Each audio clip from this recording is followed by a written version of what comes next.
Shut up and sit down. So you're going to be mocking yourself then tonight, basically, and not me mocking you. Well, not It might work for me. Not safe to be left alone. I don't know why I just did that, mate. But hey-ho. Anyway, hello, gang. Colin here again. Hello, everybody. Festa 67's workshop and Fox. He's mocking me already, folks. I'm not wearing a hat today. No, for some reason, I just leant over, grabbed me hat and stuck me hat on, and I'm like, yeah, I'm on bench cam. Pillock. Hello, everybody wearing hat now. Yes, thank you, please. But anyway, hello, folks. Hello. Thanks for joining us on this New Year's sweaty, muggy evening of New Year's Eve. Yes. Where we get to say, fuck off 2021. Oh, can we swear? Yeah, fuck 2021, right up your arse. purely and simply. It's the monetisation, sorry. That's all right, mate. I knew you would do it to me anyway. But well, you just said it first. So. Absolutely. Yeah, 2021's been a scab of a year for various reasons. It's been an absolute dog end of a year, and I'm glad it's door hits it on the way out. Yeah, we're just chilling out, doing our thing. He's going to be picking on me because apparently I'm in some kind of hole. But I've got to have a look at chat. We got. Oh, bugger, I forgot to get a beer ready. We got you, Gordon, in saying good evening, folks. Hello, mate. you, Gordon. What are you? Mopar, 62, Happy New Year. Happy New Year, mate. I hope you have a good Happy 22. Yep. The lovely Gemma Williams is in saying hi to Colin Fox and hugs to you both. Hi, Hello, Gem. How you doing, Big hugs darling? to you and Chris. I'm sure Chris won't be in because Chris is just miserable and goes to bed. Absolutely. He's rubbish. Muse is in saying Happy New Year all. She's sneaking in for work, so she's going to be in and out of chat. Hello, darling. Big Muse you're hugs. doing all well. She's dished out the hugs as well. Muse makes Gutholm's glasses fall off. Absolutely. Angus is in saying hello, Cole, Fox and chat Angus. and Happy New Year. Happy New Year. Been a little while since we've seen Angus. Welcome, welcome. John MacArthur's in, says Happy New Year, Colin. All the best from Australia. Hello, John. Hope you're doing bro. all right, mate. Happy New Year, bro. Thanks for joining us, mate. Cora Pink thank is you. in, saying hello, everyone. Hello, Cora. Hey, Cora. Fred's in, Modellers United. Hello, Fred. Woo! Hello, Fred. How Got a new motor. How drunk are you, Fred? Come on, fess up, mate. Are you absolutely out your tree yet, mate? It might just be nicely. You never know. It might be just a little bit nicely. No, when Fred gets pissed, he gets pissed. Well, he does say a bit later on, been on the whiskey, so won't last much longer typing.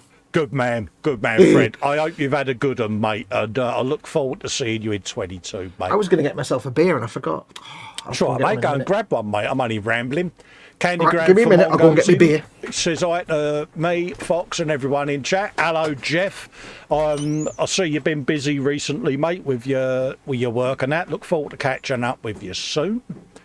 Paul D. Tomazzo's in, says good evening, people. Hello, Paul. Thanks again for coming in, mate. I'm sure we met up earlier, didn't we? Yeah.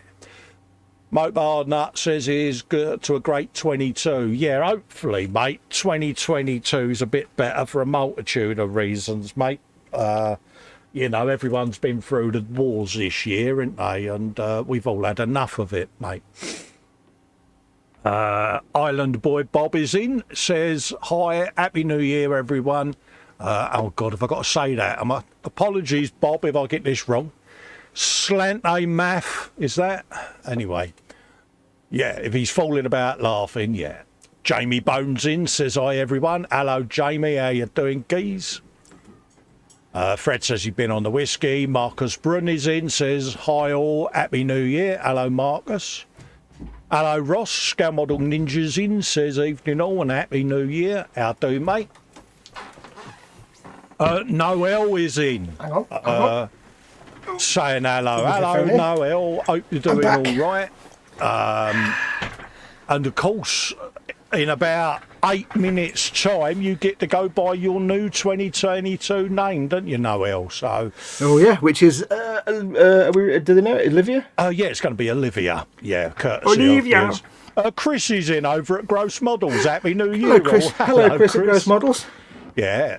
I take it back. Everything I said about you. Yeah, he reckons you wouldn't be in, mate, but yeah. Yeah, because you're old and you go to bed early. Everyone like done saying hello there. Iron Man 129's in. Hello, mate. Edward Leonard's in. Evening, Colin Fox and chat. Happy New Year and fuck off 2021. Well said, Edward, mate. I concur with your analogy there, mate. Yes, I agree with all those words, but there's one thing I have to do, and I'll move that. I have to do, of course. Yeah, it's a posthumous squishy. Posthumous squishy. There'll always be a posthumous squish now. Kevin Stevens is in. Says, hello, all happy new year to everyone on the stream and in chatland. Hello, Kevin. All right, mate. Big hugs to you and Jackie, mate. And, yeah, fingers crossed, mate. Yeah? You'll know what I mean. That's Edward Leonard saying hello, everyone. Iron Man 129, evening. Colin Foxx, chat and happy new year. Hello, Iron Man. Happy new year to you. Fred says, yeah, been great and pissed, mate, and had a good one, chats. Brilliant, Fred. Brilliant, because, like I say, yeah, just needed a bit of wind down, didn't you, geez? Yeah. Jeff Wibbly says, wobbly, Fox. fully over moment. Jeff is saying, Fox, don't forget an L for Guffle. He looks thirsty. Oh, God, don't give Gutham alcohol. He's a vicious drunk. Yeah, pissed as a puffin. He's looking at me now. He's like, what are you saying? I said, yeah, you'll come back and find everything broken. Trust me. Wayne is in from Wayne Model Works. Hello, Wayne. Hey, Wayne. Happy New Year, mate. And Welcome, I hope Happy you New have Year. a much better 2022. Apologies for the big old fireworks going off there, peeps. Oh yeah, we've all got our windows open. You'll get loads of fireworks in about 6 minutes. Paul T. Tommaso, no beer, Fox. Well, I don't drink a lot. I hardly ever drink, but Mama Fox did buy me, knowing that I like ales, she bought me a lager selection for Christmas. So Island Boys mocking Festa. He said I was close-ish with my pronunciation. Pronunciation? Yeah, Kevin said. Thanks, everyone. Have a good one. You picking on me again, Grammar? I am Police? already. Yeah, I am. Daniel Stansfield's in, says, Happy New Year, you good-looking gentleman. Yeah, Is he watching I think he might be on the wrong channel. I'm not. Yeah. He's Festa and Fox. You're watching, mate, isn't it? Yeah. Then again, our faces aren't on telly, so we'll take it. Absolutely. I'll take it. The Bobbins is in, says, Happy New Year, he says, from me and me whiskey. Happy New Year, mate. Happy New Year. Chris says, I'm just here for the celebrations, then I'll go to bed. Exactly, mate. So everyone's saying hello there. Mayhem Model Works is in, Andy. Happy Spork Hammers, everyone. Hello, Spork. mate. Gemma says, Happy New Year to Edward. Edward says, same to you, Andy. And Kevin says, all right, then. Yeah. Gemma. There you go. Well, we normally, what do you normally do on a New Year's? We normally stay up till midnight. My brother that lives in America gives us a call, and then we go to bed. But he's not calling this year because he's working. So Mama Fox is it's Ogmany, so it's more my missus, but she's got to go to work tonight because there's an event on. See, so she's got to go and sort that all out. So she's bollocks that up then, didn't it? Yeah. So hence the Friday frolic, because I know H would be out the loop. But normally, being that it's Ogmany, we sit there and we get a little bit drunk together. You know. Mm-hmm. Do you miss the days of watching like Andy Stewart's New Year on Channel 4 and things like that? Yeah, Donald, where's your trousers? Donald, where's your trousers? Yeah, I don't know what that accent was. I don't know, but your missus probably will kill you if she heard it. Angus we is asking you what beer you've got, mate. Well, like I say, Mama Fox knows full well that I like ale. Yeah. So she bought me a set of lager. She's not been well, so I'll let her off. And most of them, it's like lagers of the world, but it's like Stella, and like all the kind of cheesy like pub lagers from the 80s. But there's a few good ones, and I've got a Welsh lager tonight. I've got Wrexham lager. Oh, lovely. From the Wales. Really? I've never guessed that. Brewed in Wales to the original recipe. There's a dragon, and it says Cymru on the ambulance. So she got me this set of lagers, and I've had a curry the last couple of nights. Daniel says he's got an anchor in to start a Gundam. Good man, mate. Yeah, I filmed episode 1 of the Kashatria. Now, I have to say, I won't do any spoilers yet, but I did come up with an idea that Colin now hates me for, which we'll discuss later. You are an absolute git, mate. You reveal certain things to the viewers, we'll discuss certain things. Paul D. Tommaso says, so Colin's got himself £1,000 worth of new Warhammer. No, I haven't. I'm not down the hole. Think of it more like I've got about 70 quid's worth of income from Colin's £1,000 worth of Warhammer. Thank you very much. Goblin Gaming's commission scheme. Yes. Yeah, but you are evil, because you go, I know, I've been thinking, he says. I think, here goes, here's my wallet getting busted again. If there's one thing Colin never wants to hear, it's, I've had this idea. Absolutely. Because he's like, oh God, it's going to cost me. My ideas cost Colin greatly. It's great. I love it. Oh, yeah. They cost me nothing, but they cost him everything. Yeah. Mayhem Modelworks is in and says Happy New Year to them, to everybody. Absolutely, mate. Absolutely. Same to you, Andy, mate. You know, it makes our day seeing you lot, you know. Yeah. What a nice Bobbin way says, to spend the new year and all. Yeah. The Bobbin says to like the smash button. Yes, yes, yes. Hit that like button, folks. It helps with the algorithms on the channel and all of that. Modelers United says, best to see the missus while I can still walk. Take care, chaps. It's the stairs that will worry me. Think our house is haunted every time I drink. Ghosts move the banister. Well done, Fred. Lovely to see you, mate. Take care, thanks Fred. for popping in, and all the best for 2022 for you and Mrs. Fred, mate. Yeah, 1 minute to go apparently. Are we ready? Oh, is there? I don't know what we're going to do. Somebody asked what percentage this beer is. It's 5%. It's just fizzy lager crap. It's not proper man's beer, but you know. I've got a cup of tea. I've got a cup of coffee as well. And I've got me rehydration stuff. So, yeah. Yeah, he says, like the subscribe and button the smash. Yes, yes, by all means, feel free to subscribe. It really does help. Right, let's have a look. I haven't got a countdown, but I've just got my clock on my iPad and all the World War III going on outside. Yeah, it's going ballistic outside here. Yeah. So we're nearly there, folks. Yeah, I'm watching the clock. Yeah. It's awesome that everybody's here and not actually out on the WAS. I love this. I really do. It's just nice, isn't it, to spend New Year's Eve with our mates. It's brilliant. The last time I spent New Year's Eve with this many people, it was with neighbours when I was a little kid and they were weird. There we go. It's midnight. Happy New Happy Year, New everyone. Year. Happy 2022. Let's hope it's not as much of a clusterfuck as 2021. Absolutely. Happy 2022. And I'd like to welcome Olivia to the stream. Welcome, Olivia. To celebrate the new year, I'll put Jar Jar on screen as well. Happy New Year. Happy New Year, folks. Happy New Year, Hugh, mate. Good to see you last night, mate. Big thank you from me and Colin to all our, not just our patrons and our channel members because they support us. Yes. Big thank you to them. God, it's nightmare out there. But big thank you to all our viewers and followers and everybody who reads and watches our stuff, just for being awesome. And I've never heard fireworks that busy. Absolutely. You know, you made our 2021 at the end of the day, folks. Yep. And I know we get a bit mushy every now and then, but we do mean it. Jesus Christ, it's Beirut outside. I've never heard that many fireworks on New Year's Eve before. Teeks is in. All the best slackers. Hello, Teeks. How you Hey, doing, mate? Teeks. Lynn's in as well. Lynn Dipple. Welcome, Lynn. Happy New Year. Hello, Lynn. Paul D. Tommaso says 5 more hours he's got to wait. Well, like I say, yeah. We might still be here. You never know. You never know with us two, mate. Angus says there's always someone that shoots their bunger early. Yep. So yeah, brilliant. Thank you to all our supporters and members and patrons, and just those guys and girls that watch and view and like and subscribe. All of you, thank you massively. Not just for this year that's gone, but for the last couple of years, which have been shit, and also for all the years before. You make all this possible. Absolutely. You know, there's a lot of you in tonight that have supported me and Fox since we first went on YouTube, and it does mean a lot that we're seeing the same faces in and familiar people because it's well, it helps me because I can never remember names. So if I've known you for at least 6 months, I might have a better chance of knowing your name. That's why he streams with me, because I remember the names.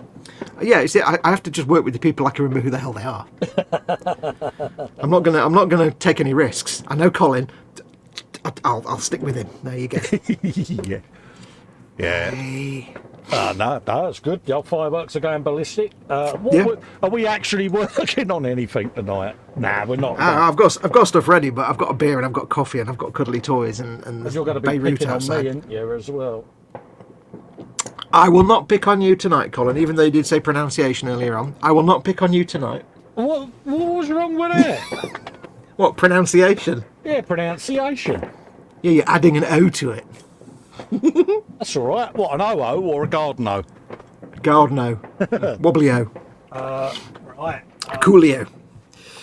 I'm so warm and sweaty. It's unconscionable. For some reason today, I was going to do some work today and do some filming, and for various reasons I couldn't. But one of the reasons was I turned all the lights on and it was like 45 degrees in here, and I'm like, it's New Year's Eve and I'm sweating like a bugger. This is not normal. Oh, hello. No, like I said to you the other day, you have a rather impressive box. I am not down the hole. I'm going to put you full screen. Are you going to be showing some things off, Colin? Yeah, why not? I've been buying things, you know. He's been buying things from the shop at the bottom of the hole. I ain't down the hole, mate, but You are down the hole. I've now got this thing to hold all my tools and shizzle and Yeah. things I've been acquiring. And The beauty of that is that those two square slots at the back, Yeah. where you've put the stands, Yeah. they fit perfectly in the little plastic tubs of tufts. oh, do they? Yeah. See, And they also fit. They also may- fit most bases as well. So. I may have done decals that got little Festa icons on, and yeah. Whee! But yeah, that's that handle came out all right, didn't it? Handle. Yeah, Colin and I were gonna paint the Lehman Russes. He was gonna snag an old style painting handle so he can mount the tank on the handle and paint it. But you can't get them anymore, so we had to 3D print it. Yeah, they're like But the beauty of- cheap. But the beauty of that box is you can take all your model and paints and stuff down. Nope, he's gone. We think it'd take him long. And he's back. And I'm back. Ugh, what's that view? There you go. Yeah, so you want to see my other bits, do you? Yeah, Colin may have accidentally bought one or two things from the shop at the bottom of the hole. Well, I had Christmas, didn't I? So I got that thing there. What's that then? Talk us through it, Colin. Talk us through it. Endearing master with driggy ball soup. Driggable. Him. Floaty dwarf dude. Yeah, so that's a dude. What made you want to get interested in the Caradrons, whatever they're called? They look a You bit just steampunky, don't they? I thought that might be it. To be honest with you, and I may be building something that's steampunk. We got Grundstock Thunderers Yeah. from I like the way the. yeah, them. So I we've like got the way the them- weapons look a bit like blunderbusses. Yeah, so we've little got some bit. more little dudes there. This is all for the live stream, so Lots of brass and bronze. it's the benefit. It's still going of- on outside, by the way. I do apologise if people can hear all the explosions. This is a white box. White box. Colin is this not one. down the hole. Colin is not down the hole. I just thought we'd clarify this, folks. Got this geezer thing. Grundstock gun hauler. Yeah. So we got that to do. That looks like that is a lovely looking thing. That I've never seen one in real life. Nah, but yeah, it looks pretty damn mint, mate. So There's actually a Duncan painting tutorial on the Warhammer channel for that. Oh, is there? On the Warhammer TV channel, yeah. Oh, happy days. Or maybe not that specific one of the other ones, but it's this. Oh no, it's for that one actually. But in keeping with your statement that I'm not down the hole, we'll continue then. Yes. Go there. He's not down the hole, but he's bought online only products in the white boxes. Got an old truck. Yeah. Doris got me Cool. that. Apparently, Doris. I've still got my main Prezi to come yet. It's in Oh the- God, really? Apparently, it's in the depot. Yeah, now. Yeah, I could be even dear. further down the hole at this rate, but yeah, I've got this. Seeing what you've got so far, and that's not the main Prezi. Jeez. Angus Allett says floaty ball gun about the Grundstock gun hauler. Absolutely. I was. I'll do this one first. Oh, actually, Just before you do, Dorkosaurus is in. hello, geese. All right, now do we He said- put Fox out of his misery? No, I'm happy to continue with the mystery until I find out somehow. Okay, we won't tell you then. I'll just see if I can find out. He said he was trying to read a Belgian beer bottle until he realised he sounded just like Colin on a Monday evening.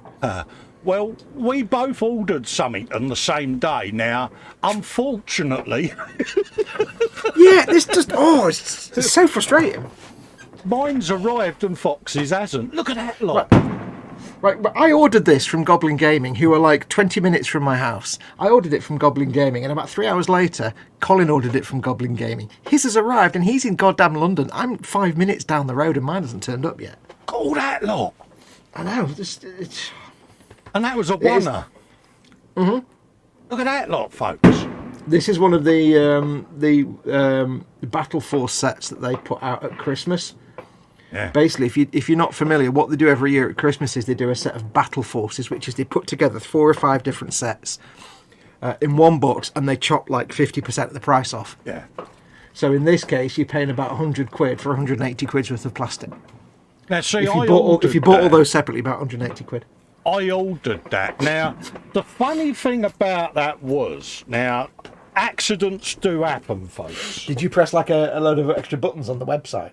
Well, as I was coming out, I think I need to clean the keyboard on my computer. Oh, is that it? Have you got one of them twitchy mice? Yeah, because that fell in the basket as well, mate. And Big squig!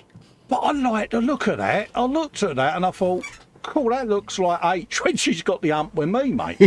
it's a kill rig with a big squig. Look at that lot.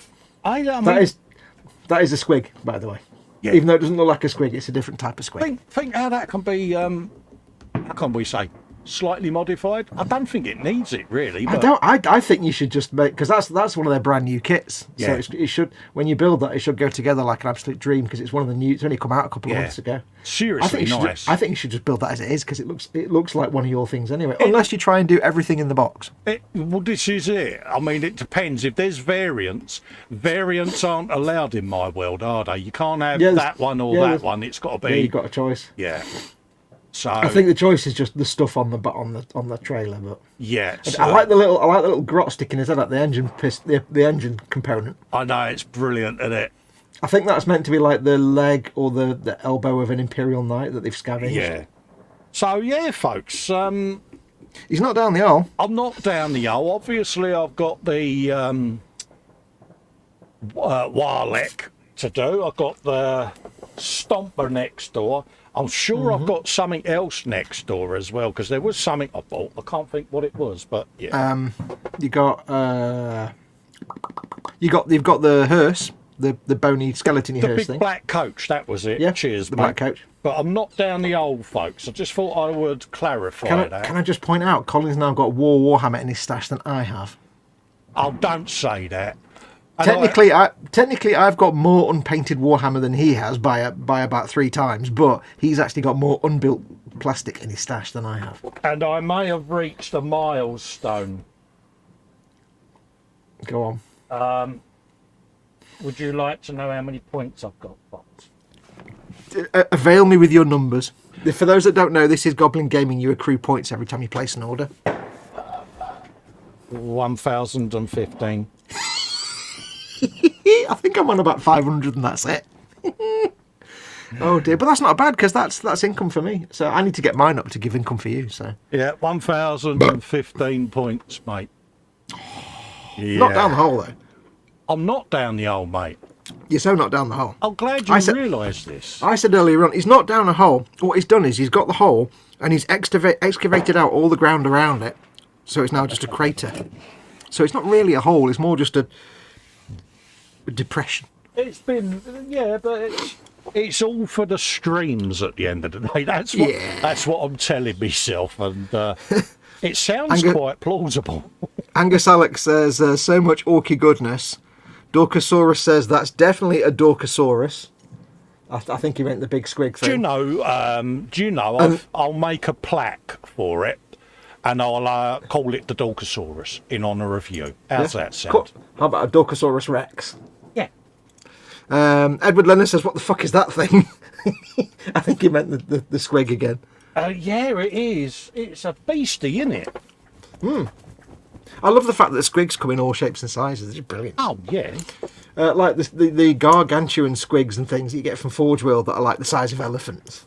I mean, the thing I like about it is just when you think you've gone overboard, something else comes along and you think, and I thought I was a bit overboard. Yeah. Mm-hmm. See, just when Colin thinks he's got a grip of it, he accidentally goes on the Forge World website. That's what else I've got. The lovely Wendy Ixon sent me through the Forge World stuff, didn't she, as well? Yes. Yes, adding to your stash. And Ross sent me through the trike, wasn't it? The Space Marine trike. Oh, my God. Mm-hmm. Oh, yeah. Oh, yeah. God. I've got my cat dude from Wendy. Oh, my God. I've got, what? How many more? I've got 1, 2, 3, 4, 5, 6, 7 on the go, plus 1, 2, 3, 4, 5, 6, 7 there, another one coming, 8 because of that one. 9, 10, 11. I've got 12 in their other room. Yeah. To be fair though, if you're painting them on streams as well, this is a good year's worth of content. So, This is or the thing. in your case, a month. This is the thing with it.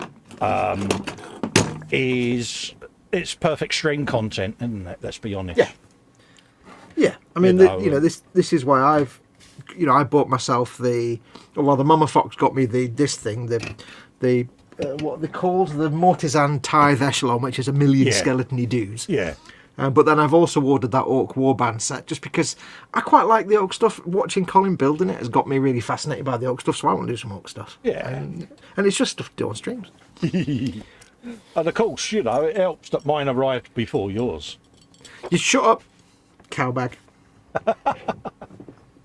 Cowbag. But it was funny because I watched the video and I saw the thing for the Warband and I was like, because Mama Fox got me that Warband set, this bone thing, and I'm like, I could treat myself. I've sold those 2 Baneblades. I could treat myself to something. I need something for content for the live streams. So I went and got this Warband. And the thing with those Christmas Warbands is they come out at Christmas and they sell out instantly because they're only available for a few weeks and then they're gone. Yeah. And you're getting like 200 quid worth of stuff for 100 quid, so they're stupidly, ridiculously good deals. But for some reason, Goblin Gaming had 12 in stock, and they still got about 8 or 9 in stock. And it's like, I have one. And then I told Colin about it, and I was like, he kind of knew. He's like, I've just spent 100 quid, therefore I need to recoup some of this back. I know. I'll tell Colin. I'll tell Colin about it. I'm not that transparent, am I? Damn it. Yeah, you are. Oh, damn it. Played me like a cheap ass fiddle, mate. But well, yeah. When I looked on there, I was like, I'll go and have a look then. And it was like, do you know something? That ain't a bad set. The thing that, to be in all honesty, I looked at it from the viewpoint of I came to you and said, dude, I know you're strapped for cash. There's 200 quid of the plastic for half the price. Yeah. You don't have to, but if you want one, they've got them in because they're normally so hard to get. I thought, well, whilst I've got it, I might as well get it, if that makes sense. Yeah. They're just normally so hard to get. They go out of stock straight away. So. Yeah. It's a nice looking set, to be honest with you, mate. It's all the things in the world. And I have only painted a few Orcs in my time, but I have thoroughly enjoyed it because it's just so free form. Well, this is what I like about it. It just lets you express yourself a bit, doesn't it? JC Bricks and Builders in and says, evening Colin, Fox and all in chat, Happy New Year and hugs to all. Hello, mate. Daniel Stansfield says it's a concave obsession, so you're not in the hole, you've just dug yourself a lens. Yeah, I think it's one of those mirror lenses on the floor and it looks like it's a deep hole, but it's not. Here's a geology lesson.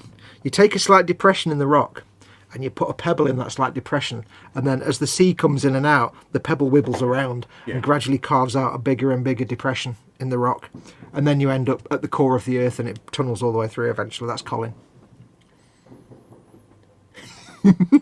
The sea being Warhammer chops. That would be an ecumenical matter. The wiggling being actually buying stuff. No, I'm in the hole, I know. You love it. You love it. Be honest. EC Idaho's in, says hi all. Happy New Year, EC Idaho. Welcome, welcome. It's been an interesting journey because when you first mentioned it, I thought, he's just trying to get me into Warhammer. That's what he's up to. But then when you got specific about it and I looked into it, I was like, actually, he's kind of got a point there because, then it just lets you be creative, doesn't it? Yeah. When I just said Orcs because it's you, and you were like, yeah, I get you now. Yeah. Yeah. The one thing I don't get about New Year's, right, is all the people letting off fireworks like 3 hours ago. What's the point of that? Perhaps they're from a different part of the world. I don't know, mate. What, I can hear Australian fireworks. Wow, cool. No, like I say, it could be an Aussie that's living in the UK, but in their time zone where they're from, they're doing an honorary, this is midday or midnight in Aussie. Who knows? Could be. Could be somebody with like family visited or something and they're not going to be there at midnight. Could just be could be chuds, couldn't it? You know what I mean? Although, how rubbish is it to be like, hi, we're going to come and visit you on New Year's for New Year's, but we're going to go before New Year. Well, that's rubbish then, isn't it? Yeah, that's about as much use as Was that your Handbrake chair, and or did you just do a little bit of a trump? that would be an ecumenical matter. Festa's trumping, dabba dabba da da. What was I going to do on this tonight? All the things. Fox getting all poetical there. Good God, what did I say? I deny everything. JC says it ain't my fault. Mayhem says if it's not yours, then whom? Yeah, I was going to say, James, you already trying to wheedle your way out of something. Someone besides mine. I don't know what we're talking about now. What are we talking about? Apparently, I was giving Edward Leonard an headache. How's that? Is it me audio? Is it too loud? No, I think he's joking about something. Ah, right. I can't remember what though. We've blinked since then. Yeah, we are goldfish. Hey. So, yeah. As my brother's not calling tonight, my brother lives in the States and he always calls at midnight on New Year's. Oh, right, yeah. To say happy, because for him it's like New Year is like 7 in the morning our time, I think, or 6 in the evening our time. So he calls when it's midnight our time. Yeah. Just to say, Happy New Year. Yeah, And that's nice. But he's actually working tonight, so. So Mama Fox, I said to Mama Fox, like, do you want to stay up for midnight? Because normally we just like we say hello to him, we say Happy New Year and stuff, and then we go to bed. Yeah. Or Mama Fox goes to bed and I do whatever I do. So I said, "You going to stay up tonight?" And she's like, "Nah." So I said, "Okay, I'll do a live stream with Colin then." Bless her. She all right, though, dear? Yeah, she's all right. She's derpy, but there you go. Yeah, bless her. These things will take a while to get back to normal, I think. Cool, yeah. Been through the wars this year, bless her. But she's done herself proud, mate. She says I've looked after it okay. Oh, that's good then. That's a mighty compliment, that. Well, I said, "Have I looked after you okay?" And she went, "Yeah." So I wouldn't pay too much into that, but yeah. Yeah, if she's anything like my mum, she'll wait until you've gone, he's not looked after me at all, is he? Git. He's a pain in the arse. Yeah. That's Hey. So everybody in chat, what are your normal New Year's traditions? Obviously not sitting watching these two pillocks do plastic model nonsense and taking the piss out of each other, but what are your normal, if you weren't here watching us, what would you normally be doing? I may have opened a can of worms with that question. Ow, Stabity claw time. What? I've got to take the nub off the foot, but it ends in a claw, and no matter which way I hold it, it's really Stabity. Karma's wonderful. And can I just point out, by the way, in case anybody notices, if my thumb looks like I've been smoking 40 a day, I've not smoked in 5 years. I actually had a curry yesterday, and I had like 5 chapatis with it, and I've been making the little... Oh, and right. You get the curry sauce on your thumb. Yeah, because if you give me chapatis with the curry, I'm going to eat it properly. Wow. Without the knife and fork. That's 5 years. God, that means the same, because I gave up the same time as you. 5 years then. Well, it's actually 4 years, I think. Yeah, because I gave up when I had my spine done. My fusion. Is it 5 years? It might be 5 years. 2017 I had that done. Been when Mama Fox had a mini stroke, so that might be about 2018, maybe 4 years for me. Yeah. I gave up because Mama Fox had to give up, so I'm like, well, I can't smoke, can I? If Mama Fox won't smoke.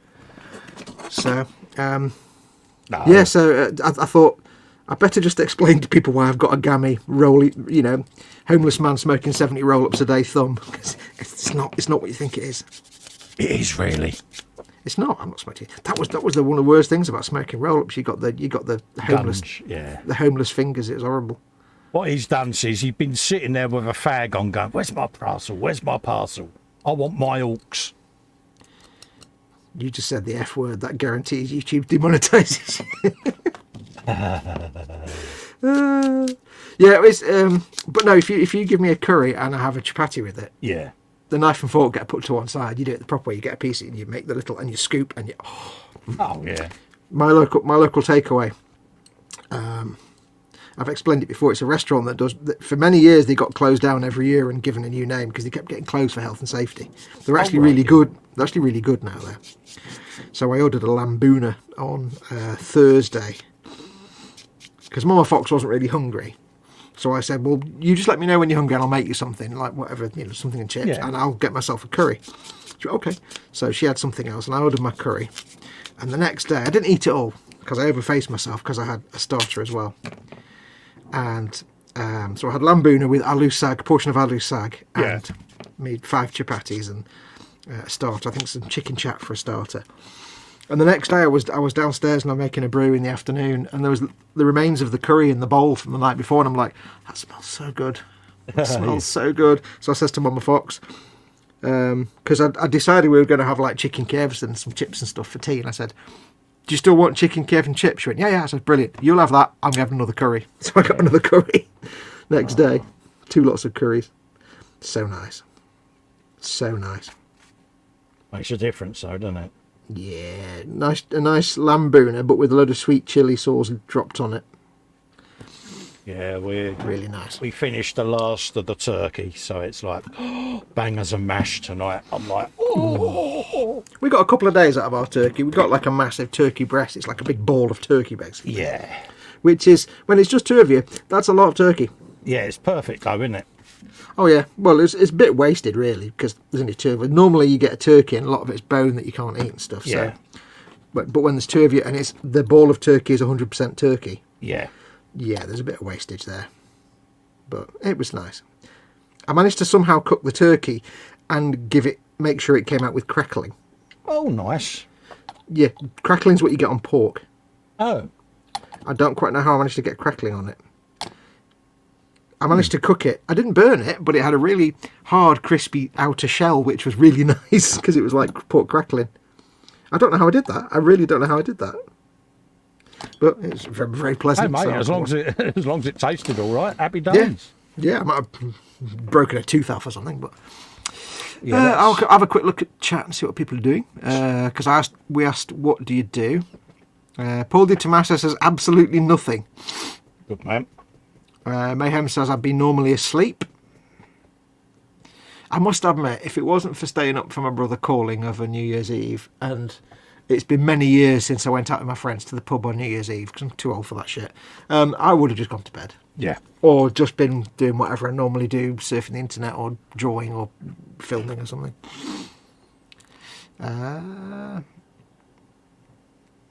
Colin is making excuses for imbecile, says Edward. I can't remember what we're talking about. And Mayhem says, you can't do that. That's unimbecilic.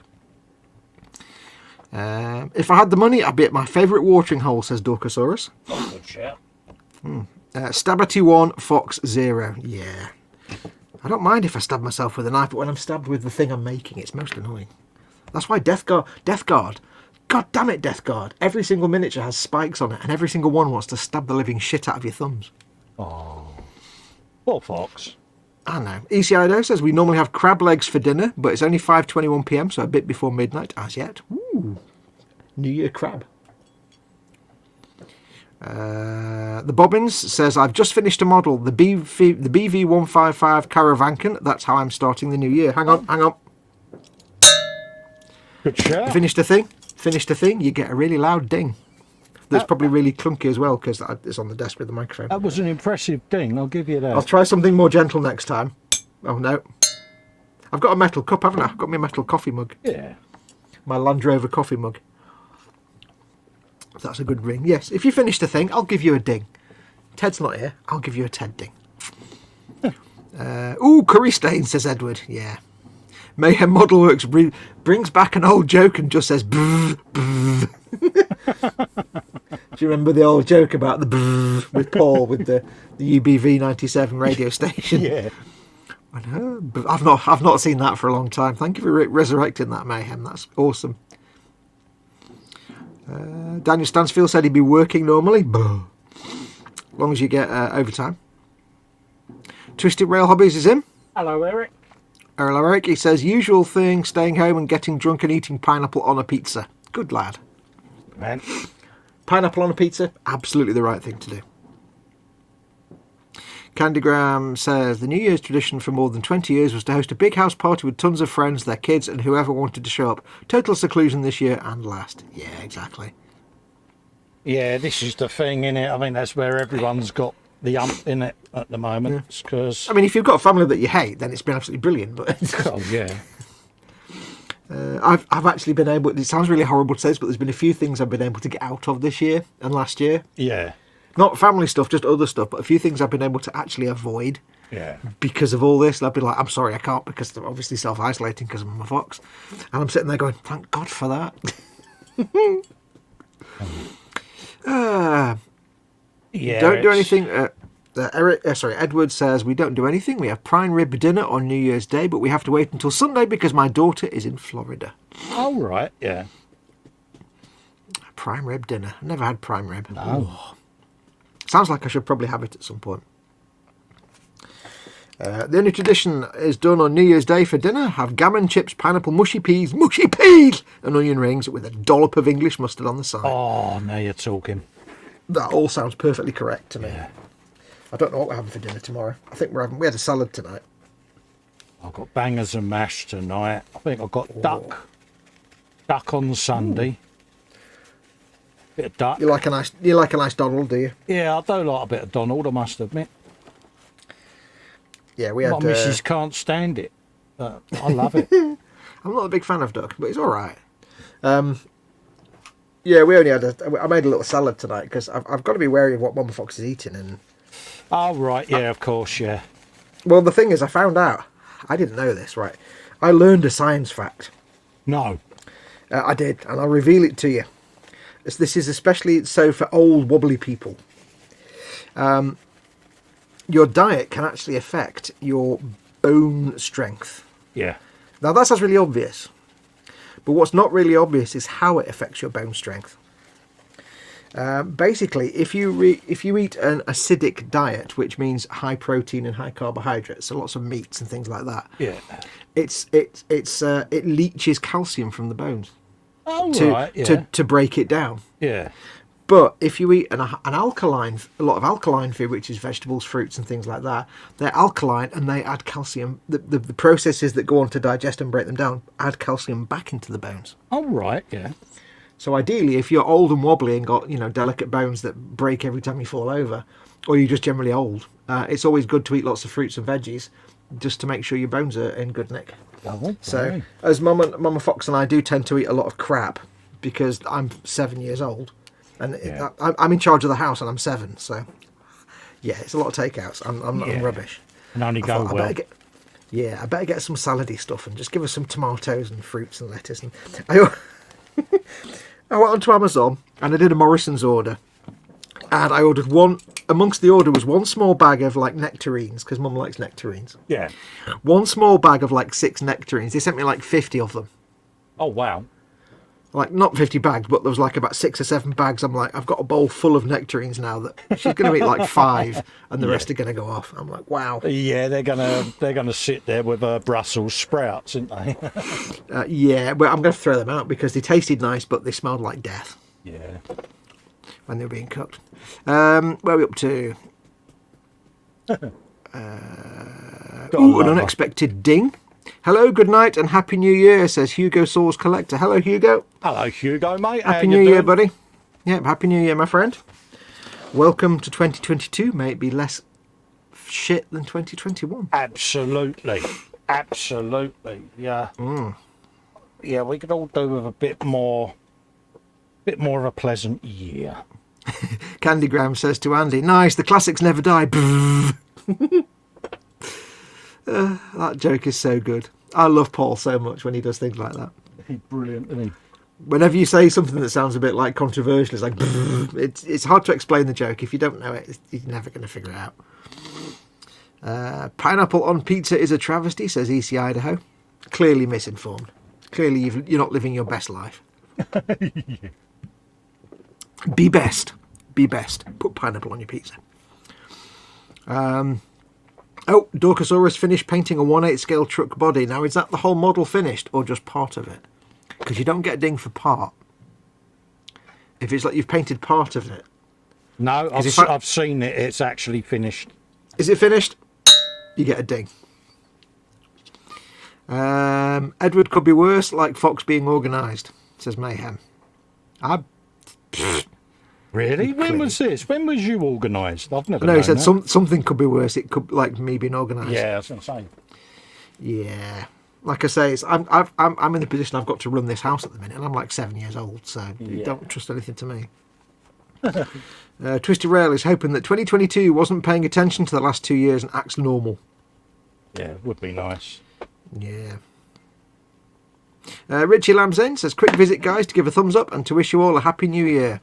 Thank you very much, Richie. Hello, Richie. Thanks for popping in, buddy. Happy New Year, my friend. As well, mate. Yep. Lynn Dipple says, I'm just sitting here getting my new comeback pack ready for hike on Monday. Oh. Going to try to get to the peak of the Guadalupe Peak. Oh, cool. Nice. I thought you'd done that. Did you not do that the other week? Or was that you were going to do the Guadalupe I think Peak? she was going to do it, but I think it was... See, the thing for me is, right, I'm allergic to exercise of any form. And I know I'm horribly allergic to it, because whenever I do it, I get pain and sweats, and my temperature goes up, and I'm short of breath, and that's clearly an allergic reaction. Yeah. So I don't do it. But I must admit, I do like being out in nature and hiking. If it wasn't such physical exercise, I'd love to do it, but it's far too much effort. But no, being out in nature is fantastic. And she's also heating up a turkey loin. Oh, nice. I don't know what a turkey loin... I don't know what a loin is. I didn't know turkeys had significant loins, but I guess they do. Mayhem says, I heard there's a girl coming to visit you from Australia. He's giving me throwbacks now to Avoid Spikes comic strips from like 10 years ago. He's the one person on the face of the earth that knows anything about Avoid Spikes. Bless you, Andy. Don't ever change. Oh, absolutely.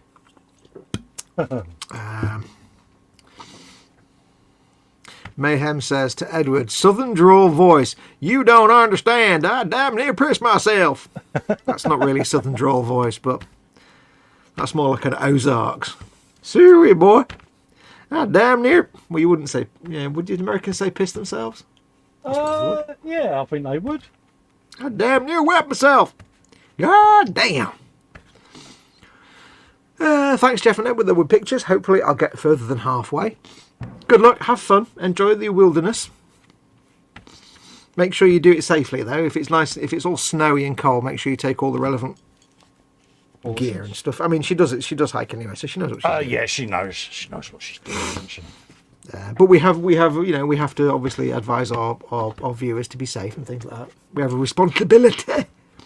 I know. The Bobbin says, New Year's Day dinner will be a salmon Wellington, whatever that is. Steve has just subscribed to my channel. Hello, Steve. Ooh. Welcome to the channel, buddy. Hello, Steve. Which Steve is Steve? I can't see that. It came up on the screen, just said Steve. So thanks for your subscription, Steve. Thank you for joining his channel, Steve. World. Whoever you are, you're more than welcome. What was I saying? Yeah, Wellington. Isn't that where you did beef Wellington? Is that where it's got like ice cream on the top or something? Or it's like something like... What's a beef Wellington? I don't know. I think it's the way it's folded, isn't it? It's Is it like when you make a ball of it and... Yeah, I think you it's... fill it... Yeah. Do you fill it with freedom or something? It's an American thing, isn't it? Yeah, and I think it's just folding. It looks like a welly, doesn't it? Oh, say welly, So, yeah. So I guess a salmon Wellington is the same. I've never heard of it. Yeah, it's one of them. I think I'd rather go for a beef Wellington, though, because beef, hello. Happy days, yeah. Bit of ermine truth, mate. Yeah. Would you like beef or salmon? Ha. Exactly. Peter Bergson says, hikes would be great if they were continuously gradual downhill trajectory with no rises or climbs. Yeah. Mayhem says, anytime, Fox. Absolutely. Ducksaurus says, not too far off, Fox. Well, you know me, I try to help. That was rubbish, actually. That was a terrible one. Am I really the person to talk about pronunciation and accent? Oh, he said it again. Oh. There's no hope for me. You should know this. I know that. I like the wood on that twangy thing. It looks pretty good. You like that? I like the wood. I like your wood, sir. It's impressive wood, I have to say. The sir like my wood. It's all ridge and impressive looking. Yes, that's a nice bit of wood there. I enjoyed playing with my wood. Lynn says, Fox, we were going to go, but park rangers said there will be 50 to 70 mile an hour winds. Oh, So I guess that's last time. Ah, yeah, you don't want to be going anywhere in that. yeah, you don't want to do that then. You made the correct decision there, darling. Yes. Richard Pezzle is in and says, hello, Colin Fox and everyone in Chatland. Happy New Year to all. Hello, Richard. Hope you're doing all right, buddy. Happy New Year to you, my friend. Thank you for all your support in the last year. And to all of you, thank you for all your support over the last year. And all of the years. Excuse me. Mayhem Model Work says, turkey loin bits where there is a lot of gobbling and where tiny turkeys cut. I don't even want to know. I'm stopping reading that one. Angus says... Look at the post. Angus says, nature is great as long as there's a flushing toilet nearby and no flies and no snakes and there's cold beer available. So nature is great when viewed from indoors, is what you're saying. Yeah. Sir's wood is firm and rigid, sir, says Andy. I'm going to stop reading now. I think I'm up to date anyway. Right, cheers all. Beer. No, it's nice that people have given up their time to come and spend it with us, mate. I know. Because we didn't honestly think we'd get many folks in, did we? Because it's New Year. Yeah, we'd be like, yeah, I might get one or two. But, you know, hey, it's really nice that you've all joined us. It really is. It surprised us both, I think. Yeah. We'd feel really stupid. We'd feel really stupid if it was just sat here with nobody to talk to. We'd feel like a right apeth. Right, I need to make another leg. I like a nice bit of leg. Beef Wellington is basically a nice piece of steak in pastry with a kind of mushroom pate. Yum. Yeah, so the pastry's folded up, is it, to look like a welly boot? Is that what you're saying? I don't think the Wellington bit comes into it. I think it might be Wellington after the man, I think. Oh, right. I guess. I thought it was welly as in, you know. I think. I could be wrong. Yeah. It could literally be that literal. I don't know. You might be right. Dorcosaurus says beer. I'd be amazed if I got something right, food-wise. No, you shouldn't put yourself down. That's my job. Yeah. Anyway, yes, earlier on, when we were talking about me giving Colin ideas that cost him money, when he showed me all that Caradron stuff, he's got all the steampunk little dwarves with their floaty gun haulers and things like that. And I was like, oh, you know, they would go really well with a steampunk Kshatriya if you're not bothered about scale. I know, he's a git, and see, this is what I have to put up with, Pete. And I got a single word response. Yeah, I may have called you a turd. Yeah, but you did. Yeah. Well, the thing is, if you're going to do a big steampunk Kshatriya, like I did with George's Cesarebi, I'd put a figure with it that wasn't to the right scale, just because it looked like a it looked like a big robot. So if you're not bothered about scale, then why not put some Caradron figures on it or around it or in it or something? I did that with my E-Models cat, do you remember? And I got told off because the truck was a different scale. Yeah, you know what? There's nothing on the Kshatriya that tells you what scale it is. No. So who cares? If you were to put little things on it and have dudes in it or on it or around it or, you know, whatever you want to do, I think it would work really well. Little steampunk things. Oh, Kshatriya. Yeah. Granville. Episode 1 of that is now filmed. It's kick-ass. It's sat there in its tub of Gundam, all been removed from the spruceness. Am I going to be a little bit moist when I watch? Oh, I could mock you, couldn't I? Yeah, you could try. Challenge accepted. Oh, look at the bits on the... Oh, look at the... I can see a big arse plate there. Yeah. Is that a big arse plate? Is that a big arse plate in one of them? Yeah, the saw's going to come out for that. Oh, you're going to take you're going to take a saw to it. So never mind. Yeah, there's going to be mesh grillage put in. Ooh. And... See, it's been so long since I actually got my Kshatriya kit, I've forgotten what it looks like overall. I must get around to doing mine. Not great, really. A bit basic, isn't they? Bit bland. Yeah, they're there's not a lot of surface detail on them.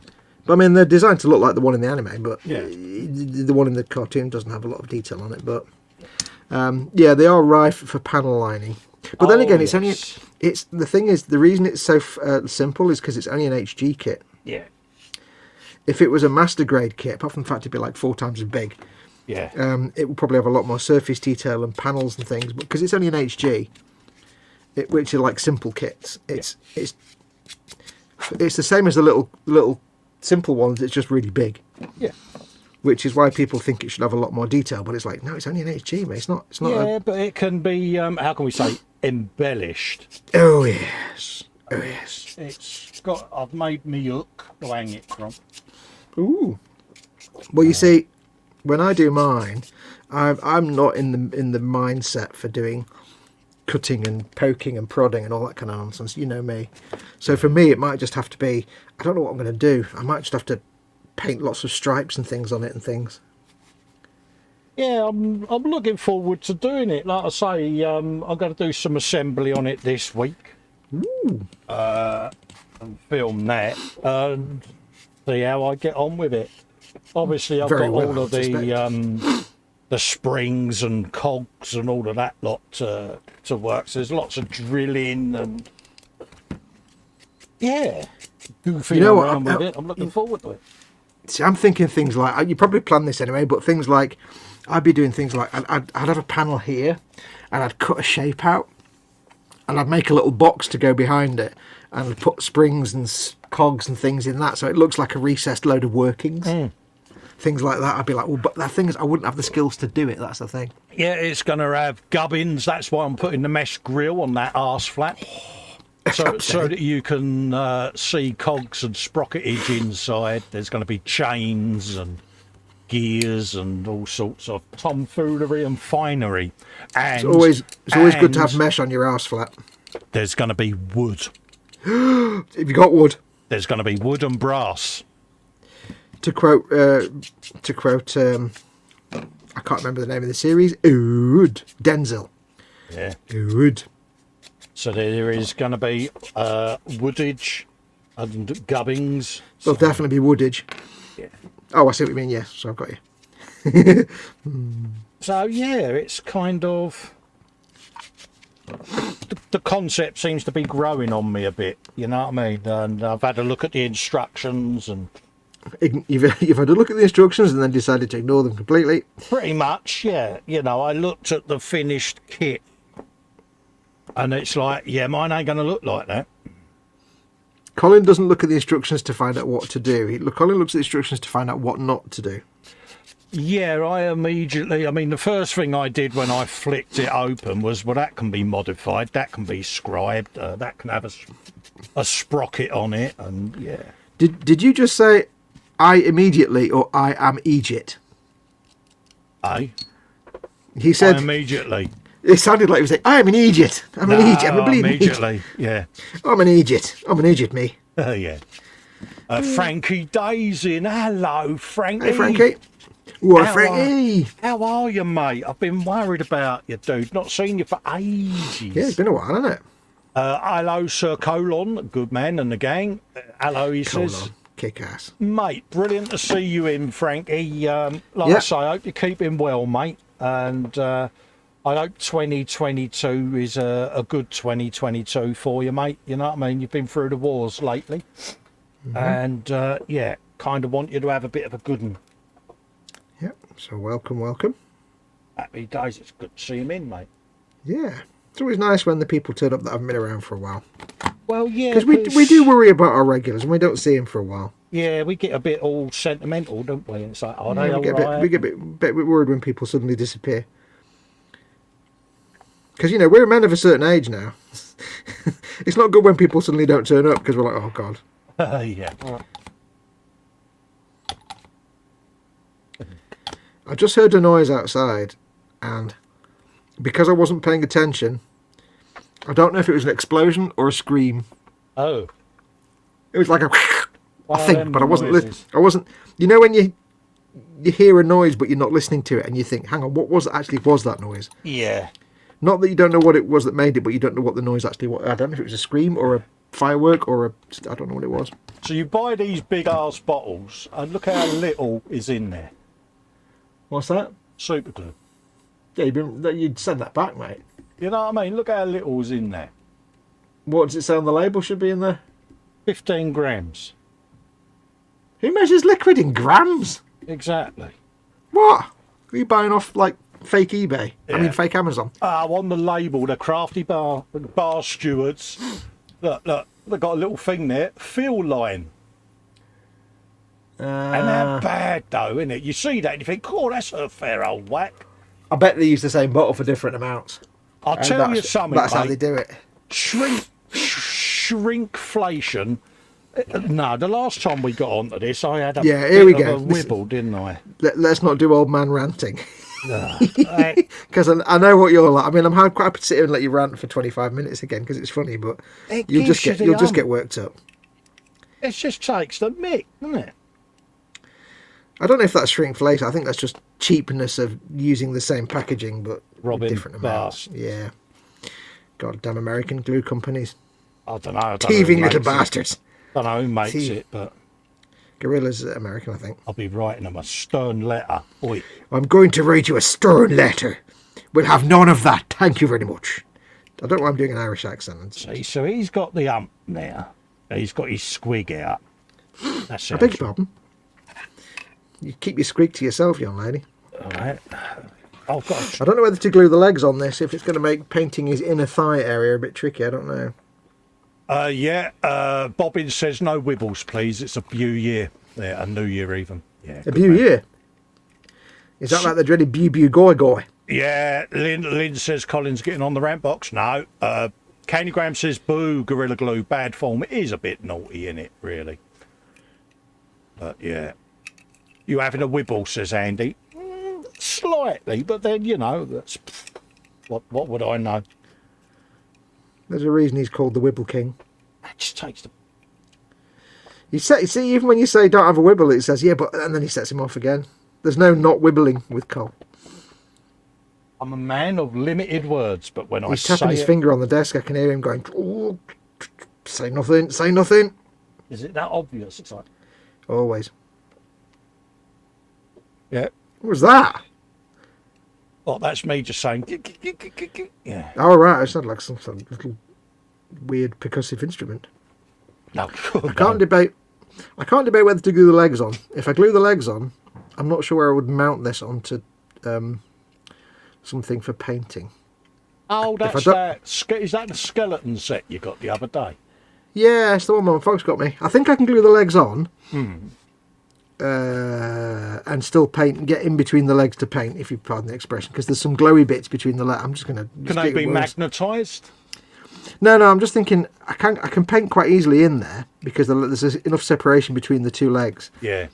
This is getting worse. That I can get a brush in there and paint them quite easily because the skulls in there will only be like a wash anyway. Yeah. But I'm trying to think where I can attach this to something to actually mount it for painting. And I can, if I'm going to keep this piece off, I can maybe stick something in there. And Phil Bolton says, what's the problem, mate? It'll all dry out before you can use it anyway. Yeah, that's normally what happens, mate. Yeah, that's true. Andy Preston's in, says Happy New Year all. Happy New Year to yourself, Happy Andy. New Year, buddy. Hopefully 2022 brings you all a lot more, what's the word, happiness than 21 did. And same goes for you as well, Phil, mate. I hope you have a bit of a better 2022, buddy, because 21 kicked your backside a bit, mate, didn't it? So, top job, mate. Keep your spirits up, and yeah. Lynn's off. She says, I'm going to get my din now. I'm hungry. Take care, Lynn. Take care, darling. Happy New Year, love, and we'll see you soon. Just remember, Lynn, I'm not down the hole, darling. Not down the hole, he said, in a very echoey and distant voice. I'm not down the hole. Oh, oh. Yeah, what hole? Oh. I'm going to glue the legs on and I'll just live with whatever consequences appear. Because I'm hardcore and street, what can I say? It's just the way I roll. Hold up a minute. You Gangster Warhammer, innit? You hardcore and street. Yeah, man, it's Gangster Warhammer, innit? You know what I mean? Innit? Oh, my God. Okay. Oh, I watched a video today, right? This is to show how out of touch I am with the young kids of today. I watched a video today. What was it about? It was about somebody playing the original Destiny, like in 2021. Yeah. Like because he never played it. And I don't know what it was, right? There's two or three people doing this thing. And for some reason, it was like they basically played the game and then edited together little bits where they're talking about it while they're playing it, which is fine. But then they had these animated subtitles popping up for every single word they said. Oh, right. So for like an hour long. Imagine like me and you putting like one of these up, but everything we say pops up as an animated caption. Yeah. It was like, what is the point of that? What? Yeah, it's like, really? Why do you need subtitles? Why do you need animated captions for what you're saying when you're just talking in English? And what?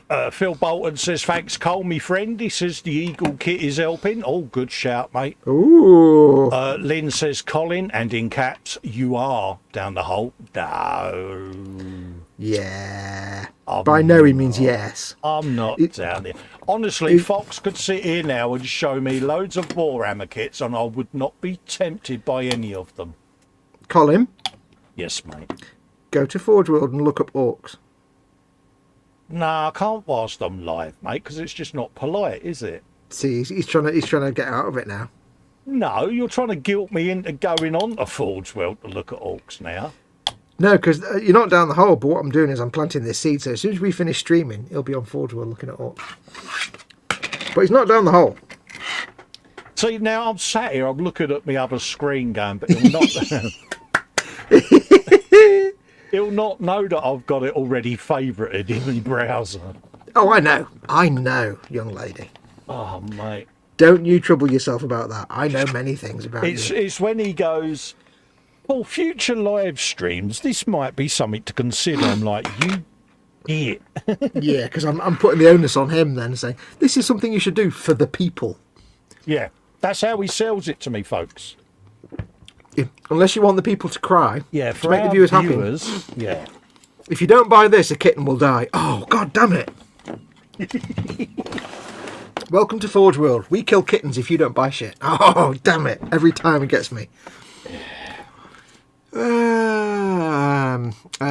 are we?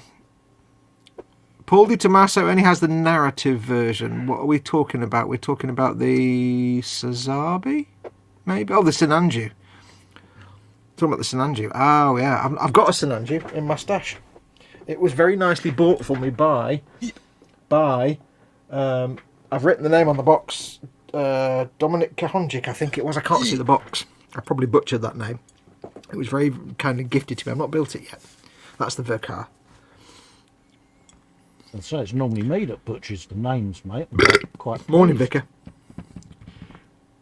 Lynn Dipple says, I'm still here. Cool. We need to know what your din-dins are anyway. Tell us. We need to have all the details. Yeah, we need to have all the gory ingredients, Lynn.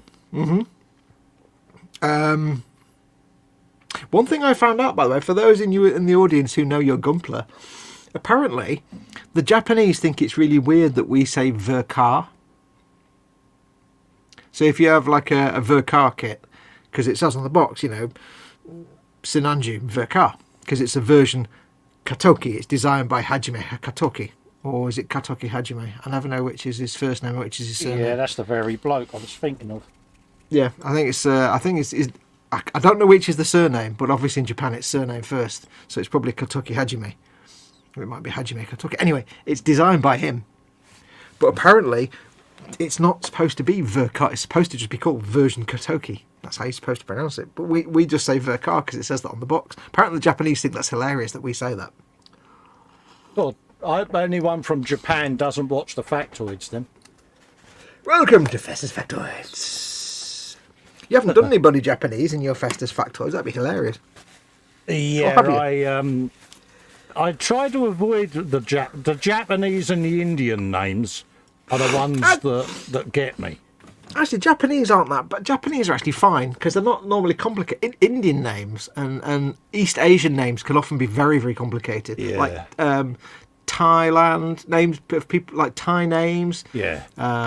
Indian names, they can trip us up, but now he tells Japanese me. names are fine. Japanese names, Yeah. they're usually fairly fine, fairly easy. Oh yeah. Fox, I have the Verkar. Versus the version Katoki. I would really like to see how you paint yours compared to mine. It's in the stash. It's been in the stash for several years. I will get there eventually. I don't know which Verkar it is. It's there. I've got quite a few. I've got the version Katoki Sinanju. I have the Kshatriya. Obviously, I've got to do that. I've got a real grade RX-78-2. I've got a whole mess of high grades. I've got a load of kits that people sent to me, and some of them were for me and some of them to give away as prizes that I've not been able to do for a long time. And I don't want to necessarily build the ones that people sent me to give away as prizes. So It's the fact that he originally got me into bloody Gundams as well. It's like, really? And yet you still stay my friend. I don't know. You're just a glutton for punishment. I am. What else have I got? I've got that loving feeling. I've got the 1/60th scale Freedom Gundam, but it's not the perfect grade. It's the no grade 1/60th Freedom Gundam. Oh, right. Not the perfect grade one that's got all the gold nonsense. It's the no grade. So it's like a really simple high grade, but it's 1/60th scale. Oh, wow. It's with the big wings. It's huge. It's got like about 7 parts. What else have I got? I've got the perfect grade Zaku that I never finished. Yes. Why is that? Because I was painting it for Ammo of Mig, and my contact was his wife. Ah, right. Yeah. My bad. Yeah. Yeah, no, that can. Yeah, so. Yeah.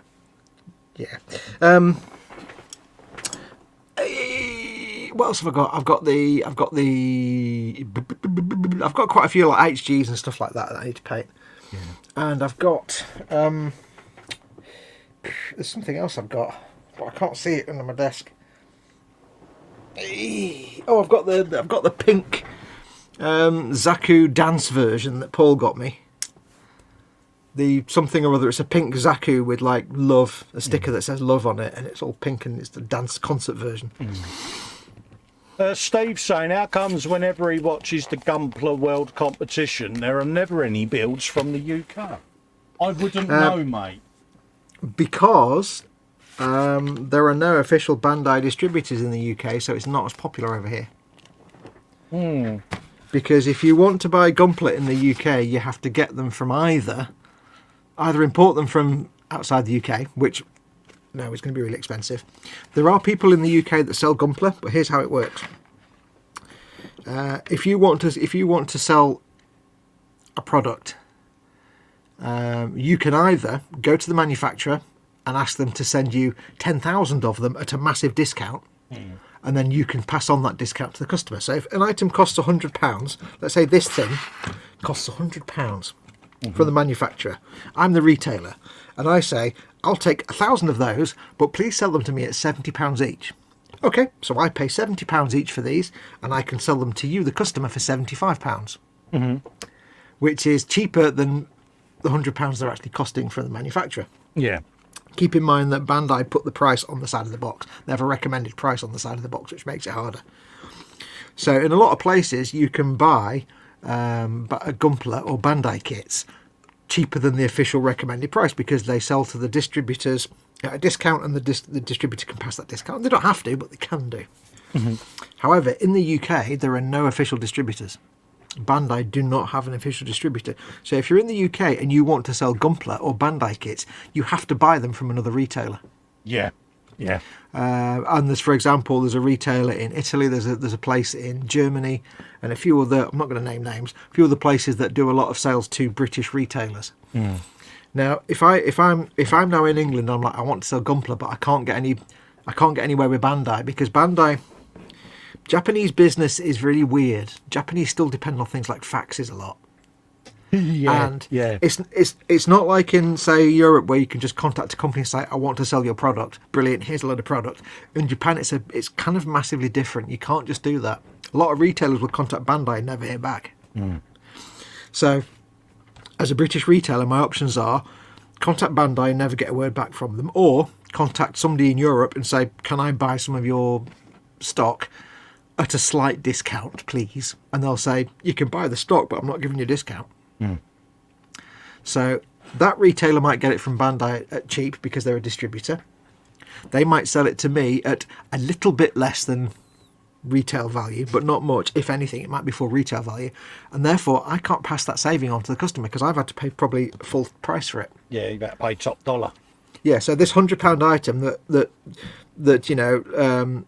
some retailer in Italy can get for 70 quid and then sell it for 75, I can't get it from Bandai. I have to get it from the Italian guy who's going to sell it to me for 80 quid or 85 pound or 90 pound or even 100 pound full price. So I can't then sell it for 75 quid because I'm making a loss, so I have to sell it. But then the problem is that people in the UK are like, well, why am I going to buy it from a British retailer who's selling it at full RRP when I can get it from Japan at 30% off? So Bandai don't see a demand for it in the UK, and therefore they don't have a distributor. No. It's a catch-22. Because there's no distributor, nobody can sell them at the right price. So they don't see demand. Yeah, so if I go to a UK retailer and buy that kit, Bandai see that kit as being sold to whoever it was in Italy that had the stock to start with. Yeah.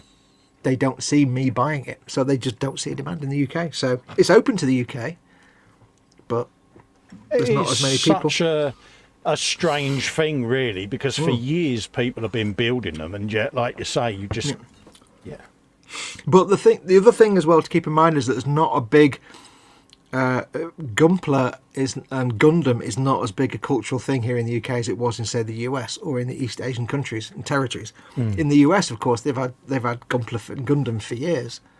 We never really got those cartoon series over here, so there's no real established history of Gundam over here. There's not really a massive established history of like any kind of that kind of anime. So, you know, we didn't get Gundam Wing in the 1990s like they did in the US. So. Yeah, it's just it's popular. It's just not as popular, and Bandai don't see it as a viable territory. So, gotta love the UK, ain't you? I mean, I know retailers, and I've spoken to retailers here in the UK about this, and they've said, you know, you're not even going to get an email from Bandai. They're not even going to talk to you because they don't see a demand. They sell 1 million kits to, you know, Bob Pescatori in Italy. And then he sells half his stock to retailers in the UK. But Bandai don't know about that. They don't see it. So it's a shame.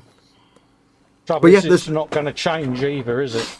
Yeah, I mean, it'll probably change gradually now that now the internet's around. Because, you know, the internet's around, so my cable's getting stuck on something. Hang on. Yeah, I mean, I thought once the Bandai Star Wars stuff started coming through, that, you know, all their other stuff that are difficult to get hold of would follow, but it hasn't happened, has it? Well, no, that's because in the UK and Europe, Bandai Star Wars comes through Revell. Yeah. So again, Bandai see that as selling a whole mess of stock to Revell Europe or Revell Germany, GmbH, and after that, they don't care. No. They don't see it. So, but I mean, now the internet's around, it has been for like the last 10 years, knowledge of Gundam, not just Gunpla the kits, but Gundam the franchise. Hopefully over the coming years they'll start to see a shift towards the territories where there's never been really a presence. Well, I had never heard of it until I subbed to you. Yeah. I'd never heard of it, mate. And the first time I come across Gundam was when you was de-seaming one. And you done tutorials, didn't you, on certain paint effects and bits, and I was like, what are them things? I didn't know a thing about Gundam until somebody commissioned me to build the heavy arms. I'm like, what the hell's that? Although for some reason I knew about Gundam feet. Yeah. So I had some kind of vague knowledge of Gundam, but nothing concrete until I was commissioned to build the heavy arms. I'm like, oh, I like this kit, and then I fell in love with it. And then, you know, that's how I came across it. It was. Yeah. Paul Di Tommaso says he's got the 1/48th mega size unicorn. I've got that. It's brilliant. It's really good fun. It's a great massive kit. It's almost as tall as my 3-foot Master Chief, but not quite. Yeah. I did mine in C1 metalizer powder rather than paint it. It was great. Yeah, and that was released, wasn't it, for a week on standard YouTube, wasn't it, your Master Chief? Oh, I forgot to take it off. It's still there.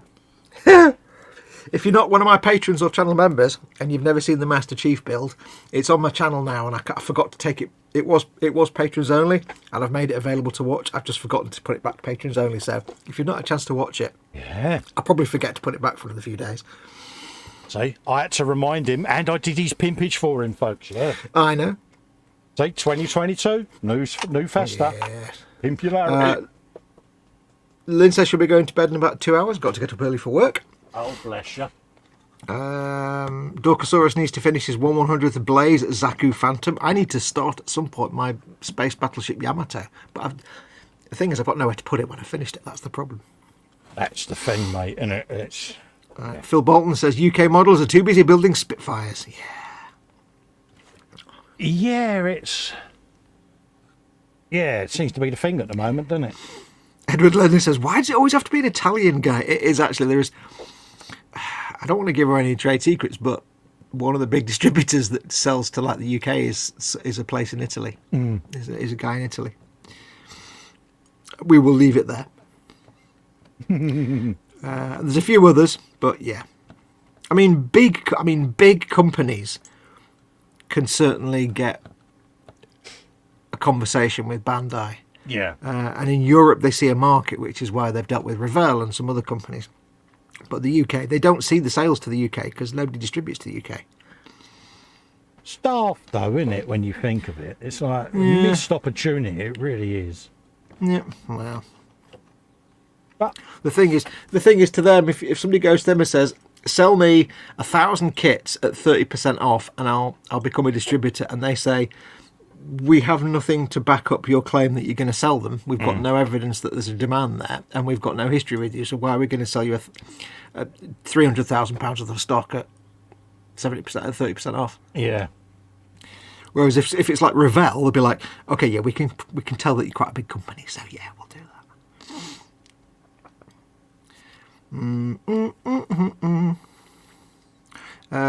Who else? Somebody's come in. Panzer Koenig's in. Hello, Panzer. How you doing, mate? Happy New Year, Panzer. Yeah, Happy New Year to you, fella. Hope everything's all right, mate. Mark Shellard is in. Hello, Mark. Puts quite a large number of drunken faces on. I suspect there's been a beverage. Good man. Well done, Mark. Happy New Year to you, mate, and your family. Steve says he wants to get the 160th X here at some point with all the lights. It's a very good kit. It's got some issues apparently though, so do your research before you spend all the money on it. Yeah. There are some issues with some of the joints, I think. So, we'll do a little bit of research on that before you splurge on it. Edward says he's got a 3 foot by 2 foot by 2 foot high bin of snapped up Gundams that need to be painted. Panzer says, no doubt Fox will ask, it's chicken curry tonight. Good effort. Good man. Mark Shellard is clearly wobbly. He says, I couldn't even get the lid off the glue at the minute. If that's the case, you don't want to get the lid off the glue. Mark, are you proper Brahms and Liszt, mate? Yeah, just stick to beer instead.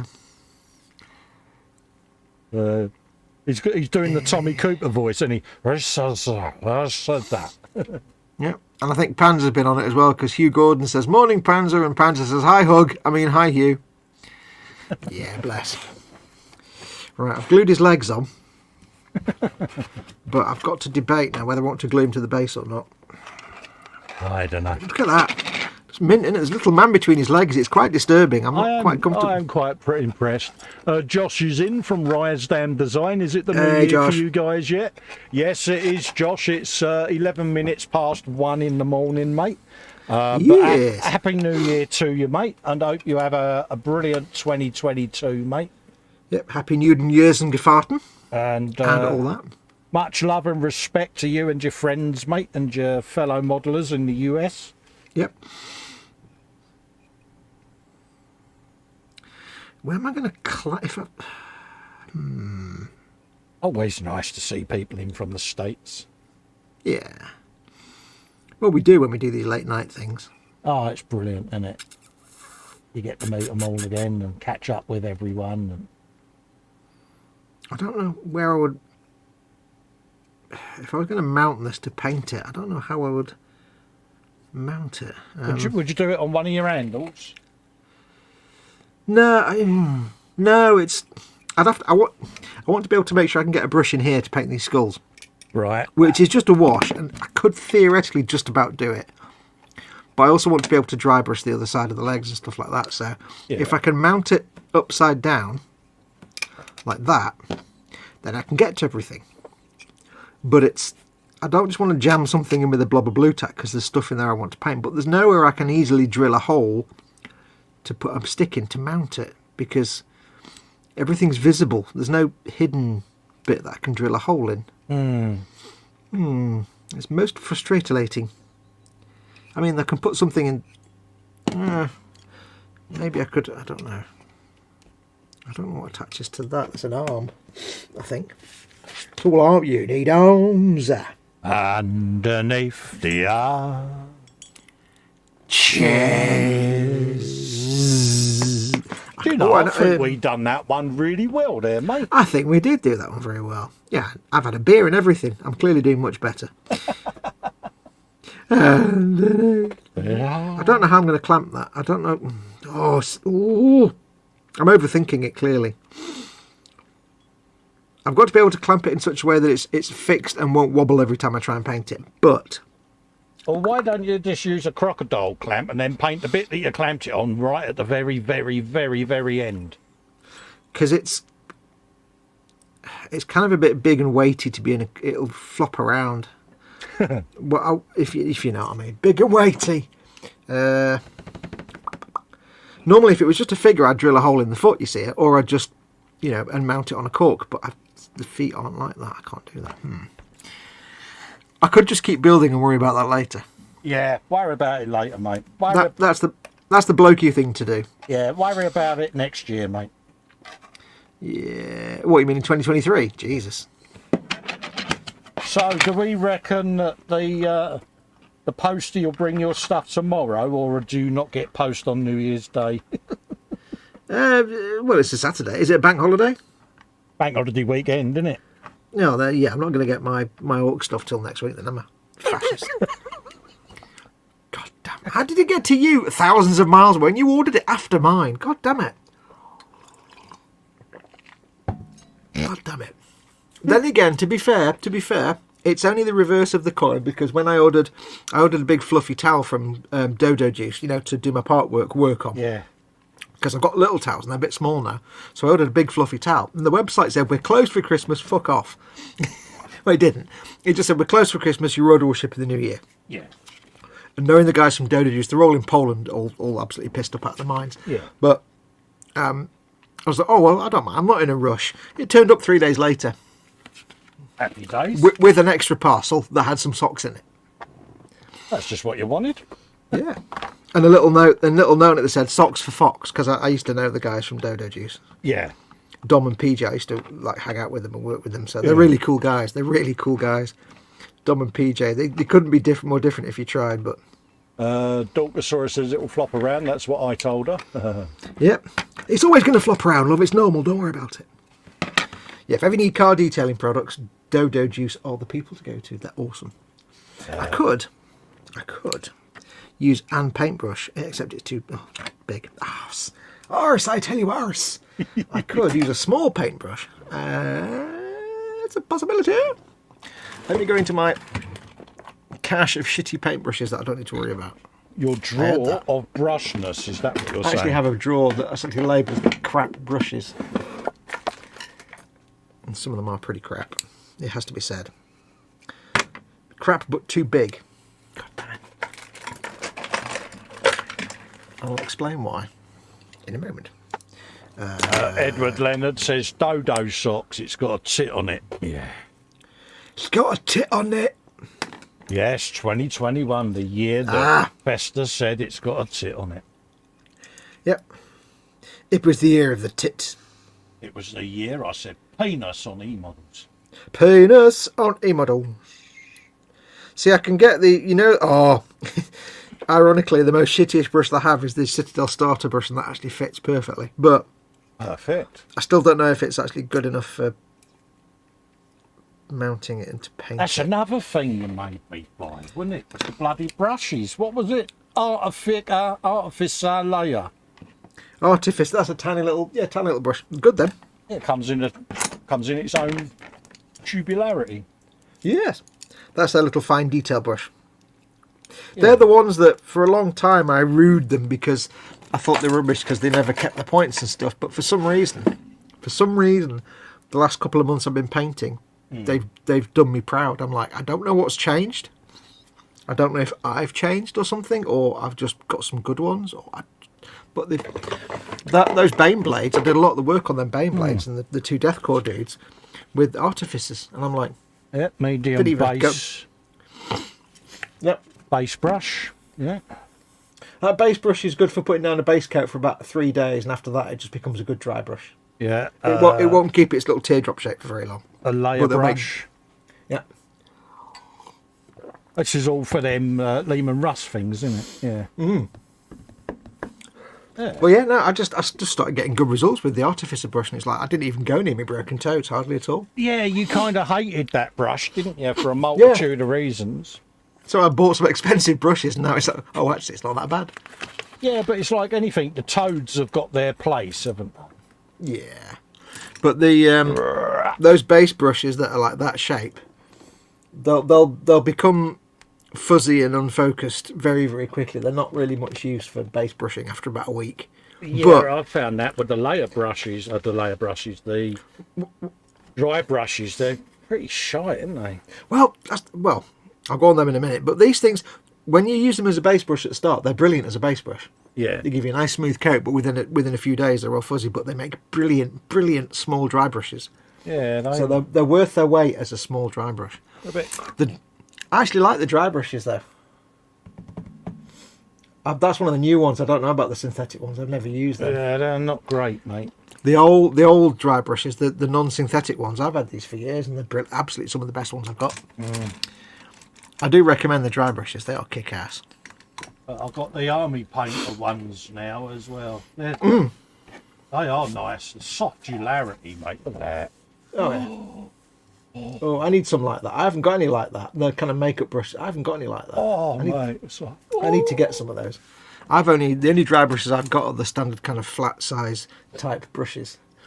But the Games Works, not the white ones because they're synthetics, but the black ones, the traditional ones. These are all like sable or arse hair or something. I don't know. oh, right. Yeah, that could be why I went where I went wrong. Then I got the white ones, but I don't know. And they're probably really good. They're just synthetic compared to the traditional ones, which are hair. that is a good set though, Fox. I'd recommend them bad boys. Look at that. Yeah. I needed to go on Amazon and get myself some Muse put me on makeup brushes. Right, Rise Dam says makeup brushes make the best dry brushes. They do. I need to get some. I've got loads of these types in different sizes and lengths of bristle. Got loads of them. Got a big box full of them. I'll dish you a load up, mate. Yeah, cool. Got loads of them bad boys. I sent them. Oh no, it's not them. I've got loads of them. It's their round, floofy ones. The round, bit like the shaving brushes. Yeah, like the ones you've got there. So I need to get myself some makeup brushes because for the real subtle blends. Yeah, I need to get some of those. I was going to say something. I've actually got a load. I've got a load of some of the best brushes I use for things like weathering when I'm doing like streaking and stuff. Yeah. I've got some of these because I used to do proper oil painting with oil paints on the canvas. I've got loads of proper oil painting brushes. The downside is these are like 30 quid each. So you don't want these. I've had these for years before I did models, but these are amazing. De La Rowney, this is the System 3 Bright brush. Yeah. Candygram for Mongo says that would be a great name for a line of brushes. Arse hair. Finest arse hair. Yeah. Gentleman's arse hair. Yeah. Badger's arse hair. Line of cheap shitty brushes. Badger's arse hair. Yeah. What's that? Angus says, wait, is that an E-Models mug there? Yes, it is, mate. Is it an E-Models mug, an E-Models mug, an E-Models mug, an E-Models mug? That's the one I made myself, mate. Oh, yeah. I've got a Land Rover mug because Land Rover. Okay. Yours is better than mine, though, even though mine's got a Series 3 on it. It might be a And Series 1. it's got a Festa on it as well, so... Mm-hmm. But yeah, I tend to have all shouldn't my it really... drinks in anti-spill ones, so yeah. I do feel it should mostly be a picture of my character and not yours, but... Your character's there, look. Yeah, but mine should be the big one. Big man. What was I going to say? Panzer says Fox obviously didn't get the memo from Royal Mail about two of their main distribution centres being short-staffed due to COVID. Absolutely. Yeah, but I'm literally like 10 miles from the store. I'm just down the road. He's like hundreds of miles away, and he got his. God damn it! Still having a wibble. I'm still having a wibble one as well. I'm not having a wibble.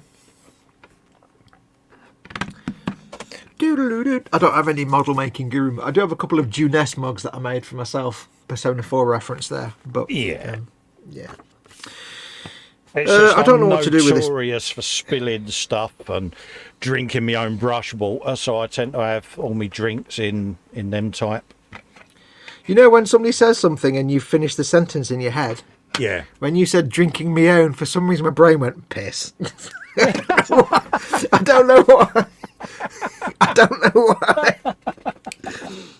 I went all. It was the actress that did that. I can't remember her name now. I know what I can do. I know what I can do. You're a spoon at times. I'm gonna have to pop my headphone off. So I'm gonna go for a wee. Yeah. But I also need to go and get a little bass for this guy as well. I've got an idea. Oh. So give me a second. I should be back in it. I'll turn the microphone off because I don't want you. Yeah, no worries, mate. I'll back in a minute. do a bit of chat, Dolly, and bless. Angus Allett says, thanks, Cole, that clears it up. I thought, hang on there, is there a new mug out? No, we spoke to Pete a couple of years ago about doing them. And obviously the Velociraptor struck, so I kind of did my own, mate. It's different. So I did that one, and I did me Festa one. Because I'm always forever drinking me brush water and things like that. So if I keep them in there, one, it keeps the tea nice and warm, and yeah, brilliant. Panzer says you're 10 miles from the store and 5 miles from one of the affected distribution centres. Absolutely. Andy Preston says Colin's in charge. Yeah, I know, mate. It's fatal, isn't it? I mean, what possibly could go wrong with me in charge and left alone with all the buttonage? Let's have a look further up chat, see what else I've missed. Panzer says he doesn't drink, he's at work, he's autocorrect, might have been nipping on something whilst it was in his locker. Absolutely, mate. Angus says it's after 12 p.m, time to crack open a tinny, woohoo, beer o'clock. Good man. Andy Preston says, will you be making the old Airfix Jaguar 420? No, I wasn't aware of it, mate. I'll have a looky-loo for one, mate. I've got a big arse E-type. I've got a 1/8 E-type. Do you remember the big monogram one that was out? I've got one of them to build. Yeah, I keep meaning to get round to starting that. So hopefully 2022 will be the year that I get my finger out and get that sorted. Angus says, looks great, Cole. Yeah, it's just something different, mate, isn't it, at the end of the day? Yeah, no, it's... But as far as I know, Pete hasn't forgotten about it. It's just getting things sorted out. I mean, with the Velociraptor, it's... Yeah. Everything's been focused on getting through that. Oh, that's the distinct sound of a returned box. Hello, everybody. Right. How you doing? I've got this magical box here. Oh. That was sent to me by somebody in Renfrew. I can't remember who it was. Anyway, they sent me a whole mess of bases. Oh, right, yeah. So what I'm going to do is I'm going to be very clever. Which I know, me being clever. Just shut up. I'm going to be cunning and clever and smart. I'm really sitting here in anticipation now, hoping this works. Yeah. I've had a beer and I'm going to be using super glue. Ah. Yeah. Edge of your seat time. My plan is,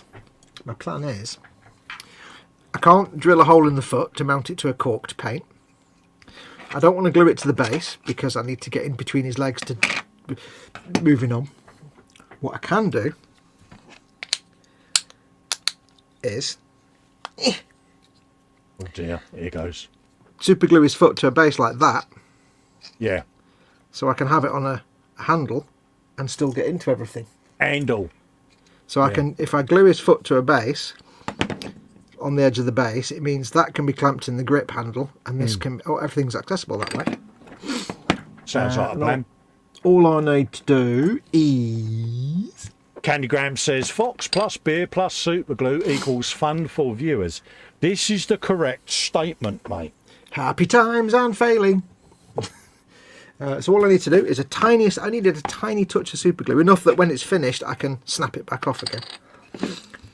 When I first heard about super gluing things to bases for a temporary fix, I'm like, what? Yeah. Super glue, what? And then, but then after you do it, you think, yeah, it does make sense. Yeah. Because you only use a tiny bit, just enough to attach the thing to the base. Yeah, a smidge. And then when you need to take it off, you just get a little blade between the foot and the base and snap it off. It's the one time when super glue being absolute garbage actually works. It's actually a good thing. But yeah, after beer, maybe not so awesome. I need my pliers. My pliers!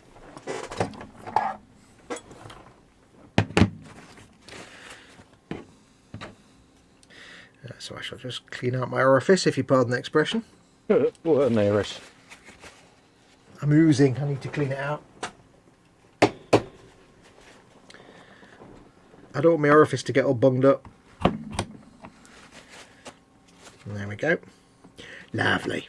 Put that back there. Strong recommendation to people: have an old drill bit that's just about the same, a little bit tinier than the hole in your super glue, and have it on the side of the bottle like that. Oh, right, yeah. Because all I do is when I've finished and I knock it out and get all the glue down, I get that and run it in the hole and back out, and it just clears all the glue out from the tube, from the hole. Give it a big good old bang, mate. Yep, did that. So we've got super glue there. All I need is the tiniest little touch. I bought some cocktail sticks off Amazon. Turns out they were kind of skewers and not cocktail sticks, which is weird. So I've got posh cocktail sticks. It's really weird. Could you with you? I know, they've got little bits on the end. It's like little twiddly bits, look. You'll be drinking pins next. Yeah, but they're also, I use them as toothpicks for my teeth as well, and that's not ideal because then they're too big. Yeah, So that's little not going touch. to end well, is it? Little touch of glue on there and there. We'll see if this is enough. Hopefully it is. You don't need a lot. It's just enough that it'll stay in place with the rigours of brushularity. Brushularity. And it's got to be enough to hold it in place, but not so much that I can't ping that base back off again later. Back in a sec. Okie dokie. So there we go. Let's have a quick look at chat and see what's happening. Fox, you're 10 miles from the store and 5 miles from one of the affected distribution centres, says Panzer. God damn it. Fox plus beer plus super glue equals... Oh, you've done that one. Time to stick some fingers to stuff like other fingers, tables and face. I can't guarantee that by the end of the show I won't have a Spitfire stuck to my face. It's entirely possible. You're not a proper model maker till you've actually, stuck a Spitfire to your entire head. So if I put that in there now, it's going to be janky. But it means now that I can quite easily, he says, struggling, theoretically quite easily, get it in the grip there. But now if I'm painting, I can be painting, we're painting, and I can get into here, I can get into the back, I can get into all the bits I need to get into. If I just glued it to the actual base, I can't get the brush into the gaps because it's a dirty great big base. So this way, I can get in there, do all the painty bits. When it's finished, snap it off, and then it can be attached to the base. So happy times. There we go. Done. Lovely. There you go. Handy tips. If you need to temporarily attach something, consider super glue. Only a tiny, tiny dot. That's the trick. I blew my mind when I figured that out. Okay, well, I'm up to date with chat, so there you go. Happy days. For anyone who hasn't had to say this already, if you're new in the chat in the last hour or two, Happy New Year. Welcome to 2022. Yes, Happy New Year, folks. Thank you for spending your New Year's Eve with us two reprobates. Thank you for the music, the songs, and so on and so on. Yeah. Oh my God. Thank you to all of you. patrons, members, and non-patrons and non-members, all of you who support both our channels, either by being patrons or members or by simply watching the content, joining in chat, things like that. So thank you to all of you. Keeps us inspired to do it. Really does. Keeps me in paying bills and eating food as well. Yes. Yeah, so thank you to all of you. Don't forget, of course, if you'd like to support the channels, pimpage time. If you'd like to support our channels, like the cool kids, you are more than welcome to. Colin's, of course, is patreon.com/Festa67's workshop for his patron. If you want to support him via Patreon, or you can click the join button beneath any of his videos and become a channel member. Either way, you get access to loads of cool bits of stuff. Members get little icons to use in chat. And you also get access to the 24/7 Zoom session that we have for patrons and members, and the and the Facebook 24/7 Facebook group as well for patrons and members. Absolutely. Yep, and mine is the same. It's patreon.com/modelmakingguru, and you can click the join button under my videos. Either way, you are supporting our channels directly. You're helping us. I do this for a living, and you're helping both of us support our channels, keep them going, and helping us to get more kits, to do more stuff, and to put food on our tables. I think I'm ready to build the head. Oh no, I'm not. So thank you to all of you for being lovely. Appreciate it. Absolutely. Look what I did, Cole. Oh. I stuck him on a little base. I'm impressed. And when I need to get him off, I can just get my modelling knife and go, beep, and then snap all the delicate bits off when he falls onto the desk. That'll be fun. I'm impressed, mate. Yeah. So I knew there was a reason we liked you. Candygram says, channel members get to post cool icons. Absolutely. Yeah, you get different icons on my channel. My icons aren't anywhere near as cool as Colin's, unfortunately. Mine are just a bit garbage, but hey. Angus says, that's a great tip, Fox. Cheers. Yeah. It's also really good if you've got, say, a figure. If you've got one of them stupid flying Space Marines with the jetpack and they're on the stupid curvy clear base thing, and you can temporarily affix them to a bit of sprue or something else while you're painting them, because they're floating in the air.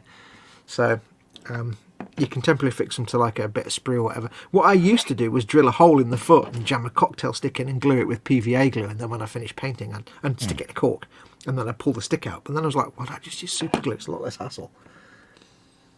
As long as you use a tiny bit, you can just twist the part off, or I could just snap it off. Now, if you use plastic cement, it's a permanent fix. You can't ever get it off.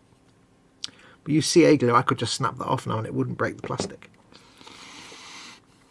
Lynn Nipple says, looking good, Fox. Thank you very much, Lynn. I do my best. Right, I've got to stick on some wiggly arms now. And one of the arms has a crow on the end, or some sort of weird dead bird. You would go like that one. She had a dead bird on the end. It's got a tit on it. Is that what you're saying? It's got a tit on it. Right, so I need 29, 28. First of all. I must do some more icons for the channel, folks. So I will get. I say that, and then I never do. Everything else everything else gets in the way. There's still fireworks. Who does fireworks at 1:30 at night? Chuds. Chuds.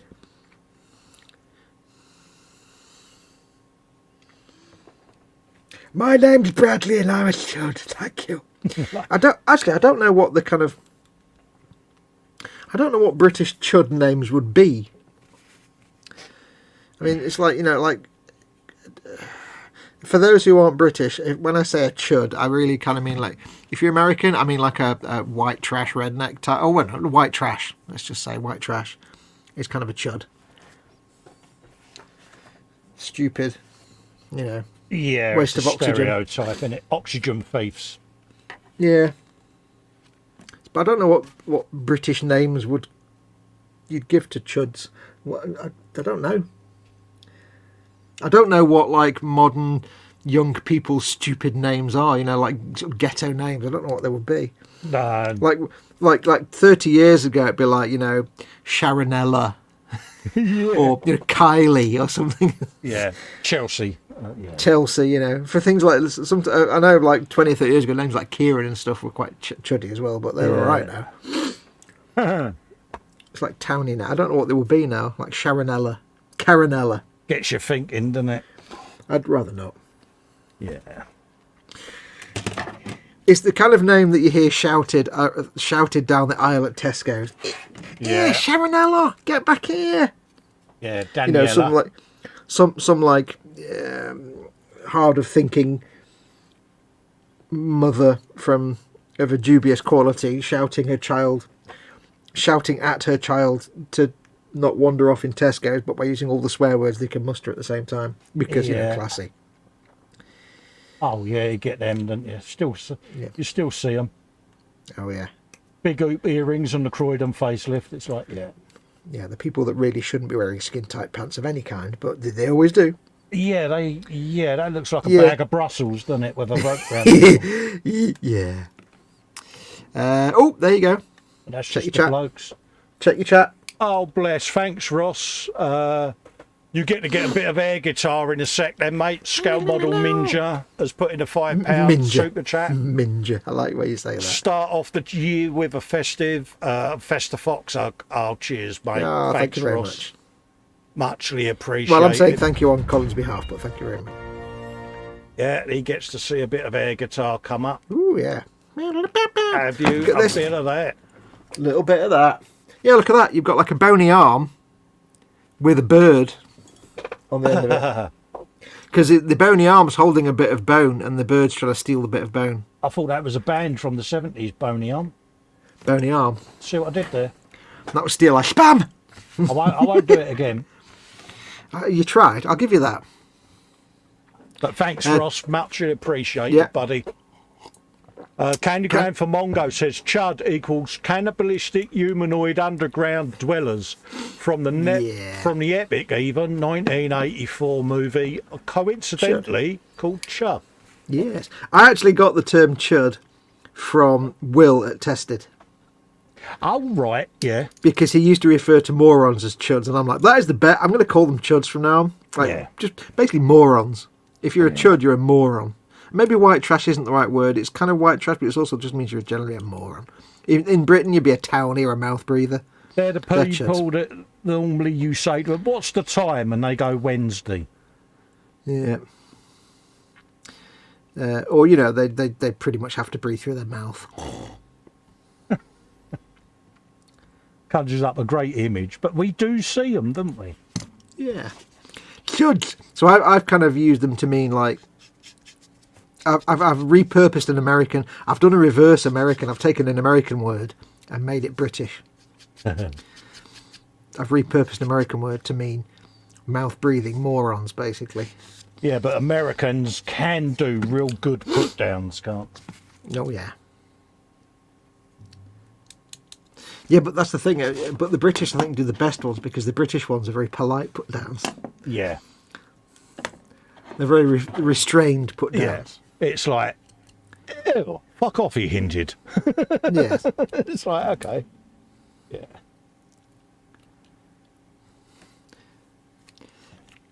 Knuckle draggers, yep, says Pete Bergs, absolutely. Yeah, that's the best one, yeah. Knuckle draggers. Pete Panzerkoenig, here we go. Fox, have you considered that the bird could be looking for a good bone? Okay, I'll get my coat. See what he did there. I see what he did there. You get 10 points for that. I don't know if they're good points or bad points, but they're just 10 points. I don't know if we're talking XP or police points, I don't know, but we'll give you 10 points. That's what I'm saying. Good points, bad points. Inbred, says Bobbins, yeah. Mouth breathers. Yeah. Yeah, we get some weird people about. I just remembered a Peter Kay joke.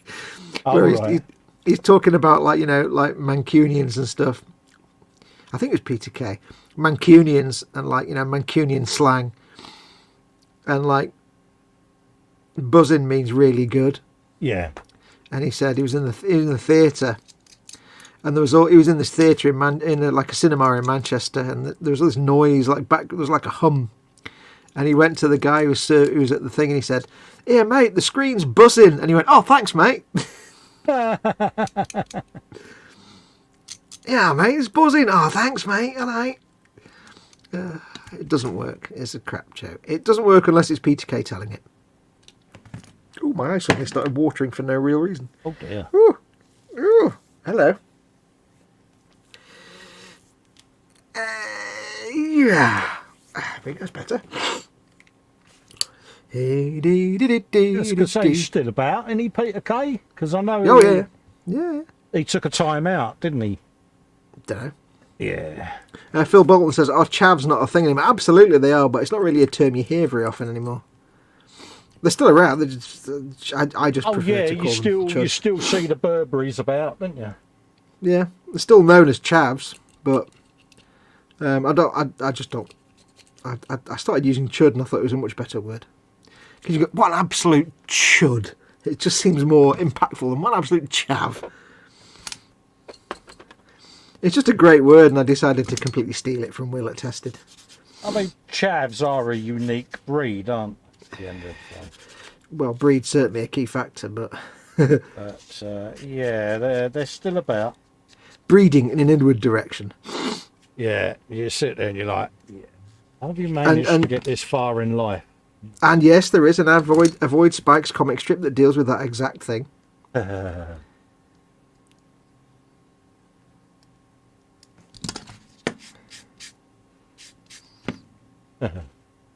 It was what was the joke? It was a strip, and the joke was that I think Martin was sat there reading the newspaper, and he said, "No, one of the I can't remember who it was. Like, it was Fox and Mark were sat there in the kitchen, and like one of them was reading the newspaper, and he says, "Oh, the Burberry factory's closed down, or Burberry's closed down," and then the other one, whoever it was, reacted like with a screech, and he says, "What's wrong?" And he says, "There was a sudden what was it? It was like a million chav voices all cried out in pain and so were suddenly silenced." Well, I've almost snapped this bird off this thing already. It's attached by the tiniest bit of plastic that's just not going to last more than a minute.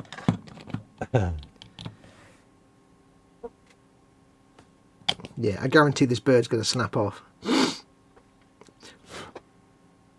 That's always the bloody way, though, isn't it? You try to not break something off the kit, and it's like... Well, it's basically holding onto this bone with one foot, one talon. Yeah. Which is this tiny little stick of plastic, which is it's like a hair. So I don't know how I'm going to reinforce that. When I'm painting it, it's going to be bending. I have to be really careful. If it does snap off, I'd have to super glue it back on, I think. Yeah, that's going to be... Yeah, that's going to be a bit of a pain, that, isn't it? Yes. That is the one downside of all these beautiful kits they do. Like, there's so many I've looked at and thought, I'd love to build that, paint it and sell it, but I wouldn't want to pack it. No, this is the problem, isn't it? It's all right us sitting here painting them and all of that, but it's when you go to send them out to the buyer. It's like, I really want to get Archaon the Ever-Chosen and the Lord of Change.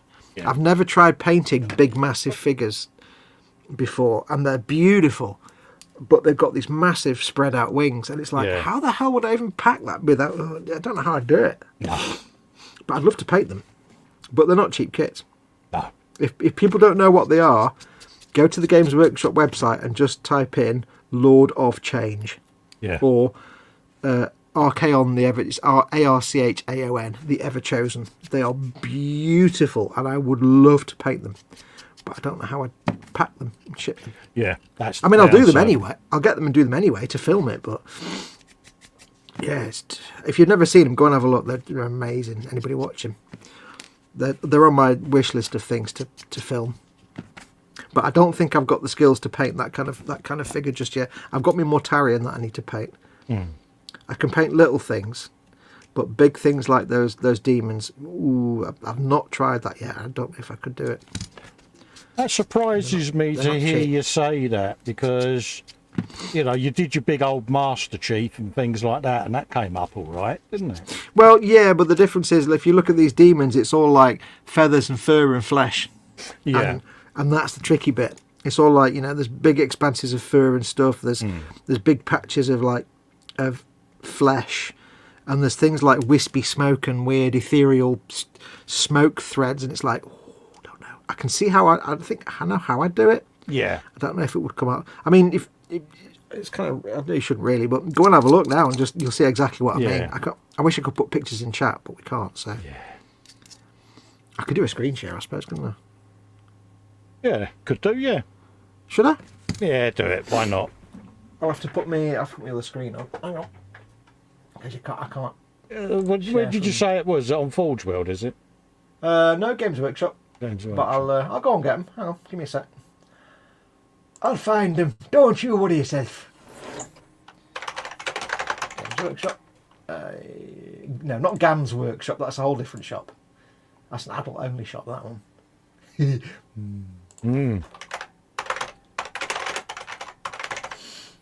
Do. There's that one, and where's the Lord of Change?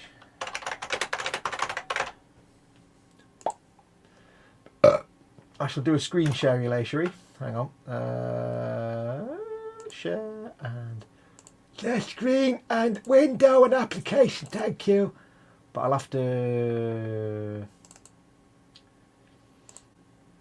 Okay, can you guys see that?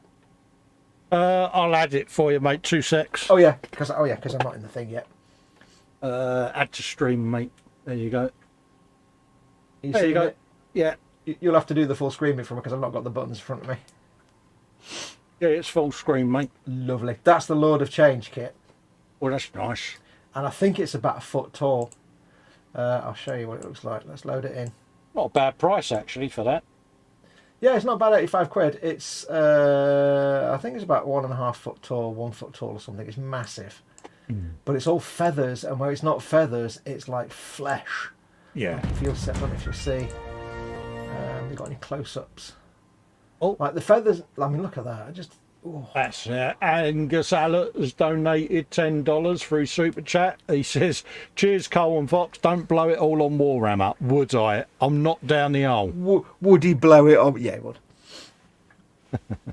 I promise you, mate, I won't. Thank you very much, Angus. Massively You're appreciated. a lovely, lovely fella. Don't let them tell you anything otherwise.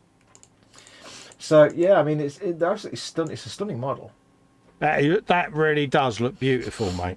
I mean, look at the. I don't know if you can see where my cursor is, but look at this weird little sort of lines painted on that blue thing. Yeah, it's gorgeous. As far as I know, it? that's just flat. That's actually hand painted detail. Yeah. Insane. But it's all the fleshy bits. Like he's got his belly there. Is just like. I don't know if I could do it justice. I might be able to. But it's the kind of thing that I do my weathered vehicles and stuff. It's the kind of thing that needs to have a beautiful paint job, and I don't know if I can do it. I think you would enjoy the challenge. I would. Oh, I would. But you would relish the challenge, but dare I say it, would you overthink it and get yourself worked up before you even started it? Probably a bit. But it's the kind of thing that it needs a beautiful paint job. Yeah. It needs not a sloppy paint job covered up with weathering. I don't think you can just do a base and a wash and a layer on that. You need to do lots of glazing. Yeah. And I would love the challenge. But that's even the more, thing with Black Coach, it was the glazing and the blends on the horses, and I'm like, yeah, I shall wait to do it until I've got my skills where I think they should be, but it's nice to already have it. Now this one is RK on the Everchosen, and this is even bigger. Holy moly, look at that. Not only has he got a dude on the back, it's also got 3 heads. So Wow, that's stunning, mate. That's the 360 view. Look at that. Bloody hell. So it's a big, massive dragony thing, but with 3 heads and a dude on the back. That is stunning, isn't it? Got any good close-up views? It is nice. I like that. Look, I like the 3 heads because you've got Nurgle, Tzeentch, and Khorne, because it's like 3 gods in one. But look at that. I mean, that's a standard dude, by the way. That's a standard size dude that you can see there. So you get how big this thing is. I mean, look at those heads. Look at that. I would love to paint like that. How are they achieving that? Well, I actually found. Here you go. I'll tell you now. Look at that. I will do them at some point, but I suppose the thing I need to remember is you can stop the screen share now if you'll stop. All right, mate. The thing I need to remember is if I do mess it up, I can just detol it and start again. Yeah, it's one of those. I mean, I think you're selling yourself short, to be honest with you, mate. Bobbin says it's much smaller than you think. Yeah, I know they're not quite that big. There's, it's like Imperial Knights aren't that big, but still, compared to little dudes, they're quite nice. Bobbin says Duncan has, of course, done a painting vid on that one. Has he really? Is that on his Academy stuff, is it? No, that's on Warhammer TV. Oh, wow. That's the Archaon, the Ever Chosen. I've sent you the links before. It's like 2 episodes. I might Mind actually go and you, watch. I have improved with links because I am on episode 19, I think it is, of season 4. So I've been good. Ooh. What have you, DS9? Good girl. I know, I need to get back into that. I haven't watched any over Crimbo and... Because you are rubbish. That's why. Yeah, but I'm not that I've got a fixation on Major Kira, but I may have sent you a video of her that woke you up at about 5 a.m. You pretty much have a fixation on Major Kira. You've got to admit, though, that was a good video, wasn't it? Oh, was it ever? Was it ever? I had to stay sat down for a bit. Let's just leave it at that, shall we? Yeah. I Say think no more. I earned good brownie points for that one. Yeah, not with your missus, but definitely with me.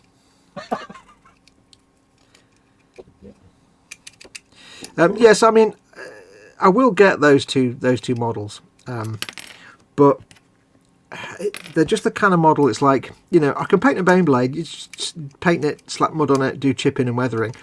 Those are the kind of models that, and even with like Mortarion, which is like the Demon Primarch, the Death Guard Primarch, his armour, I can make it all rotten and rusted and weathered and chipped and so on and so on. But those guys, they need to look incredible. You don't weather those kind of things. They just look beautifully painted. I do like how it's a little bit daunting. Yeah, I like how they've achieved that. Well, I actually and glaze and mate, it really does look stunning stuff. Well, here's the thing. I actually found a channel, and I sent you a link for it as well. I don't know what it's called. I found a channel on YouTube. It's a guy who is a former painter, Games Workshop painting team painter. Oh, is that the guy that did York? Yeah. Yeah. And he basically, because he no longer works there, he's free to do whatever the hell he wants. He basically does video tutorials of how to paint like the Games Workshop paintings, how to paint like that. Yeah. And it is insane. I mean, it really is insane. It's a lot of it is glazes. Angus and is a lot of saying it, you could airbrush the fades on the base coats, e.g. wings, then do cool dry brush and end with the line work. Yeah, you could do this. Yeah, I think he could do it. I think you sell yourself short. But I can understand why, because, like you say, it's a ground model, isn't it? And it's a technique that you haven't yet done, isn't it? So I think it's just because it's not something I can weather out my mistakes. It needs to look nice. It needs to look like a piece of art, and that's the thing. They really are. Yeah. I will do one, but I think what I'll probably do is I will probably get one and do one without filming it, and get one and paint one, and then once I've done that, then I don't know what I'm doing. Then I might film the next one. Yeah, I want to paint one just to enjoy painting it. Yeah, I can get that. And then I can sell it, and then I can buy another one, and I can film it. Yeah. But they also, the kind of big wavy floppy everywhere models that it's like you kind of need your own Roger to do all the videoing and camera work. Like Duncan has Roger that does all that. I don't have that. It makes life hard. When am I going to get wealthy enough that I can afford staff? That'd be brilliant. But yeah, this guy, I can't remember his name. Let me go and find it. Bobbin says he'd like to get more Raffi as well. And Paul says he'd like to get is it Xiphon? Xiphon, yeah. I can't remember what that is. Is that one of the Seraphon things? I can't remember. Ninja says, Colin and Fox, can you say hello to my youngest Draven who has just come downstairs, please? Hello, Draven. Hello, Draven. Happy New Year, young man. What are you doing up this time of night? You're not feeling well, buddy? Yeah. Bless you. Just do a great big burp and everything will feel better. Yeah. I cleaned that one up. You did, didn't you? Tell you what I'll do. Because the people need to see this. Panzer's heading off. Says, time for me to head off. Take care, all. Take care, Panzer. Catch up with you soon, Take care, Panzer, matey. Enjoy all the foods. I'm going to find the link to the channel that I sent you, and I'm going to tell people what that channel is. Yeah, absolutely. So give me a second. I'll have to do some shenanigans. Do you want me to pull it off me messenger? Yeah, if you can put it in chat because you're on I'm on PC, so that'd be easier. Yeah, no worries, mate. It was, I it can't was only remember. a few days ago, wasn't it? It was yesterday, I think. Yeah, won't be far up in the chat. But yeah, if you want to know how the Games Workshop team paint things like that, this guy did it, and he says this is the. He even goes in and says, "Here's the thing on Games Workshop website. I painted that. I'm going to show you how to paint it," because he'd painted a lot of the box art models. For example, he says it will take him 2 days to paint one Space Marine. Really? Yeah. So, it's incredible the amount of work he puts into it. It's all glazes. But what gets me is when he paints the tiniest detail with a brush, and he goes, "Now we're going to paint this." Done. And I'm like, "Oh, I hate you." Because like we'll be there with a brush like this, trying to paint the eyeball. I can't do it. And he's like, "There you go, done what?" It's scary. So it's worth watching his stuff. He's only got like about 4,000 subscribers. It's insane. He's like the only person on YouTube that is an ex-Games Workshop painter. And yet nobody subscribes to him. I don't get that. That's a shame, yeah. Yeah, it's not like Darren Latham, who had loads of subscribers but had to stop because he was still a Games Workshop painter. He wasn't ex at all. Is it the part 1, part 2? Yeah, I got it. It's just I don't mean the links to the videos though. I just mean the channel. Put a link up to the channel. Oh right. He's not got that many videos, but I just meant because I can't remember his name. It's something Brush, I think. The something Brush. Yeah, Infernal Brush. That's it. The Infernal Brush. It's incredible. I've just subbed to the guy. Yep, I've subbed to him. Yeah. It's insane the amount of work they actually put into those things. So yes, I'd be fairly confident I couldn't paint Archael Never Chosen to look like it does on the box because yeah. Here you go, folks. Go and give this fella a nice subscription. Yeah. When you see things like that, you think, yeah, I'm not painting that way, that good.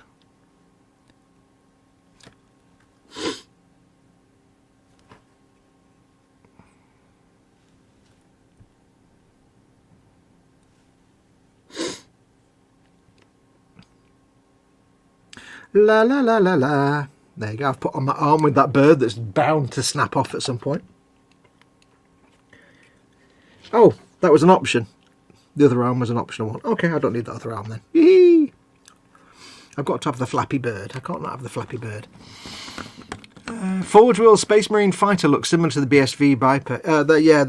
Some of the Forge Wheel planes do look a bit BSG. I love the fact some of the Forge Wheel planes just boxes with wings. They're brilliant.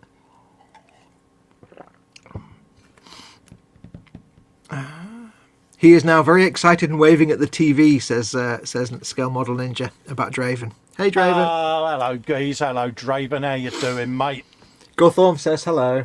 Yeah, bless your heart. Yeah, that's a good channel, that mate. I was absolutely stunning. Yeah.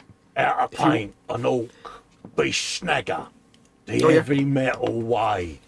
It's like he shows how to paint an orc, and it's 2 episodes. And Yeah, one episode is just painting the skin. Yeah, but dude, look at the skin on that. That is unbelievable. Yep. So if you want to know how Games Workshop do that, you have to go and watch his stuff. Yeah, that's on the watch list. Happy days. That's actually adding to the favourites. That's the funny thing. That kind of painting skill that he demonstrates is so far beyond Duncan. You realise that Duncan is the kind of introductory level. He's a very good painter, but he's nowhere. The stuff he films is nowhere near that kind of proper box art stuff. I'm sure Duncan can probably paint like that, but the stuff he videos is more. That is just stunning mate. Not for beginners. It's Duncan's stuff is not necessarily for beginners, but it's an easy way into painting. But that guy's stuff is just insane. The real deal stuff is insane. Yeah. Miguel is in Devil.Games. Hey Miguel. Is it New Year where you are yet, Miguel? If it is, mate, Happy New Year, my friend, to you and New Year. All your family and friends. Pass on our regards. If anyone's in New York, has your ball dropped yet? And, yeah, hopefully, mate, you have a great New Year, bless you. I assume somebody will get that joke. Or that reference. New York, innit? The big ball drop. Moving on. Yeah, They have the ball in times the ball that drops it. Never mind. Oh, really? I don't know. I know nothing, mate. What would I know? Oh, I know nothing. I know nothing about anything and anything about nothing. And I know very little, and what I do know is so useless that it's no use to anybody. Absolutely, and I'm happy about it. So, yeah.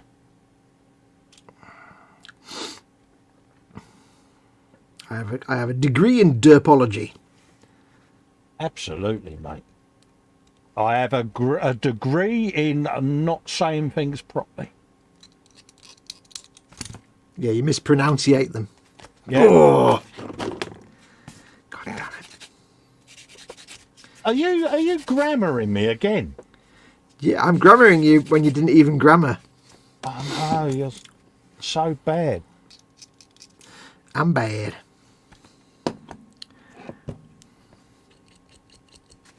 Nothing wrong with mispronunciating something. I'm going to come over there and beat the spelling into you, boy. See, you're going to spell good from now on. Yeah. God damn. Now do one of them factoids. Yeah. Are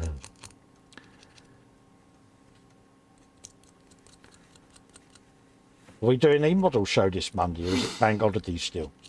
I don't think it's bank holiday, is it? I don't I've think. got no idea, mate. First, second, it's 3rd of January. Nobody cares about the 3rd of January. Oh, right, we'll be back as normal then. I guess so. It's not my what's in store, so I'm not really bothered. No, it's not mine. Is it Ted's? It might be. No, it's Chrissy's, isn't it? Is it Chris's? The good thing is if it was Ted's last time, he won't remember and it'll be Ted's next time if you need it to be, but it is an option. Yeah, we'll leave that one to Chris for the side. Yeah, Ted's. I'm rubbing my bone. Yeah, it'll be Ted's. What's in store then? Would we stitch Ted up? No, Ted's too lovely. Do you know who who I think of whenever you know who makes me think of Ted whenever I see him? Oh, do you remember Heartbeat? Yeah. Do you remember the guy that used to run the garage? Yeah. I've got it now. Yeah. Just every now and then, it's like, what's his name? I can't remember his name now. Candygram for Mongo's just subscribed to Infernal Brush's videos. He says look amazing. Absolutely, mate. Yeah, go and check this channel out, folks. It's well worth. It's nothing to do with us.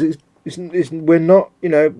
This is just someone I found and was so incredibly awed by his work that you have to, if you want to know how Games Workshop do that kind of paintwork, that's the only place you're going to find out. Yeah, definitely. Because, definitely Games Workshop keep their Games Workshop definitely keep their secrets. Although he does use non-Games Workshop paints, but what you'll probably be shocked to learn is that so do the guys in the painting team. I have it on good authority. Exactly. I am that impressed with his work. I'm actually going to post his link into the group and pimp it on the brunch. Yeah, I meant to do it in the boom, but I completely forgot, so I must do that.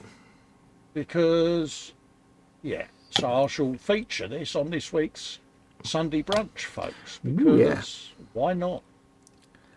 I'll go and give his channel a visit because,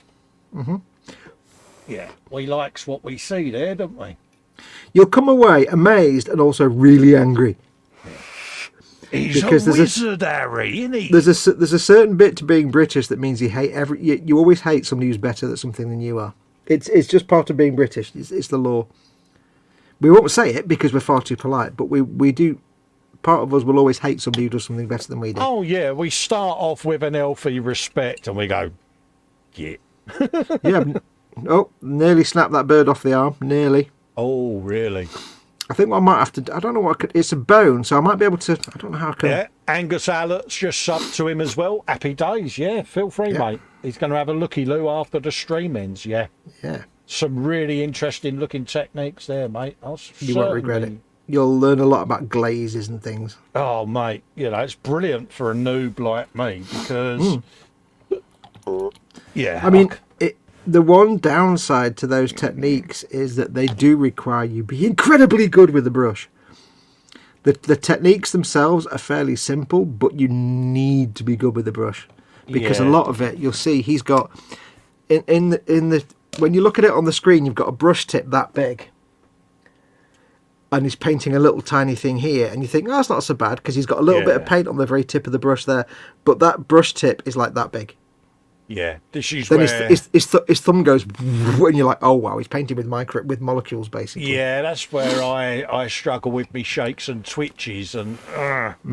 But yeah, you can look at these fellas and that and go, yeah, I'd love to do that, but it's that, you know. I've got a cunning plan for this wibbly wobbly bird. Go for it. I'm all ears. I think what I might have to do to give him some kind of structural integrity, because it's not going to stay on, it's going to snap off. I might use some easy line. Oh, yeah. Yeah. To maybe be like rope tied around the bone that's just hanging down, but it then just happens to wrap around its leg and somehow slightly reinforce it. It's a good shout. You kind of have to do what you have to do, don't you, really? Sometimes? Yeah, I can fully concur that decision, mate. I have found over the years that easy line is a wonderful way to reinforce some joints. Sometimes, because you've got to do super glue on it. So easy line has become that get out of jail free card for a lot of things, isn't it? Yeah, it's the moment you get easy line is the moment you start using it everywhere for all kinds of things. I think fine actually.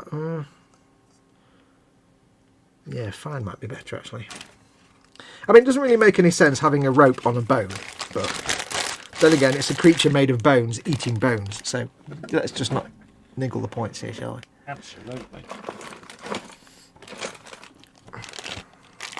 It's like when I had, when I built the Modiphius Wasteland Warfare Fallout Super Mutant. It's a resin kit, and the arm was divided into two parts: the forearm and the lower arm and upper arm. And there's a dirty great big line, a gap between them. I'm like, well, how can I... Hello, waking up time for the lady.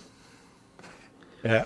Ross is saying that Draven wants to know what you are building, Fox. I am building... It's a Warhammer Age of Sigmar.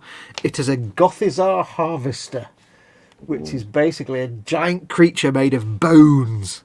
Bones. Because it's an army of dudes that are all made of bones and skeletons. And what this thing does is it picks up all the bones off the battlefield and it puts them in its back, and it processes them to make them into food, and then it uses them to make more soldiers out of bones, and also to heal its fellow soldiers using the magic in the bones. So it's basically a big skeleton, but it's got a face like a puppy dog. There you go, Draven. Hopefully that answered your question, young man. It's a big machine of bones that picks up dead things off the battlefield and turns it into more soldiers. But what Colin's building is far more interesting than that. No. Yes. Don't put yourself down. Because what Colin's building is everything. Yeah, everything in the box is going on this build. Colin is literally building a box full of everything, basically. Yeah, because we can.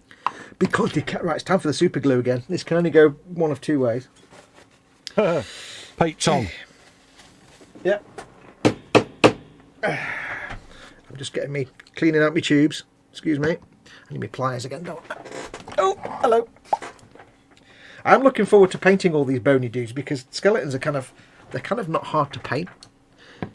Although, again, you could do the Games Workshop and spend an hour on each bone, and it would look incredible. But at the same time, I'm not doing that. Yeah. So, but yeah, I really do want to. There's part of me that really, really, really, really, really wants to paint Archaon the Everchosen. Just because it's got 3 heads, man, and it's awesome. Yeah, but 3 heads. I mean, yeah, it's. But I love the way it's got one. It's got one head for 3 of the different gods. One for Tzeentch, one for Nurgle, and one for Khorne. The 3 of the Chaos gods. Yeah, it's 3 heads, isn't it? 3 heads are better than 1. Yeah. Get your heads here. Ninja says he said thank you. That's him. Yeah, do you want to show Draven what you're building? Take Draven through what you're building. I'll put you full screen if you Yeah. want. Let's just have a quick move around. I shall put you full screen. There you go. I am building the Hulk battle truck. Let's just put that there because I don't want to put it in me super glue because I've just literally put a blob of super glue on my bench. Yay! What, deliberately or by accident? No, deliberately. I was in the middle of super gluing easy. Oh, you've done it again, haven't I? 2 secs. I've done it again, haven't I? I've Pretty much. Let's put that there. It's just so that I remember where my super glue is because I'm going to lean in it. Shove that on there, around there. Like that. There you go. That's my little contraption, mate, which is an Hulk battle truck, innit? Battle wagon, I think. Battle wagon, even. The original kit was that, but I didn't like the little guns that come with it, Draven, so I put on big guns. And many guns. Death roller and squigs and a squiggerpult and yeah. In other words, I got carried away, young man. This is what happens when you grow up. You still remain 7. Yep. And if you don't know, what he's building is orcs, and orcs call guns Daka. Yeah, it's got loads and loads of Daka. Big Daka. Loads of Daka. It's all about Daka. And it's even got a funnel on it from a warship, HMS Hood. Yeah. And a ladder and geezers and...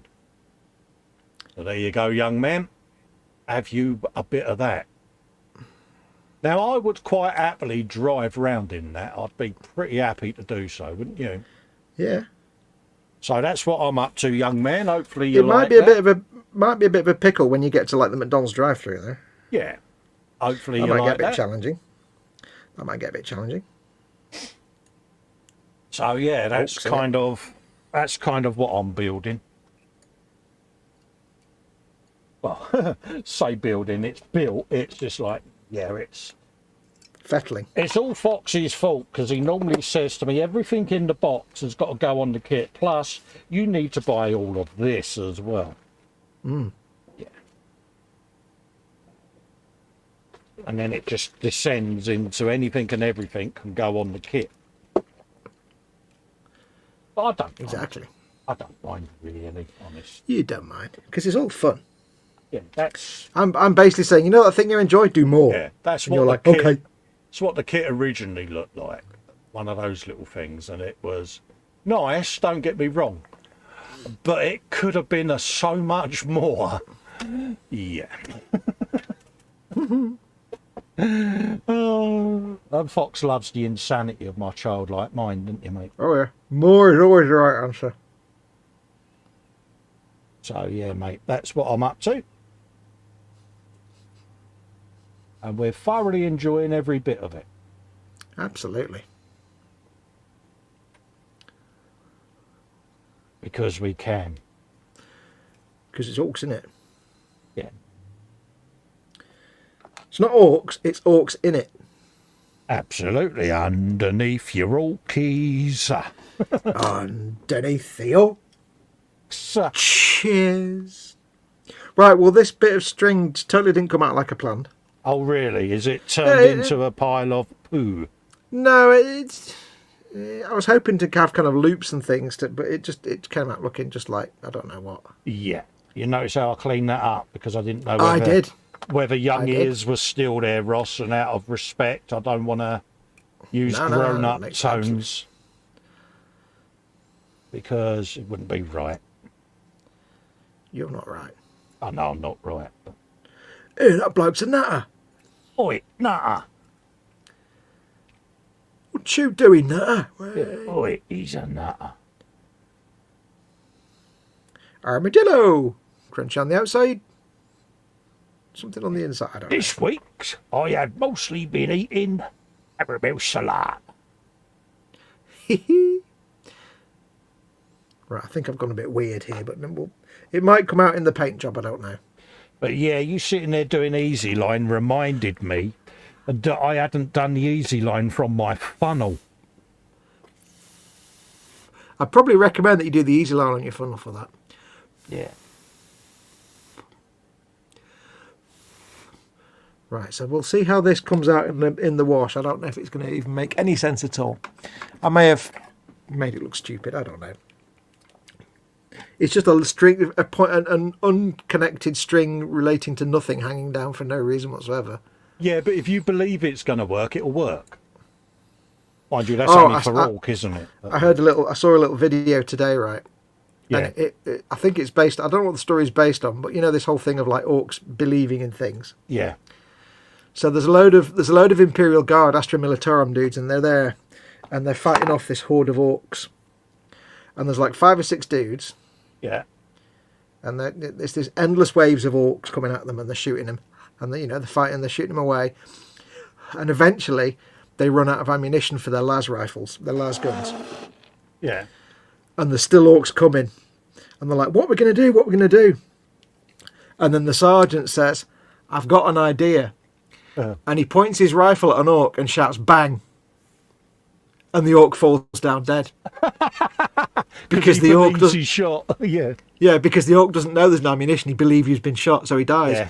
So they all start like aiming at all these orcs and shouting "bang!" And all these orcs are falling over dead. Oh. He said, but it went a bit wrong because the 6 orcs trembled to it, and then it was all going really well until they saw these 6 orcs like coming towards them over the horizon, and they suddenly heard this little mutter coming from the orcs going, "I'm a tank, I'm a tank, I'm a tank, I'm a tank, I'm a tank."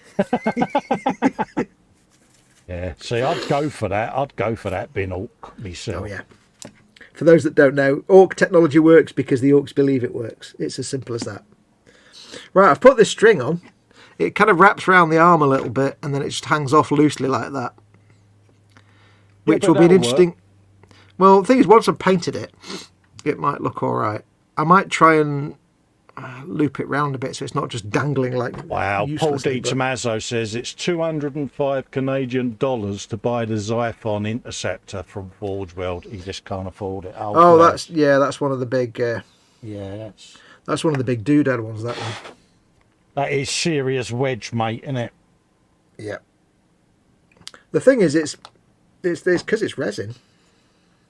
I mean, let's not forget, if you want to make your own your own like big massive Forge World Titan, you're talking about 1,500 quid. Yeah. Which is about 35,000, Australian dollars. Or I've looped it round a bit. Oh, you're good. So it looks less like a random dangly string and more like something that everything can get caught on and snap it every 5 minutes. Yeah. I'll regret that. Dorkosaurus says, Paul, yeah, that's a big no, isn't it? Yeah. Well, it's a big no, or it's just something that you can slowly save up for. It's a grail kit. Because there's things that I really wanted to get, and I can't, someday I probably will do a Forge World Titan, but I'm going to have to save up for one. It'll take It's years. a lot of money in it, mate. Yeah, and I'd have to be a lot better with resin, and it'll take me a long time to get to that point. But I don't mind, because I'll save up. But yeah, there's never any harm in having your dream kit that you're going to have to save for a long time. Because it'd be nice to be able to afford any kit you want, but it's not for any of us. That's not an option. Oh no, it's that money no object, isn't it? Yeah, it'd be brilliant, but it's never going to happen. But I'm just going to put some extra. I'm going to put some super thin super glue on that strand now, just to lock the arm in. The whole point of putting this little string on the arm and on the crow's foot is to really just because I need to super glue the foot in place. Yeah. But just a blob of super glue would look terrible. So if I disguise it with some rope wrapped around the foot, I can then use some really super thin super glue to lock the foot in place. If I've got some glue coming out. Well, see, I'm taking a huge risk because I'm running super glue down this seam, and I have my finger holding the easy line on the seam. Ah. How do we think this is going to work for Festa? Very well, thank you. Ah. Well, for us anyway. Ah, yeah, there you go. There's only a tiny bit of Festa been left behind on that seam, and I'm happy with that.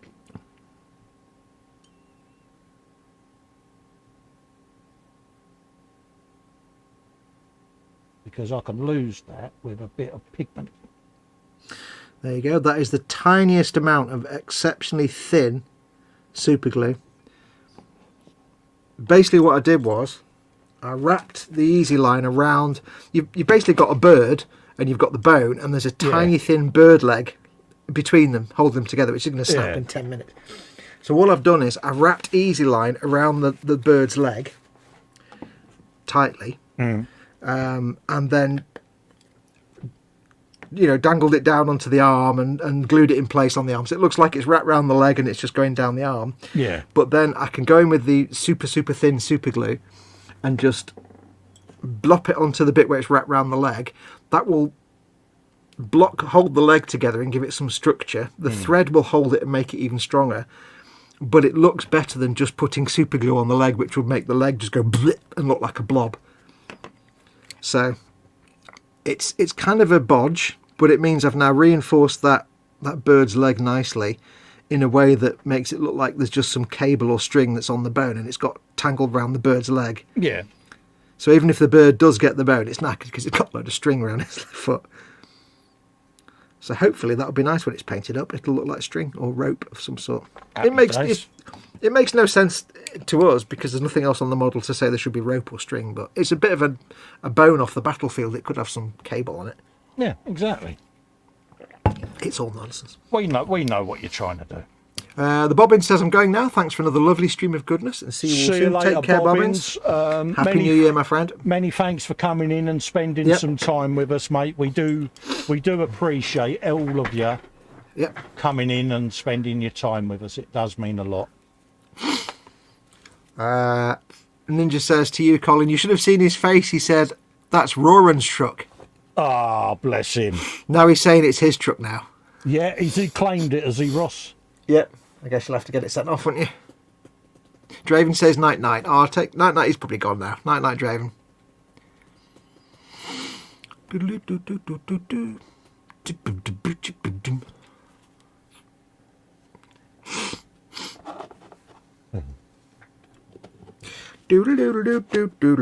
Oh, Nigel will be so happy that I put his funnel on this. It was brilliant when he sent it. It's like, I defy you to find somewhere that'll fit. It's like, yeah, that'll fit. Defy is not a word I understand. Yeah, it's like... Challenge accepted, as always. Totally accepted that challenge, mate. It's like, yeah. Your challenge fears me not. Doodle-doo-doo. I'll tell you what I watched the other day. What's that, mate? Which, you might not know what it is. I didn't know what it was. Having Amazon Plus... I saw on Amazon Plus it was The Wheel of Time. Right. And for some reason I got it confused and thought it was the prequel Game of Thrones series, so I started watching it. Yeah. Which is why I was completely confused in the first episode when I thought, what's this got to do with Game of Thrones? So I started watching The Wheel of Time, which has nothing to do with the Game of Thrones. And I have to say, it's just kind of crap. It wasn't very good. So this isn't one I've got to watch then? No. It was like, imagine Game of Thrones, right? But you don't care about any of the characters. None of them are likeable. They're all instantly forgettable. I can't remember anybody's names because they're all stupidly unpronounceable. Every other word is a made-up name for something that you don't know what it is. And it was just boring. It was like, really? Wow. Yeah, it wasn't good. It was... no. It was a bit pants, was it, mate? Yeah, it was like Game of Thrones, but with nothing good about it. Take everything good about Game of Thrones. Like, Game of Thrones, in the first 2 or 3 episodes, you knew all the characters and you understood, and you liked them and you didn't like them. Daenerys Targaryen. Yeah, exactly. In this series, I couldn't tell you the names of any of the characters. The only one I can tell you the name of is Isildur. No, sorry, is see, I can't even tell you his name. What's his name? Thingy of whatever.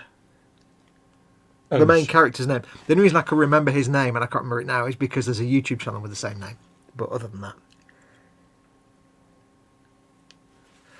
that. So I watched all 6 episodes, and it really wasn't interesting. It was boring. I'm not going to watch the second season. It's like, really? No. Yeah, sometimes it's just like, I suffered season 1. Yeah. See, no. It was like, I don't know, it was just like, it wasn't in any way interesting. And I didn't care about the characters, and yeah. Yeah, if you can't relate to the characters within the first episode, then you're not going to. No, not really. That's simple.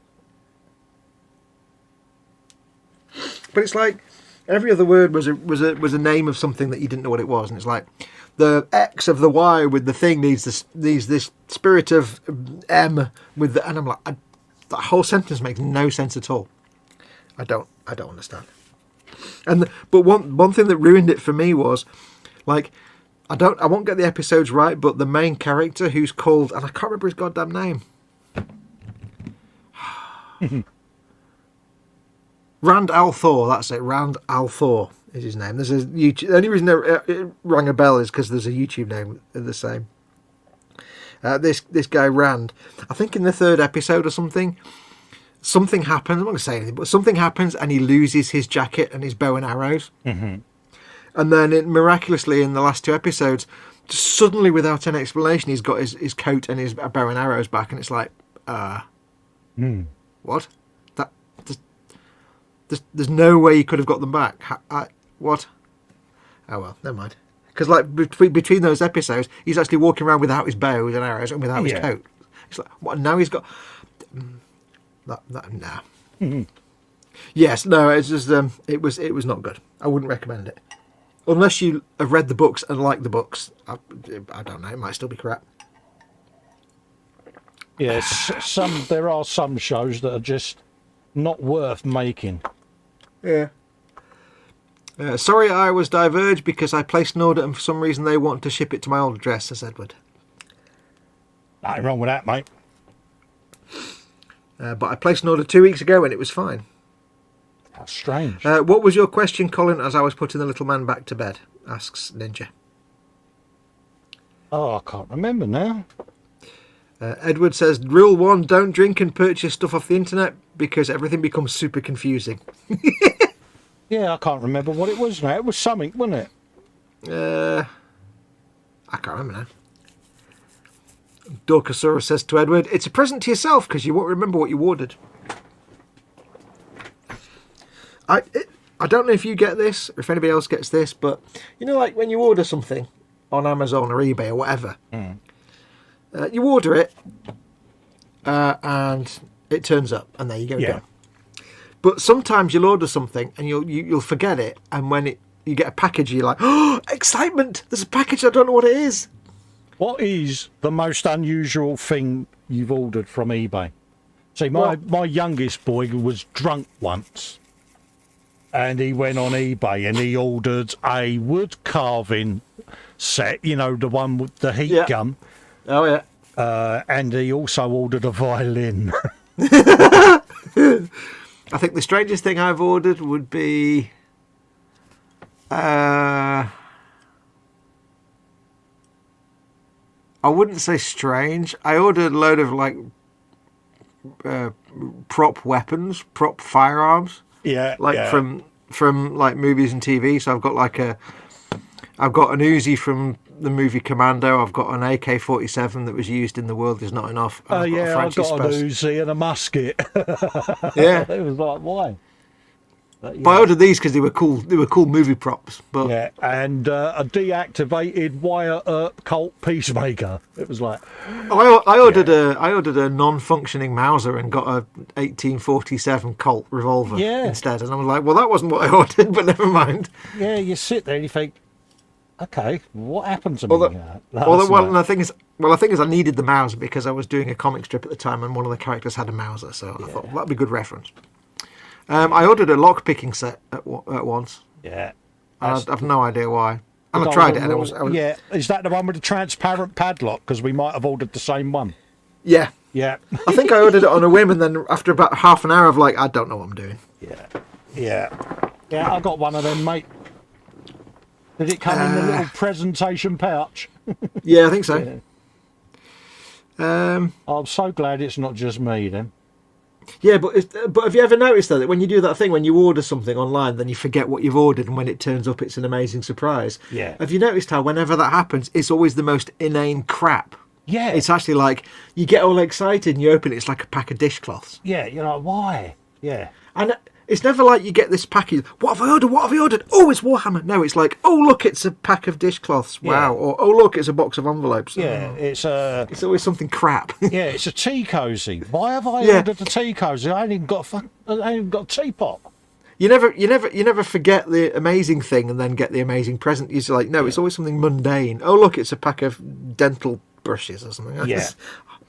I got one the other day and I was like, I forgot. I don't know what I've ordered. What have I ordered? Oh, it could be something exciting. Oh no, it's little dental brushes. Oh, Yeah. crap. It's like, why on earth? Yeah. But that was purely because they took so long to get to me. I'd forgotten about them. I'm so glad it's not just me that does that. Ninja says it was something about your truck. The question. Was it? Was it something along the lines, did he like it or something like that? It's one of them. Dorkasaurus said he had a friend who got drunk one night and ordered a llama. Yeah. I think anybody can ever beat that one. I know someone who got drunk one night and put something up for sale on eBay. Oh, really? They got drunk one night and put a haunted beer can up on sale for eBay. I put a £1 coin on eBay once for sale for £1. Well, he literally finished his beer and then took a photograph and put it on eBay as a haunted beer can and sold it for 75 quid. Impressive. Why can't we do that? Because some chud thought, oh, it's haunted beer can, I'll have that. And he made up this story about it being haunted by the ghost of some little Victorian child or something. Oh, brilliant. And some idiot bought it. This is the thing, though. There is always someone that will buy something on eBay. Don't know why. I mean, you've said this to me before many times, haven't you? What? There's always going to be someone that will buy something. Oh, yeah. Yeah. No. And yeah. Doesn't matter what you want to sell on eBay. Whatever you put on eBay, there'll be somebody out there that'll buy it. Yeah. Edward says, I ordered stowage for that big 1/16th tank from Andy's HQ that I just bought like 2 weeks ago, but some shit app kicked in called Shop. But I still pay with my Apple card, but for some reason, wrong address. WTF. Maybe that's got easy. It's probably if you've had a different address in a different app and it kicks in and gets the address from somewhere. Yeah. It's like me. Sometimes I pay through PayPal, and I have to double check the address because it sometimes pops up the wrong address. To hear him tell the story is absolutely hilarious. Ninja says I had an Xbox style controller for a computer delivered that I never ordered. Oh, good man. Dorkasaurus says the llama was the meanest son of a bitch, like to bite and spit. Wow. You don't need to censor out your swearing in chat, by the way, Dorkasaurus. I think Draven's gone to bed now, so we can do swearing again, I think. Ooh, I'm getting to build the slappy... Oh, no, I'm not. I'm not on the big slappy arms yet.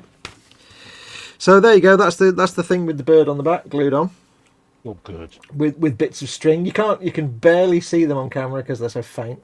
And I'm not close enough. But the string kind of wraps around its leg and then down the arm, and there's a loop there just to make it wear. Otherwise, it'd be like, why is there stuff around the arm? It's like, no, it's like rope. Look, it's like rope. It's cool. Ooh, bit of wind outside. Oh. Is Is that where I say you were Neris, is it? Because there's a bit of wind. Steady Neris. That's the phrase, steady Neris. Somebody asked me where that comes, because I always say steady Neris. Somebody asked me where that came from. It's because I used to know someone who had a horse called Neris, and it was always married. It was a very misbehaving horse, and she was useless at controlling it. Yeah. She was, how can I put this? She was a middle-aged lady, a middle-aged single lady. Not very interesting.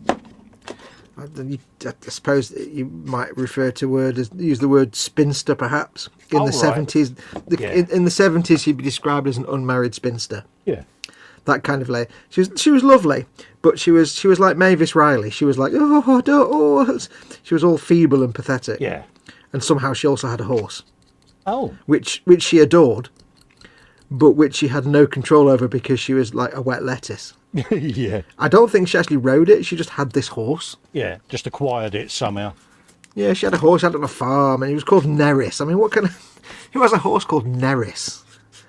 It's a proper Welsh name, but it's like for a horse. So she had no control over it. If it ever like misbehaving, she'd be like, steady Neris, steady Neris. Of course, exercising no control whatsoever. Because she was like completely useless, so. So, yeah, if ever somebody shouldn't have had a horse. Sure, yeah, it was a... So that was it. So it's like, when somebody says something in Booge, oh, steady, Harris. Yeah. Always makes me laugh when Tony comes straight in and it's steady there. It is. Steady, Harris. And Where's this glue into now? Lovely letter off Tony for Christmas. Oh, yeah? Yeah. Bless him. I didn't get anything from Tony over Christmas. Oh, mate, he's a good old boy. Doesn't care about me. Bless him. Really cheered me up. I'm only joking, Tony. If you're watching. Yeah, really bitch. did cheer me up. Bless him. Yeah. He sent you some stuff anyway, didn't he? That's why he wrote you a letter. Yeah. But it's just He nice. Yeah. Where the hell? What? Please insert this tab into this hole, even though the hole is not a hole, it's just an undulation. Oh, I don't know anything about holes. You have no knowledge of holes, do you? No. I just thought I'd clarify that. Clarify for the courts. Your knowledge of holes. I have no knowledge of holes. How in the name of Satan's left... But oh, I see, like that. You having a wibble?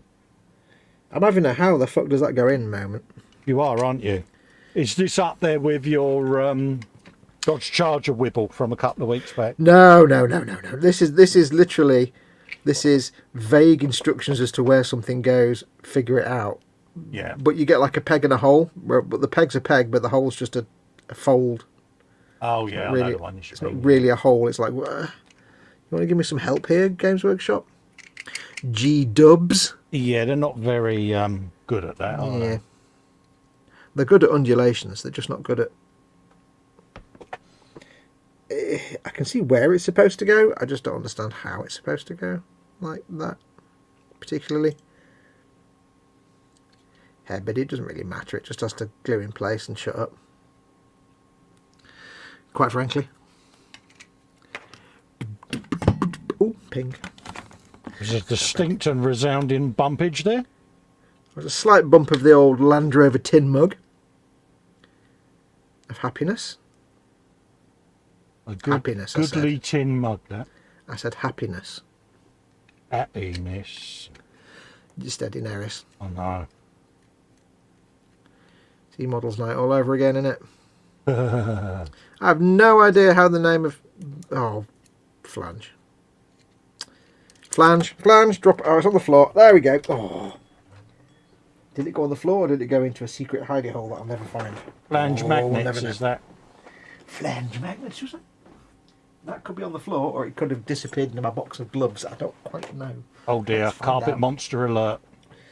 Yeah, well no, for me it's more like box of gloves monster.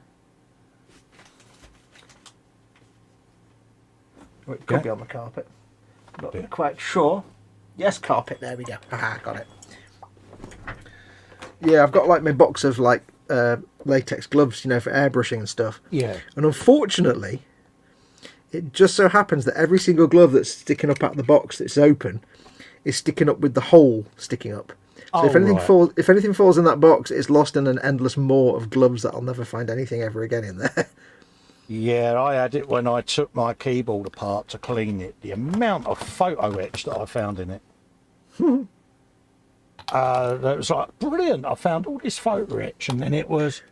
can't remember the kits it came off though. Photo etch would be the least worrying things to find in your keyboard. To be perfectly honest. Keyboard gunge. Keyboard clunge. That's a whole different website. Yeah, apologies folks. Yeah, keyboard gunge is, yeah. Don't even ask. Don't be like Festa. Keyboard gunge made to make your life embarrassing. Absolutely. So I've now said pretty much every single inappropriate word on a stream, haven't I? Well, yeah. Well, you lost monetization when you said the F word anyway, so you may as well. Is what it is. Dorkasaurus says, I'm doing voice to text. It censored it automatically. Oh, okay. Cookies, I want cookies. Rub the bunion type lady. What? What? Rub the bunion. Rub the... What? Time for a coffee, says Ninja. Yeah, sounds like a plan, Ross. Swig of coffee.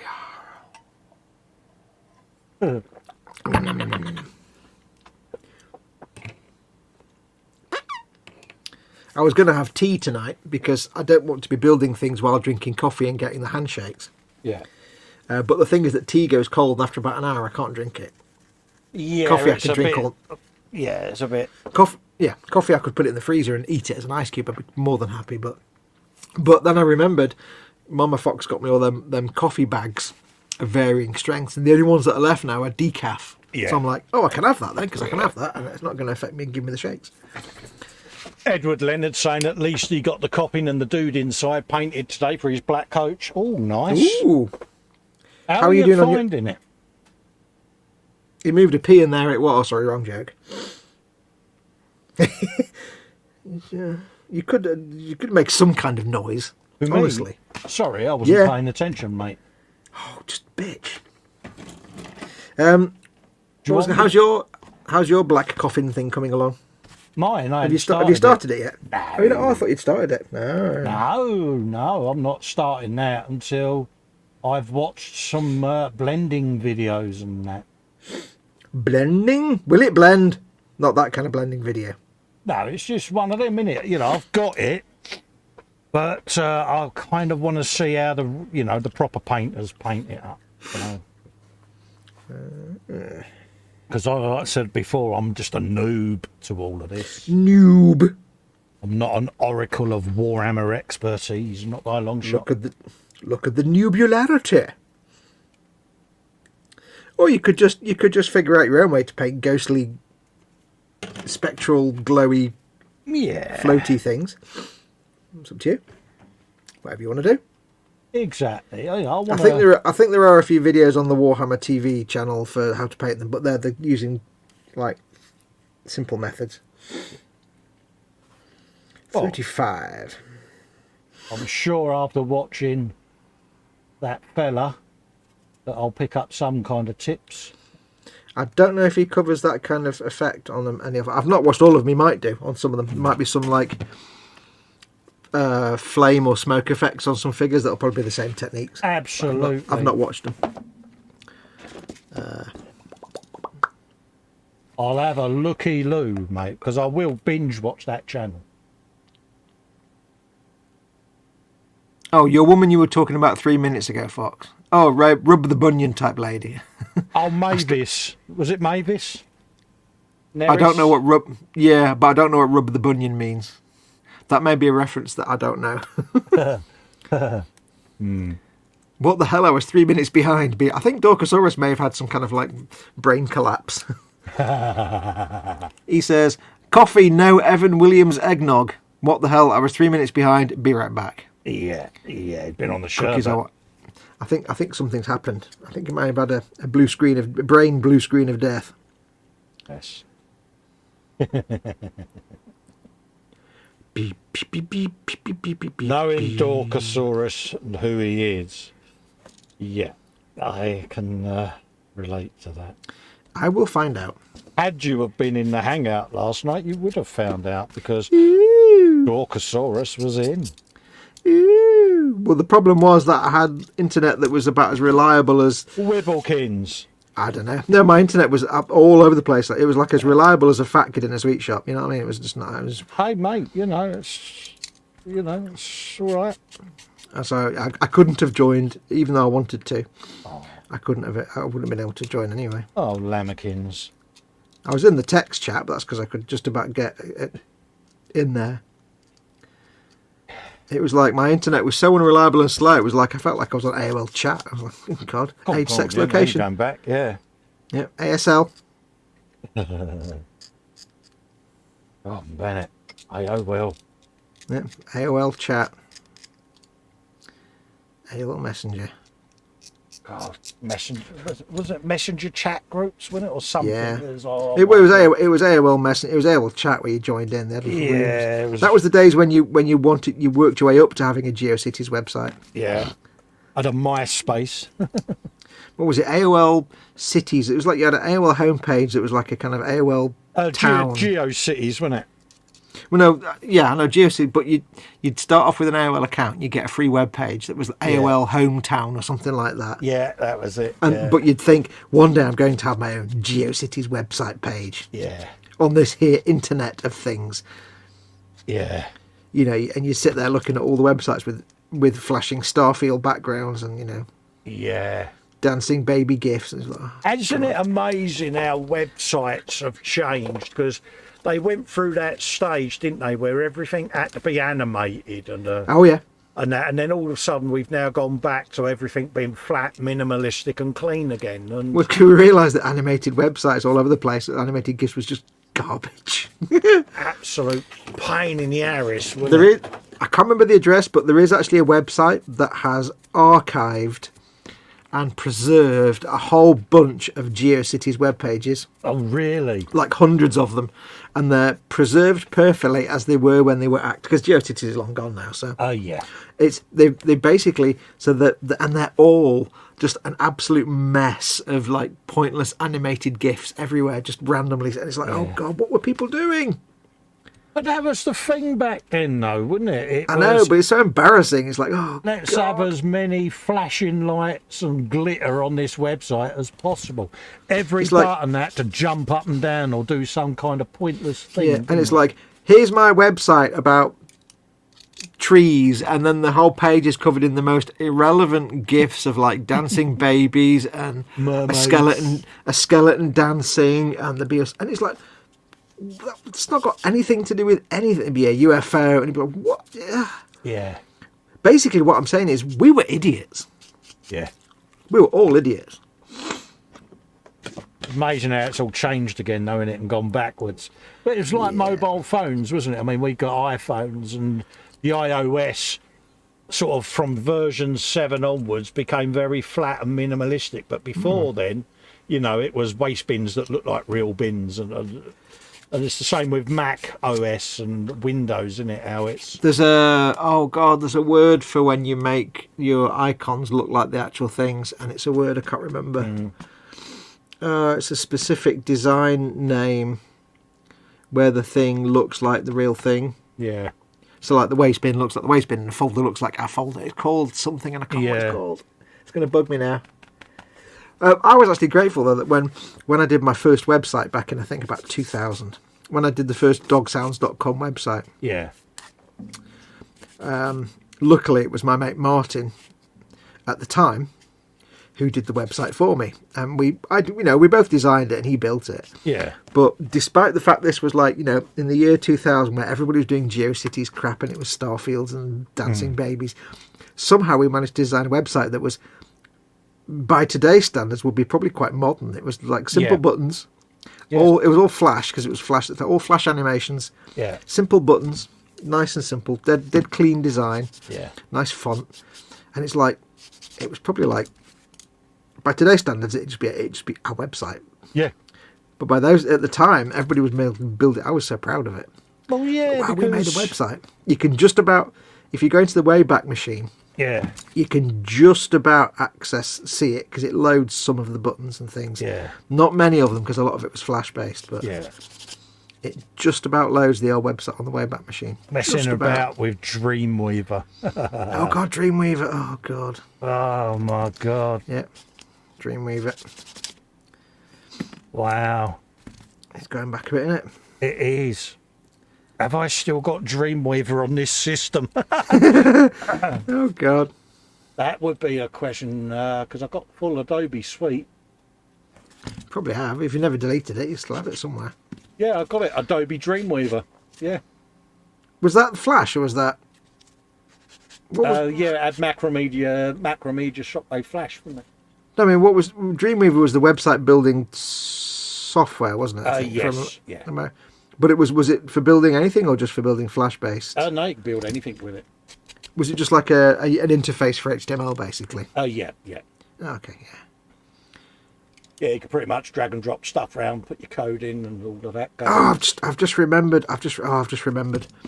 Like the early days of our website, because it started out with my music and a graphic novel I was doing online that never went anywhere. They never did. It was like an interactive online graphic novel. And it had like, you go into the thing and there'd be like a maps page. You could hover over the map and look at different things on the map and location of the story, and you could click on things and pop-ups would come in with images and stuff and characters and things. And I remember doing things like Martin like taught me the basics of how to upload stuff to this web page. I didn't know anything about this. I was like, what? Upload how to... It was a dead simple point and click kind of GUI interface. I can't remember what it was we used. It might have been built into whoever the hosting company was. I can't remember now. Yeah. But so I could go in and basically upload... To do simple things like upload an image to the page and format it a little bit. So I could do that. But I remember things like little tiny images, uploading it, waiting for it to upload. Yeah. Then I'd publish it, and then I'd have to wait like 20 minutes, and then keep refreshing the page to see if it's updated yet. Yeah. But of course, it would take. I was on dial-up, so it was like, it took forever to make any changes. You think when we first started playing with computer programs, you used to get home from school, you'd load the cassette in. You'd go down, you'd have your tea, wouldn't you? Oh, yeah. Watch a bit of Blue Peter, you'd go up and it was still loading. It was like... Oh, yeah. Back in the day, mate. But they were fun times. Yeah. You know, it was still witchcraft, wasn't it, to us all? Candygram says, yeah, GeoCities or Angel Fire. Oh, God, Angel Fire. Free web page, always with a skull tooting a trumpet, and this page under construction, animated GIF, and made with Notepad. And don't forget, of course, the actual view counter. Yeah. Always a view counter, usually with like yellow and black striped lines on it. Hit counters, wasn't it? Yeah. Yep. And who remembers when you used if anybody out there had a website, whoever remembers doing things like putting a website into a website ring, where like, because I did a webs comic, so we had like a webs comic ring where you'd submit your website and it'd be like a little thing at the bottom with like 3 or 4 other websites in the ring. Yeah, it was like a community, wasn't it, within the community? Yeah. God. Yeah. Yeah, would you like to join these like-minded people and form a website? Oh, God, here we go, yeah. It's quite funny how, like, it is quite amusing to me how I only ever drew like 5 or 6 pages of this comic, and yet it's probably still listed on a whole mess of, if they're still around, a whole mess of different like webcomic listing sites. Oh, yeah.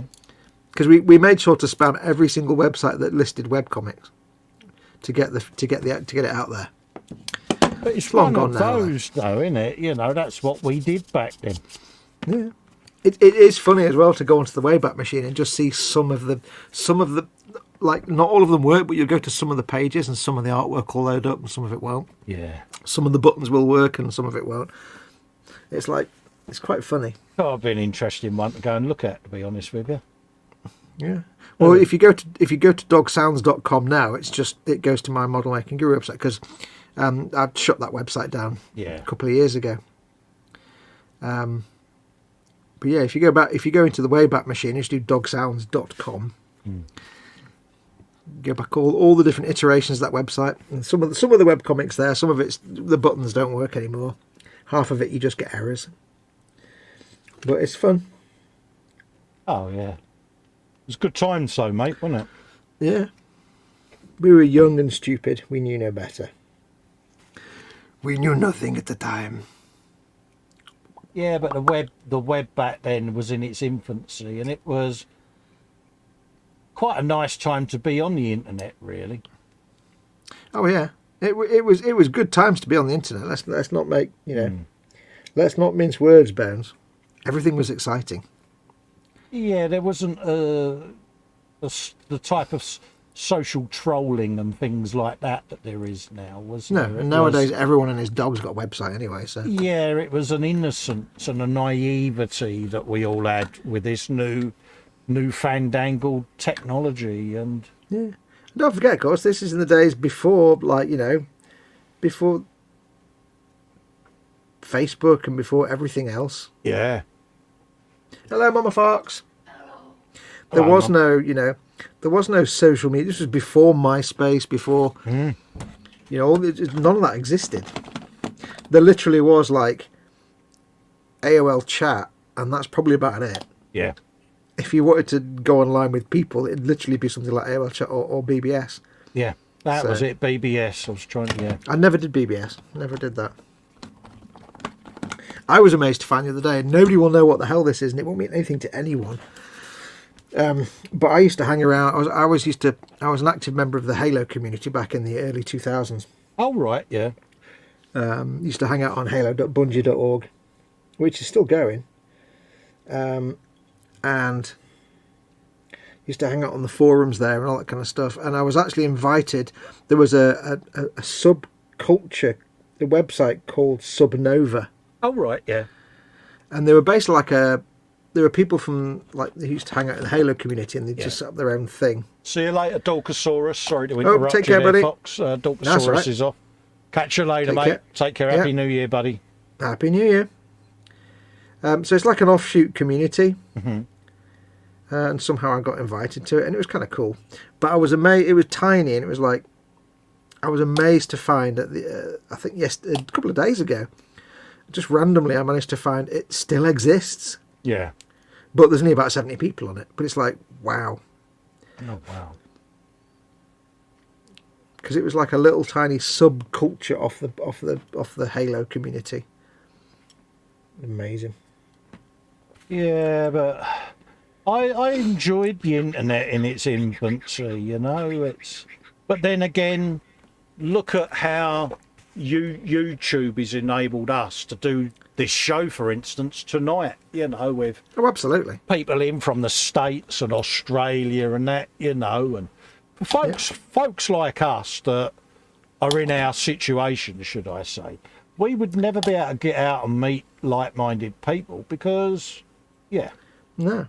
I mean, I remember in the 1990s, I don't remember what it was about, but I remember, oh God, it was something.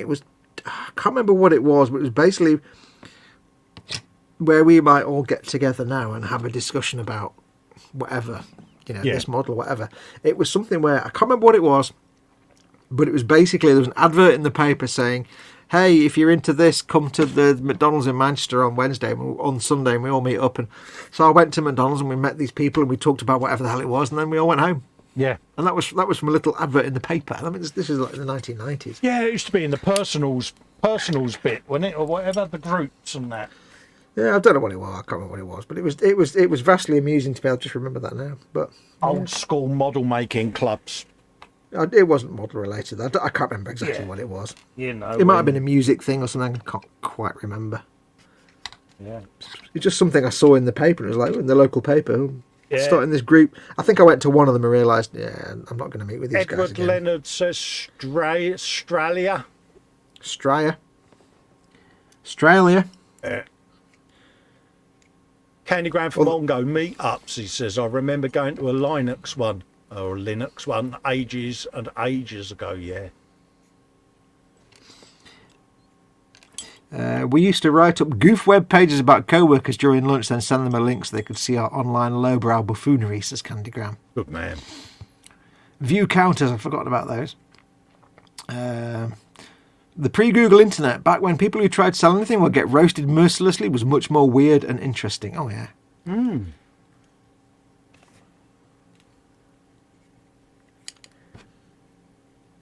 The thing is, the best way to explain the internet in the 90s and early 2000s, the best way to explain the internet is imagine that your mum is in her 50s or 60s and is not particularly net savvy, or doesn't understand memes or anything like that. It's just, she likes watching Emmerdale, and you give her access to a really simple way to make a website. That's what the internet was like. Yeah. If you get your mum or your 70-year-old, let's say a 70-year-old grandparent or parent who doesn't understand the internet but is intelligent enough to be able to do a point-and-click website builder. Yeah. So there you go. There's some software. It's dead easy to use. Make a website about whatever you want. You teach them how to use. Teach him how to use it, he says. He'll be back in a sec. There he is. You'll teach Yeah, them how to use it. Yeah, teach them how to use it. They've never been on the internet before, but they understand how to make a website now, and you go and you set them off, and that's exactly what the internet was like in the 90s and early 2000s. Yeah. And I don't mean that people's mums would do it. I mean that's what we were making things like. Oh, blimey, yeah. Yeah. It was all like terrible. It was just terrible. Yeah, but you would be chuffed to bits, wouldn't you? Go, look, I've made that website. It's mine. It's, you know, Yeah. and you'd go and say, mate, go on there. Look, I've got a website. And I go, yes, sir. Oh, yeah, to say to someone, I've got a website. Yeah. When we first did dogsounds.com, we printed off business cards and everything. He was like, wow, look, we're grown ups now and everything. Yeah, it was almost like a badge of honour having www. With it, you know what I mean? It was. Well, to me, it was the best thing for me was that, you know, everybody in my family and everybody I knew had like their email address was whatever at AOL.com or whatever at Yahoo.com. And mine was Fox at dogsounds.com. It's like, what's that? That's my website. I've got my own email address. Thank you very much. Oh, yeah. I don't use that address anymore, but yeah. No, but it's still, yeah. But it's like, yeah, I've got my own. It's not AOL.com. I'm not Gary3344744544225 at gmail.com. You know. Well, it's like when we get our own custom URLs. We still love all of that, don't we? It's like, oh yes, I have my own URL. I am very special. I've got my special address and code numbered. Oh, I get to make the puppy dog head. Ooh. Oh, good man. That's not the next step, but I'm going to make that the next step because puppy dog head. I like the turtle head, but it's not as good as the puppy dog head. Sorry, just it's not. It's not as good as the one you've chosen. That's where I'm up to so far, by the way. Look at that. I've got all the grabby arms. He's covered in grabby arms that are grabbing all the bones and bits of remains from the battlefield. So that's all absolutely paintable. I've got the top piece of the carapace there with two arms on. That's paintable, and that means I can get inside to paint the bits in there. Yeah, that's right. You can see through a hole. I've got them in the little base, and then all I'm going to do, I'm going to make the puppy dog head now. Oh, you're good. Puppy dog head. Happy New Year, Mama Fox. What? Happy New Year, Mama Fox. Oh, Happy New Year. Oh, bless her. She says Happy New Year to everybody. Happy New Year, Mum. She did say, before we sat online, she said, give my love to Festa. Oh. There you go. Oh, I'm all happy now. Well, you're a favourite, aren't you, sir? I am a very honoured. I'm probably not even in a will anymore, you know. It'll be a whole bunch. It'll be a whole bunch of cats and you. Yeah. I'll leave everything to Colin and all these cats. What? Oh, what bless cat, what? her. We don't even have any cats.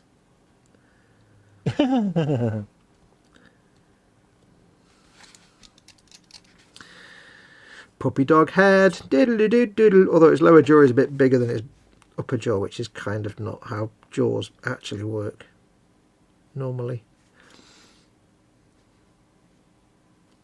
Surprisingly smaller than you think it's going to be, though. I've got to be honest. What, the figure? Yeah, 'cause when you see it in the photographs, and you look at it and you look at that and you think that's a meaty boy. That is. That's a big chunky. But it's not. It's not that big. Yeah. It's only that big.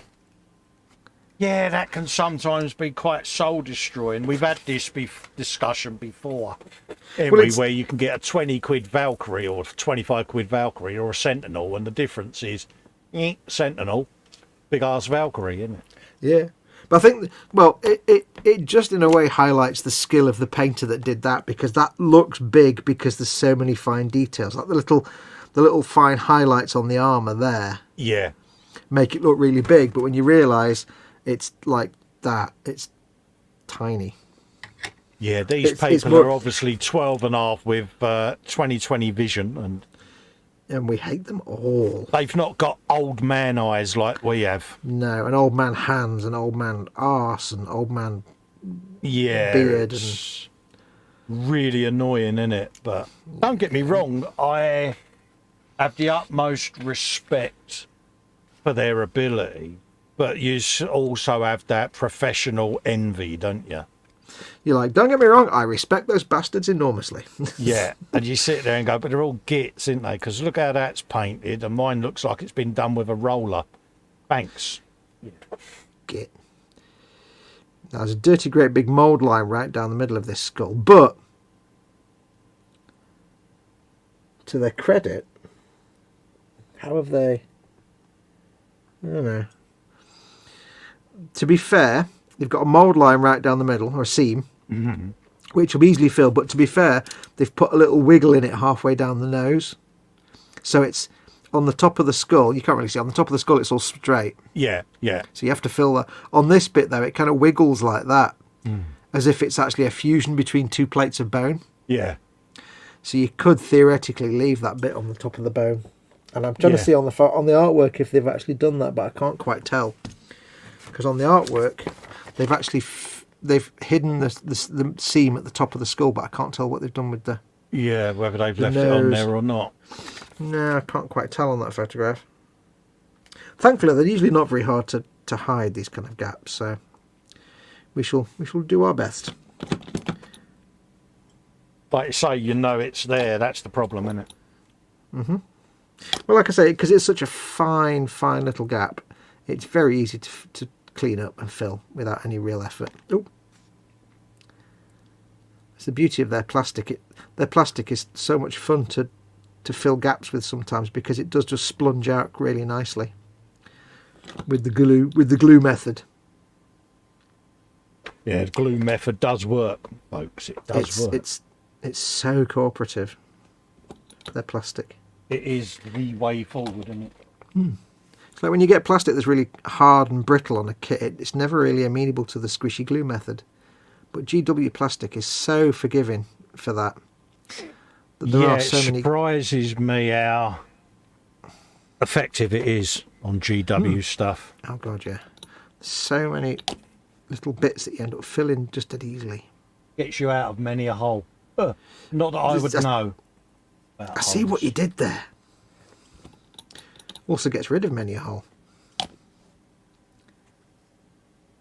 Hole, did you say? I don't know what you mean, Fox. What is this word hole that I have no knowledge of at all in any way, shape or form? What? I say what? I know nothing of this hole that you mentioned. Puppy dog head, nobody can see it. But... oh, wow. That is it. It's going, yay, bones, yay. It's tiny. That is. I've done your full screen. It's not really in focus, but... yeah. He's got a big wide mouth going. But yeah, you're going to have fun painting that. Yeah, I've always enjoyed painting. I've only ever painted little bits of bone here and there on things like, you know, Space Wolves. You get like some icons and some bits, and like they'll have a bone on a piece of armour or something. Mm-hmm. Or they'll have a skull or something like that. And I've always enjoyed painting the bones, because even if you just keep it to simple base coat, wash and a couple of layery bits, they still look kind of nice. Even if you're not doing a proper, like, you know, GW painting team level paint job, they can still come out looking quite cool. And if I want to make them look mingy and green and rotten as well, because these are all painted really cleanly, but it's like, I'm sorry, if it's a skeleton warrior, it's going to be covered in ming and grease and green slime, and it's got to look manky. Got to have scuzziness. Yeah. Now give me a giant beast with like feathers and stuff, it's going to be painted beautifully, but this thing, it's got to be painted with ming going on.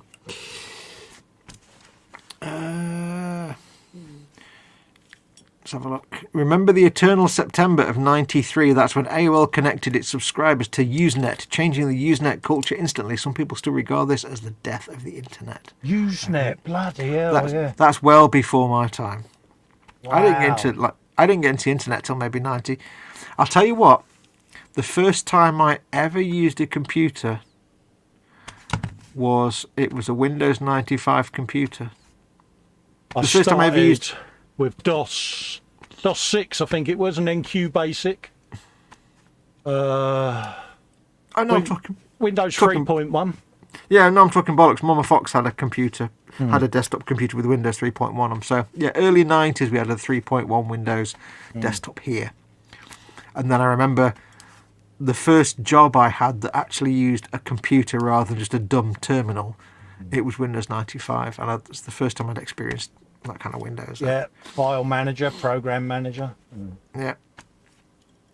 It's funny, that was still, I think, one of the most enjoyable versions of Windows. Yeah. Because it was just simple. In those days, the ability to change your desktop colours was just the mind-blowing. The fact that I was sat at work in this one company. I was working for a cable TV company. And we had they thought I was a computer genius and they wanted to get me doing all the computery stuff. Purely because, basically, you had the Windows 95 desktop. Yeah. And you opened up this application, which was the software they used to, do the customer service stuff. Because it was a customer service department. Yeah. You basically open it up and it's a simple, non-graphical text system. Dead simple. Yeah. What was it called? Oh, I can't remember. Anyway. And so it's basically just text on a black background in a box running in a window. And it was normally you just click on it and it fills the window. But I was like, well, I can get that one. I can minimise it so it's only taken up a half of the window of the screen. And I can have a second session running underneath it. And I can have two sessions at once. So I can have the customer's account here, and other page, I can be writing a comment on this one on his account. And on that one, I've got his account details. So I'm not... Because people were going into the account and you couldn't write a comment on the system. You could access all the account details, or you could write a comment on the comments page. Yeah. So I was like, why not have two windows open? One's for where I'm writing the comment, and I can speed myself up typing the comments while I'm looking at the account. Yeah. Because you have to write comments on the accounts. And they thought it was some kind of dark magic, because not only did I have two windows open on the desktop. Yeah. Sometimes three. I also changed all the desktop colours so that when my program came up, whatever it was called, the system we used at this company, it wasn't just green text on a black background. It was like the coloured bar at the top, and the text was different colours, and my windows was different. I changed the wallpaper, and they're like, "Oh, you're a computer genius." I'm like, I don't know what the fuck. I just pressed the buttons and this shit happened. It was literally just going into right click on the desktop, change desktop colours, and that was it. That was it. It's but they were also useless at computers that I thought was some dark genius. Yeah. They'd be like, "You know about computers?" I do. Wait, what? Yeah. Come and do this. Yeah, you're come and work in this IT department. wizard. Yeah, okay. Yeah, come and work in this department. Oh. What was it called now, the system? Oh, God. I can't remember. Edward says, try painting things with old man eyes and a big black spot in the middle of your dominant eye. Yeah, finger painting things will be soon. Oh, no. Yeah, absolutely, mate. It's not good. Not good. Edward says, teeth and DOS. I used to program CNC machines back then, milling machines and wire EDM machines. Oh, wow. What was this system called? It was customer service something. It was CS something. I can't remember. It's going to keep you awake at night. If anyone used to work for 9X Cable Comms in the mid-90s, what was the system called? Nobody's watching will have ever worked for 9X, but if anyone out there ever actually worked, if anyone that actually ever worked for 9X in the, for some reason it's an acronym, but I'm getting Unix. That's not right. It wasn't Unix, obviously. It was Unix was CSM or no? It was I can't remember what it's called now. I know what Unix was. It wasn't that. Yeah, no. It was I keep coming up with other acronyms. I think it's UNSC. No, that's Halo. Unix. No, that's a programming environment. UNESCO. No, that's the other thing. Oh, no.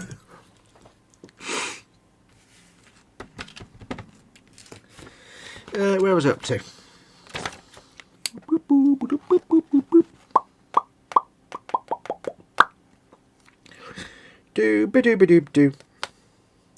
Now I've got a choice now. I can do big smashy ball hands. Oh dear. Or I can do slashy scythe hands. Or I can do one of each. Yeah, see, I know for well if it was me, I'd have to do all the hands. I think I think slashy scythe hands. I've done the puppy dog head, but he gets the smashy balls. Yeah, it's got to have slashy hands, mate. I think, but the slashy hands, I think, look much more awesomeness involved. Because it says, if a soul crusher bludgeon strikes a target full on, the impact of the blow can drive the target's very soul from their body. Yeah. That's for the smashy balls. But if you've got the sickles, it says, soul cleaver sickles can cut down whole ranks of warriors with a single scything blow. Yeah, uppy bits. Yeah, yeah, it's choppy, innit?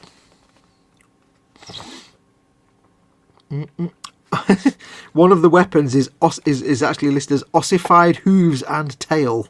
I love that. Ossified is such a great word.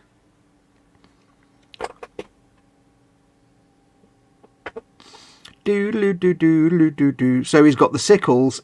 So his weapons are the 2 smashy balls, the 2 sickles, and then his feet and his tail. Because it's ossified hooves and tail. Hooves. Oaths. Oaths. With a capital O. Capital H even. With a capital Ove. Capital O. Oaths, isn't it? I thought you said a capital Ove. I'm like, that's not even a word letter. Oaths. I'm inventing letters now. Oh yeah, orcs, mate, had their own lingo, didn't they? This is the kind of model that would probably take about an hour to make normally, but I'm just rubbish. Candygram says, a mention of UNESCO. Now I've got to reload Deus Ex. It's the law. I have vague memories of loading Deus Ex back in the day and then playing it for a bit and not knowing what the hell I was doing because I wasn't really into first person shooters at that point. So I was like, I don't know what this is. I'm scared. Right, I need to make some arms. I don't think I'll glue the arms on though. I'm going to end up with a big pile of just bits, aren't I? You're going to end up with a big pile of sub-assemblage. Well, this is what gives me pause because this is a big box. I'm going to have millions of things in different bags. I want to try and avoid that. I may just have to grow a pair and glue the arms on. Have you not got one of your spare Gundam things that you put your Gundam in like I've got for me Kashat? I think there's literally about 40 or 50 models in this box set. Ah. Yeah. Yeah.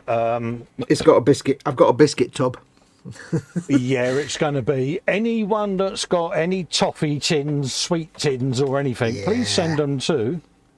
Well, the thing is, these box sets, it might get to the point where I have to just buy like one of the Games Workshop skirmish boxes or battle boxes to put them in.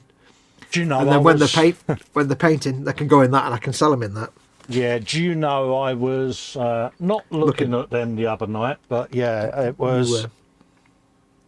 I've got like 4 skirmish boxes and 2 big conquest boxes. When I sent George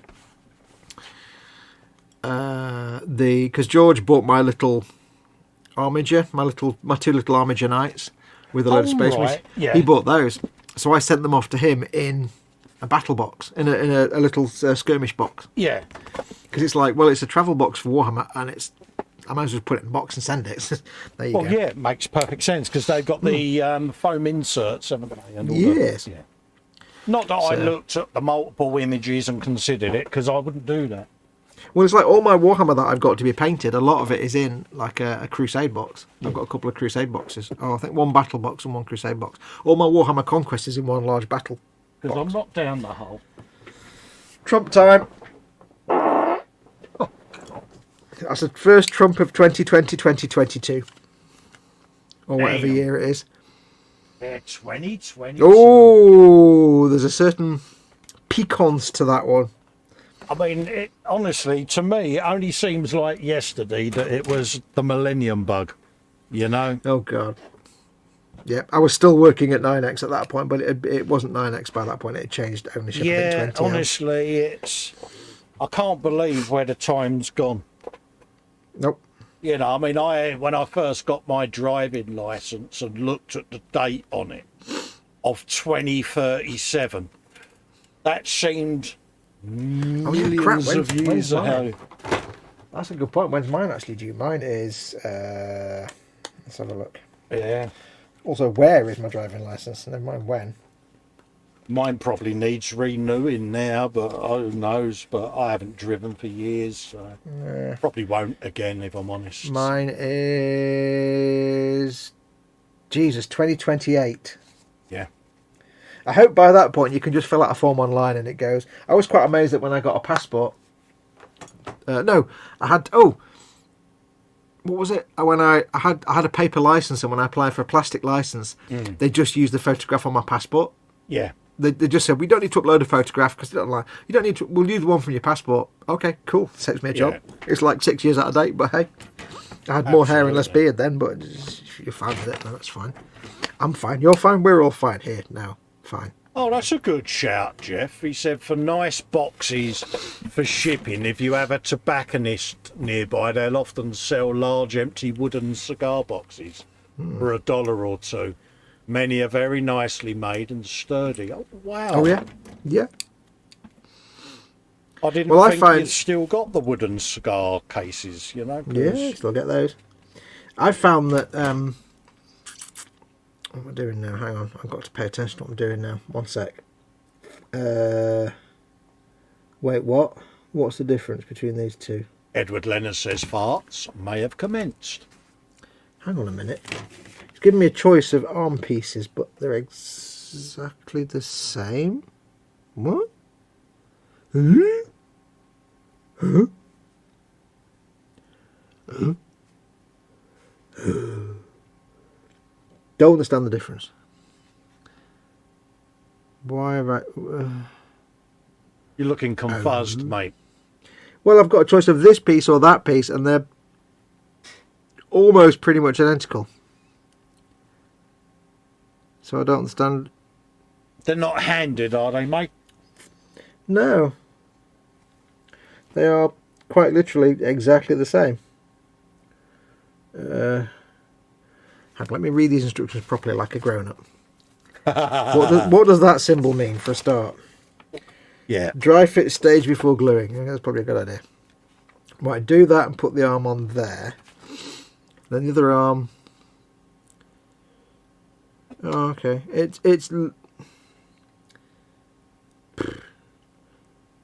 seems to be literally... You've got a choice between...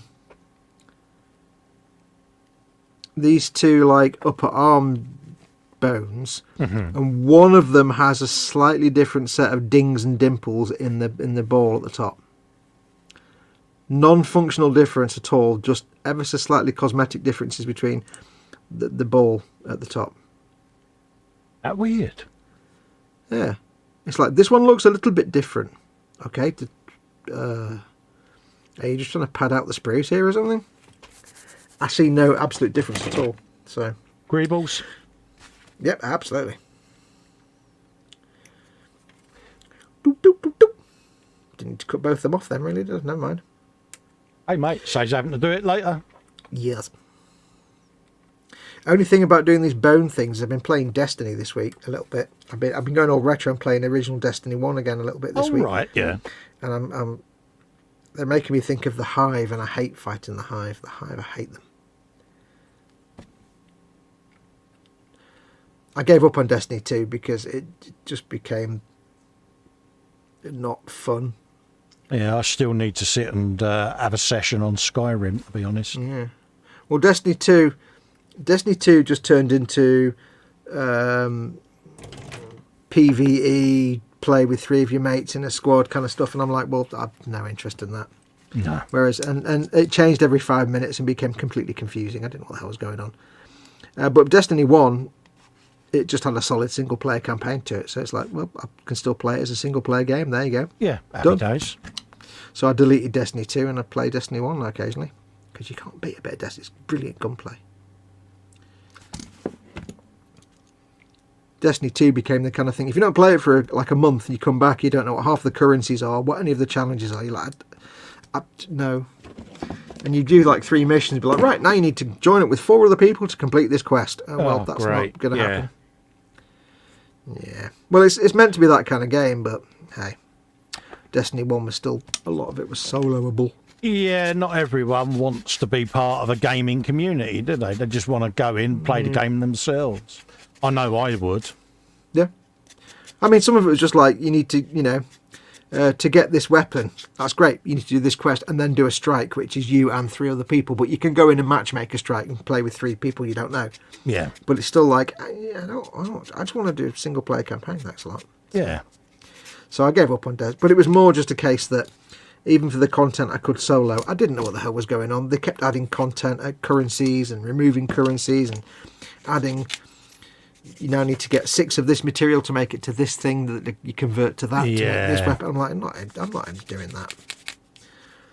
Yeah, but Destiny 1, I like a bit of Destiny 1. Takes the fun out of it, doesn't it? When it, you know what I mean? It's really. I just want to shoot alien dudes. Yeah, it's like, I don't want to do that. I just want to shoot shit. Yeah. Well, the thing is that Bungie do some of the best shooting mechanics in the business. So Yeah. The actual gunplay is just incredibly good and satisfying, so it's worth it.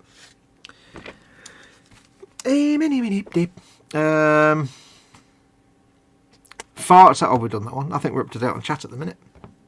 Yeah, Edward Leonard was the last person that typed in chat. I take it we're on real-time chat goodness. Yeah. This all goes out as ultra low latency now, mate. Yeah, ultra. All me streams do, mate. Being that it's worked for your goodness. If it works for Ultramarine you, it'll latency. work me, yeah. So you get real time, which I find useful when someone puts something in, because you straight away I look up and I can see who it is. Yeah, so like normally we'll say something and then 10 minutes later we'll get a reply on the chat and we'll have forgotten what we said. Now we can forget within 5 seconds rather than forgetting within. It makes no difference. We'll say something, somebody will comment on it and we're like, what did I say? I don't remember now. So yeah, we're just rubbish. We can't get around that. Don't matter how real time you are. What are you doing? I am super gluing. What are you super gluing? I'm super gluing the step back on that keeps falling off. Oh, is it one of these little sort of dangly little steps that's down the back of the vehicle or something? Yeah. Oh, I had them on the Torox Prime. They're a pain in the arse, those kind of steps. Yeah, I keep getting the twitches when I paint in that area and I keep knocking it off and it's... Yeah. Would epoxy be a more permanent solution, perhaps? Yeah, it probably would. I take it they're too knackered to be plastic cemented. Yeah, they're knackered, mate. Yep. Time to call out the small metal rod. Yeah, I have got some epoxy that, if need be, can be, how can we say, hastily made. Epoxy. But it's one of those. I keep gluing it on. It's pretty much knackered now, if I'm honest. Yeah. I'm sure you can bodge your way around it. Yeah. Also, Destiny 1 had the soundtrack by Marty O'Donnell, which is awesome.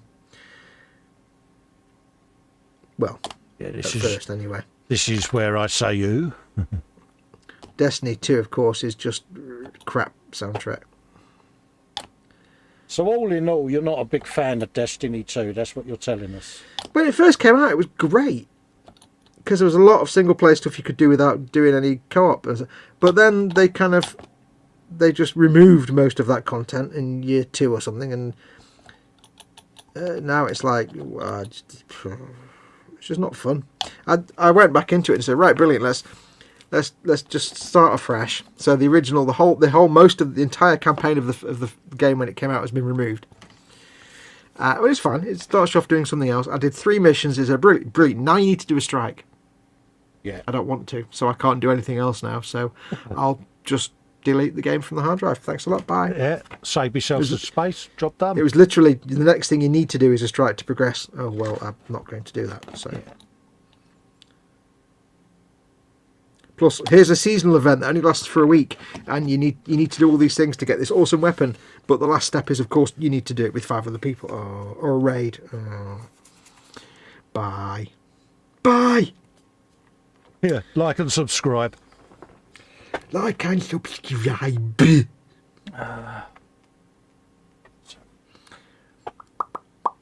Wow, that's exceptionally not very clear what you want me to do there, Games Workshop.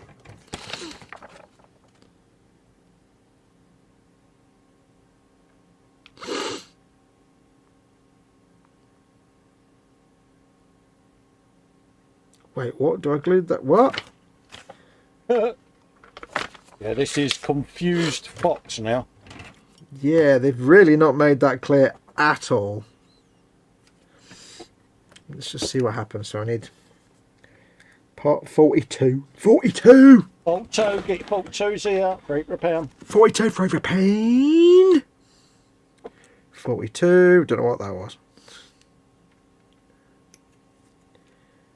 I'm doing loads of stuff off camera. I do apologise, peeps. It's most rude of me. That's normally what I do. I know. I'm terrible for that. That's the one thing that I keep kicking myself for doing. Well, it's because just because of the reasons. It's probably a scientific reason why it happens all the time. Oh, yeah, we've got crap eyesight. No, we've got crap memory to where the camera is. We've got so much in the... We're so in the habit of where we... When I'm doing like building stuff, I've got this massive workbench, but invariably I'm sitting just over the edge of the workbench, kind of here. Yeah. Building stuff an inch from the edge of the table. I don't know why. I've got this entire workbench, and yet I sit there with it right against my chest. Force of habit, which is never where the camera is. I've got a massive workbench, and I work with the piece held over my lap, which is why the carpet monster never goes hungry in this house. So have a quick look at chat. What we do. They make games more for multiplayer these days. They should make them for both, says Edward. I can't complete in multiplayer because I want a single player mission or buy the season pass, which is rubbish. Yeah, pretty much all of that. Which is, which is a shame, because to me it's a shame because Bungie was always one of my favourite developers. Mm. They made Halo, and it's like good solid single player games. I thought, I'd always know if I want a good single player first person shooter in the future, Bungie will be the one. So I was excited for Destiny till it, and I kind of accepted the fact it had some multiplayer components, but it catered for the first person solo player a lot. Destiny 2 totally didn't. It just jumped on the social gaming bandwagon and the monetization and the game seasons and stuff. So, and apparently the rumours are now that Bungie's got another game in development, which will be a social shooter like Fortnite kind of thing. It's like, well, that's not interesting to me either. No. So one of my favourite developers is now just no longer making content I like. So it's like, okay, well, that's kind of garbage. So I have to hope that Bethesda, God bless them, they've always committed that they'll stick with single player campaign games. Yeah. So I have to hope that Starfield and Elder Scrolls 6 and Fallout 5 all have good, solid single-player campaigns that I can explore and enjoy, because they're now my favourite developer. I have got the entire Master Chief Collection to play all the Halo games, so I've got every single Halo game if I want a bit of Bungie goodness, because nobody does gunplay like Bungie. Nobody comes anywhere near close. Forget all this Call of Duty crap and all that nonsense, Twitch shooting garbage. Right, that goes on there. Now, how does this attach? Does this attach in this very confusing diagram? Oh dear. Which I'm invariably going to get completely wrong. That's the trouble. The minute they put a diagram in, that's when it goes wrong for us. Okay, so that goes like that. There. And then this goes how exactly? You're not actually going to tell me any of that. It just does what? Magically floats over it or something? What? Yeah. What are you telling me here? I don't... Dude, it's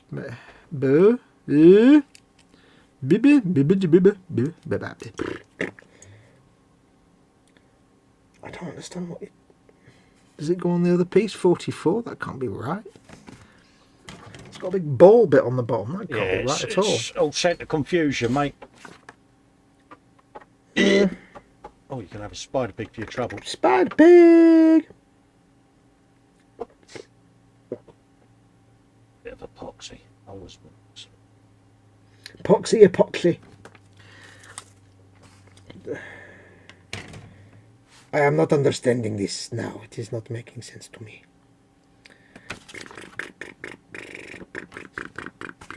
So that goes on. That diagram does not really match what I'm looking at here very closely at all. How does that? What in the name of Satan's left butt cheek? EC Idaho says, yeah, you're still going. You had to step away and play Halo Infinite with Son. Nothing wrong with that. Yep, nothing wrong with that at all. I don't understand what this is telling me to do at all. Edward Leonard says, did you see the Lego Falcon next to the one-to-one blueprint of the X-Wing you sent me? It's actually bigger, laugh out loud. Yeah. That's kind of scary. Okay, that might fit. Is that... What the actual arse is going on here, people? Is it mugging you up, Fox? I think I figured it out, but it's just... The instructions are absolutely no help whatsoever. The instructions are absolutely fine if you're making the big twatty ball arm. Yeah. If you're making the scythe, you're just on your own. It doesn't really show you how to attach it or which way it's supposed to go round. Which is ass magnets. Let's just be perfectly honest about it. It's been a bit special. Well, all the diagrams are biased towards the big twatty arms, so that's not really helpful. I think I've got it. No, I haven't got it. What? I don't understand how that's supposed to attach. It's literally making no sense to me at all.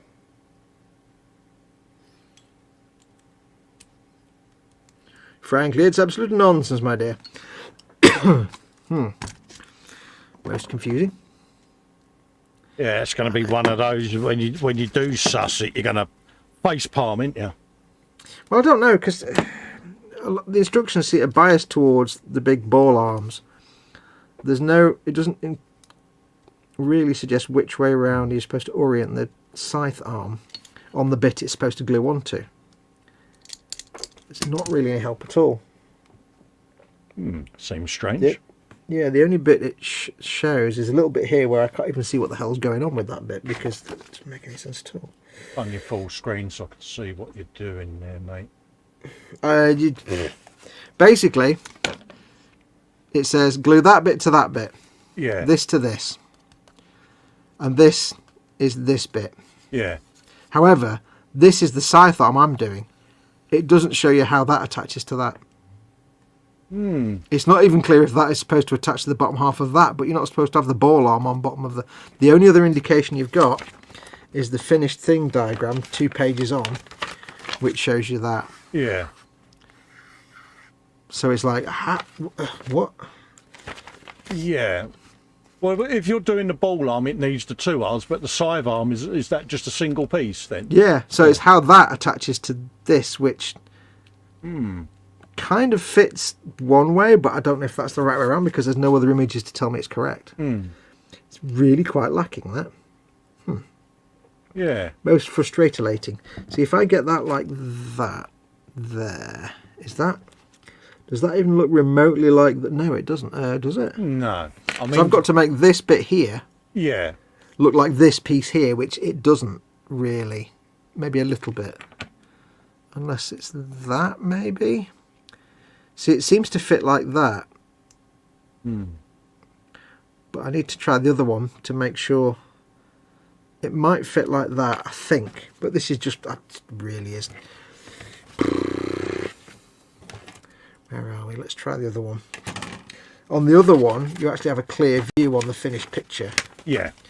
Of how that bone sticks out underneath the scythe arm. Yeah, yeah. Which if the other one's the other way around, it sticks out different to that. So I'm confused. I'll figure it out. I don't mind a challenge, but I'd appreciate the instructions to actually give me some idea of what I'm actually supposed to do. Yeah, they've not made these instructions Fox-proof, have they? Well, they're not clear at all, are they?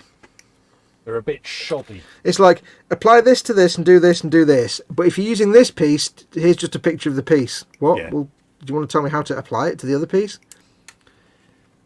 Because it really is, it's just saying, attach that to that, then you get that, and you put that on there. Yeah. But this bit's just floating there like Pithy on a rock. It's not...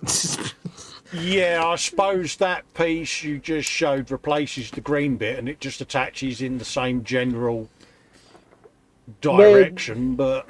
You don't know because it doesn't show you that piece in association with that. So you're like,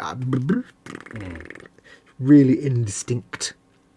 Right, anyway, so I need part, the other arm is part 49. Let's try the other side. If I can get one of them done, then I'll have a rough idea. Yeah, yeah. So if the other one's got a decent picture on the instructions of the finished thing. Ow, stab. Ah, blood. There you Look at that. go, folks. Look at that. Yeah, you got Captain Stabberty. That's why you don't have your blade sticking out on your knife when it's on the bench. Ow. Stabularity has occurred. First Stabberty at 22, mate.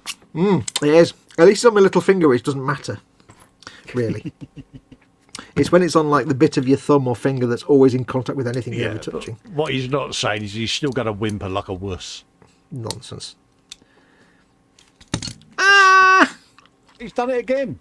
No, it's the same one. It's just still bleeding. It was because literally the blade was like that on the table, and I moved my hand like that, and it went stab. You've got a bottle of super glue on your bench. Why don't you just give it a blob? Because it's not medical grade super glue. It's still got to fill the hole, isn't it? Yeah, but if you use non-medical grade, the risk is that little splinters of it get into your bloodstream and cause clots. That's why you're not supposed to use non-medical grade. Candygram says blood for the blood god. Absolutely. Mate. Oh yeah, Corn's having a good day right now. Yeah, I didn't know that, and I read about that, and it's like, yeah, don't use non-medical grade because you're risking clots. Edward says, yeah, Stabberty has happened 2022. It's exact, yeah. Honestly, folks, the year has got off to a blinding start. Yeah, for you guys, it's a good sign. For me, it's a ball ache. I bet it's brilliant. He stabs himself, and I'm like, yeah, saves me doing it. Fox, I've done that one. I need to jump on that soon. Game Pass is taking my money, but I haven't really used it yet, says Edward, about playing Halo. I really enjoyed the new Halo quite a bit. Best line in quite a while. Nice campaign, is free with Game Pass. Yeah, I'm playing Halo Infinite at the minute. I'm enjoying it. But I'm only a couple of missions in. I've been wandering around the map, so please don't put any spoilers in the chat because I haven't got very far in the story at all. We are entertained. Stab yourself again. Oh yeah.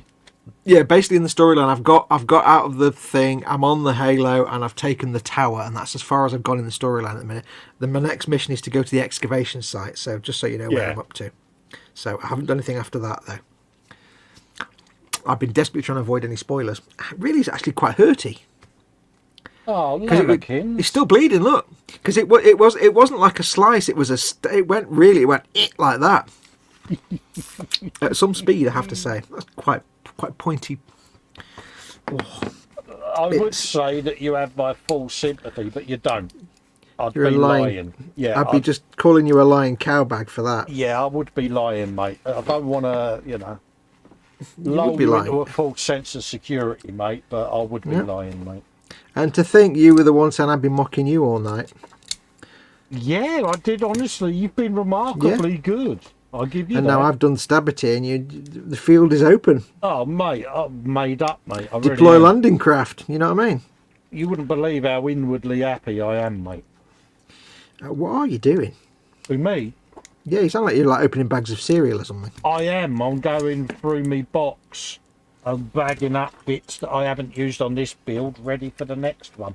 Are you just like doing busy work? Are you not doing your painting now? No, I'm chillaxing at the moment because I keep getting twitches in my legs. All right. Go and have a stand up for a bit. That's right, mate. I'll probably come off air at 4. Time is it now? Oh, it's only 15 minutes away. Okay.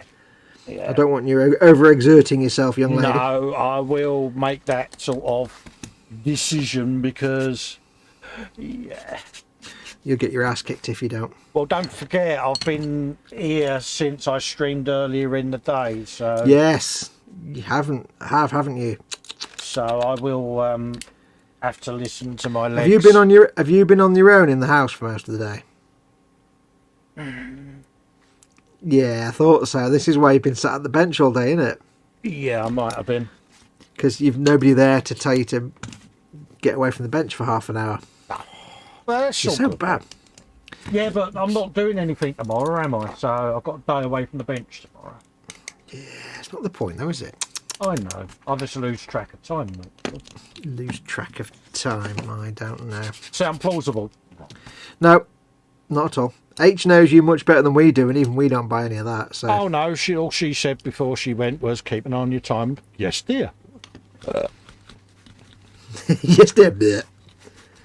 And then you didn't. I found them 2 big Gatling guns that I didn't put on. Damn. There you go. Sort that out then. You go something to do for the next 10 minutes. Get them prepped and ready. Oh. Doodle-doo-doo-doodle-doo.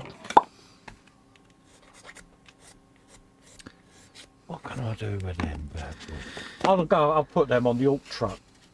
On the, yeah. Yeah. There's a lot you can do with that Hawk truck, so because it's only quite a simple vehicle and it's not got a lot of stuff to it, so. Yeah, Not it's similar to what I've done there, isn't it? Oh, gold. It's going to be... Oh, my gold. I mean, the Hawk truck is quite a basic, simple vehicle, so there's a lot of stuff you could add to that. The battle wagon's got a lot more going on. The Hawk truck's kind of a bit basic, simple. That's why it's 20 quid, not 60 quid. I haven't actually... Yeah, it's going to end up getting pasteurised, isn't it, mate? Of course it is. Oh, is it going to be another narrow, long hit? I think I'll go... But not I'll tonight. go for height. Not tonight. When No. you finish here, that's it. You go to bed or you go and do something else. Oh, yeah, I've got to have my dinner, yeah. Oh, yeah. What are you having for your dinner? Sausage, mash and beans, mate. Sausage, mash and beans. Is it in the oven, staying warm? Yeah, it's there with its little put me in the microwave and eat me message. Do the beans not go all dry and lumpy and powdery? No, I had them on the tin. From the tin. Right. Yeah, before I bung it in there, yeah. You do a bit of cooking. Yeah, I'm allowed to open a tin of beans Yeah. and apply to the microwave. Oh, so you're allowed to be in contact with the microwave. Yeah, because all I'm doing is pressing the preset timed button. She really doesn't trust you at all, does she? No, because don't forget, I did my infamous 8.5 minute burger, didn't I? And it What is that one of them? smoked Please the tell me- kitchen out.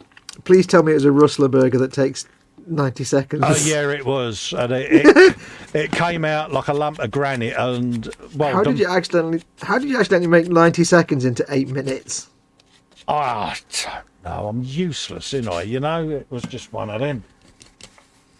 I know computers, misprograms the. It smoked dear. the kitchen out good, and I thought I'd had such a good weekend because she'd gone to Formula One. This was a few years back when the kids were like 9 and 7, and they rung her. Said, "Dad smoked the kitchen. He's in the kitchen. There's smoke everywhere, Mum." She's like, "Really?" See what you mean, mate? Yeah, it's quiet, isn't it? Yeah, it's not got a lot going on like the other one.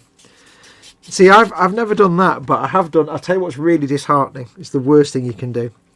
Is the opposite. When I've put, say, I've been really looking forward to making a dirty, great big Cornish pasty for my dinner, and I've put it in the oven, and I've put it at whatever 180 degrees for 45 minutes, and I go upstairs, and Mum's sitting there expecting a Cornish pasty for her dinner, you know. Yeah. And we sit there, and I go upstairs and I watch something on the telly. After half of that, I go downstairs and put whatever else is going in with put the chips on and stuff like that, get it all ready. And then I come to the oven after 45 minutes, I pop that sucker open, and you've got cold. You've got black husks, because what you did was, instead of putting the oven on at 180 degrees for 45 minutes, you actually put the grill on at 180 degrees for 45 minutes. Yeah. And they're just black on top and not cooked underneath. And then you've got all the chips and spuds and everything else ready, and you're like, sadness. Oh yeah, H is brilliant because she'll have the tin of beans with the post-it note on top. Yeah. Oh yeah. Da-da-da-da. Numbers written down. Yeah, you know, and it's ring me when complete. she'll have to like leave official work meetings. I've got to go. I've got an Yeah. important update from my husband. She honestly, no, she don't trust me at all, mate. And to be honest with you, You wouldn't trust yourself either, would I you? don't blame her, because my track record for destroying microwaves and things is notorious, mate. You know, the last time she got a new cooker, my mum's like, "What did he do?" She said he took his wire brush angle grinder to my self-cleaning cooker, thinking it was dirty. I see no issue here. No, did the saucepans with it and all. They was Teflon Seems all right. coated. Seems legit. So yeah, honestly, I am. I don't know what it is. I try to be practical in the kitchen, and it just don't work for me, mate. Well, best that you avoid it then, I think. Yeah. Right, this is also not making any sense at all. Candygram says, "You know how the Bandai kits exhibit superior engineering. I can attest that in 1973 this was not the case. This 148 Schwinn wagon that I'm building has a fit that can be best described as vague.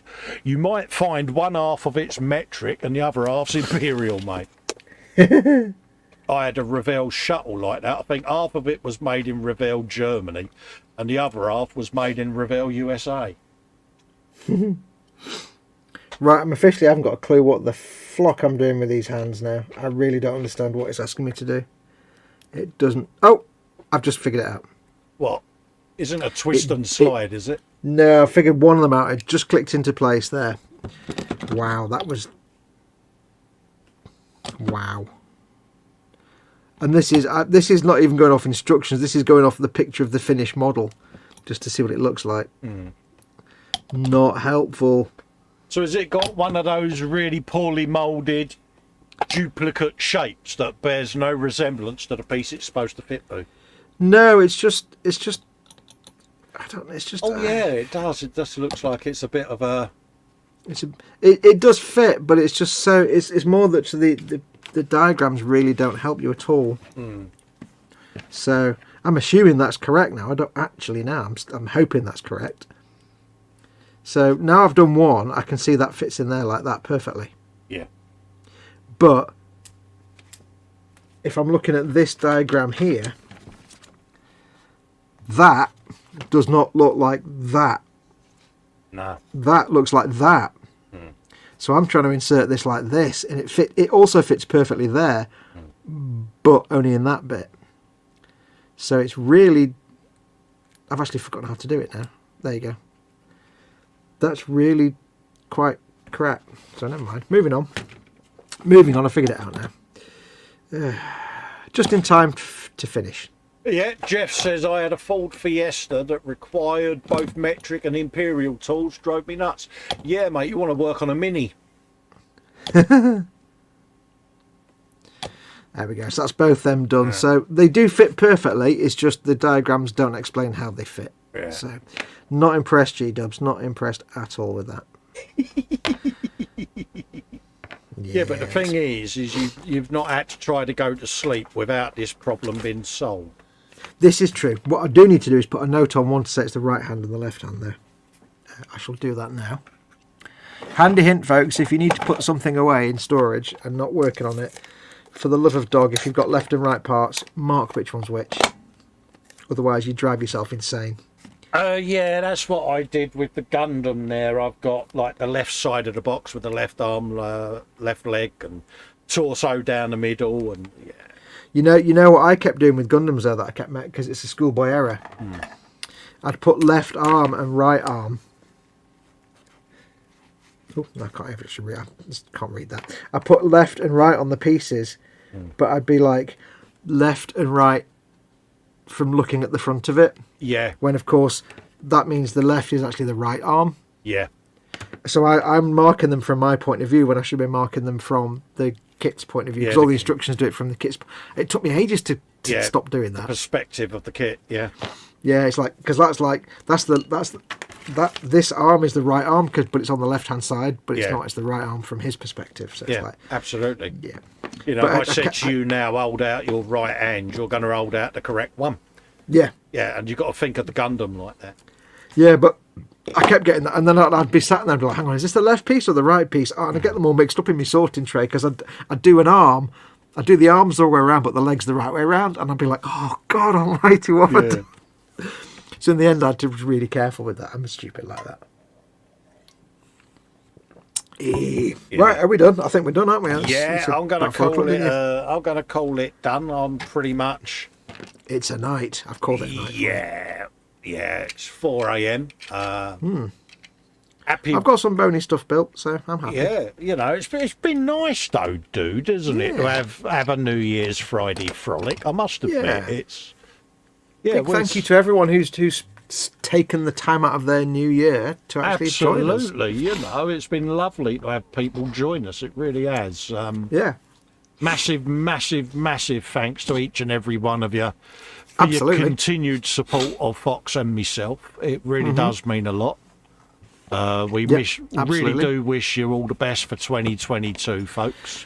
And we wish ourselves the best as well. Let's not skimp on the details. I mean, you've had a cruddy year with Mum, haven't you? And you've had your ups and downs and your stresses, mate. So from me to you and your mum, I hope you both have a better year this year. Thank you very much, and the same back to you. You've had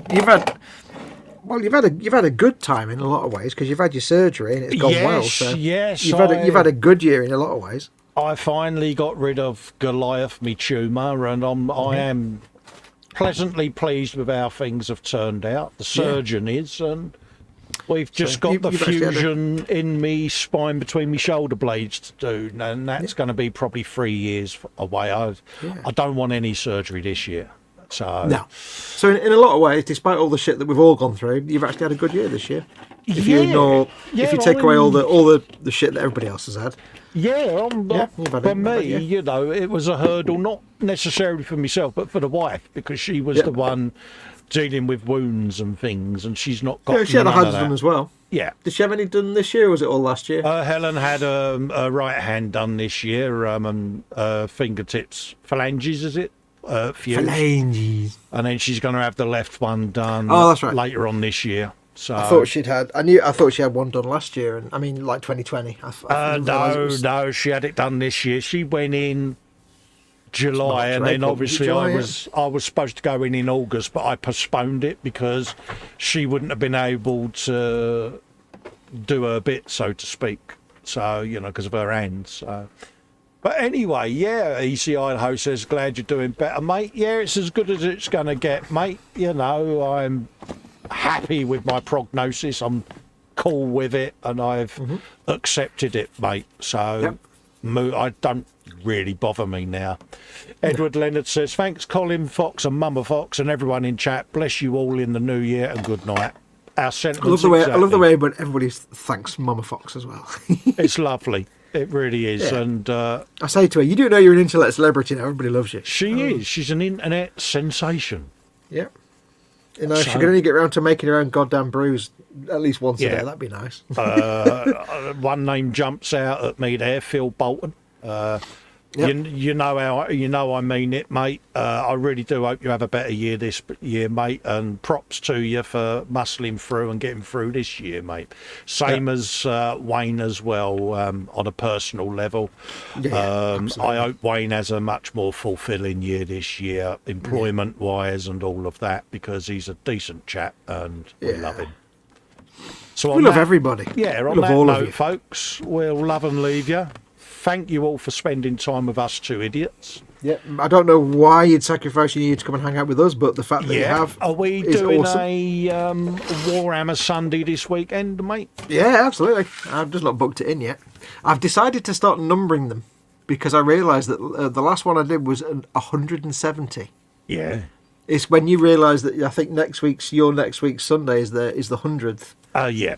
And I was like, I wonder how many Sundays I've done. So I looked at mine, it's 107. So I'm numbering them so I know when I get to 200. Yeah, it's one of those, isn't it? It's an achievement, isn't it?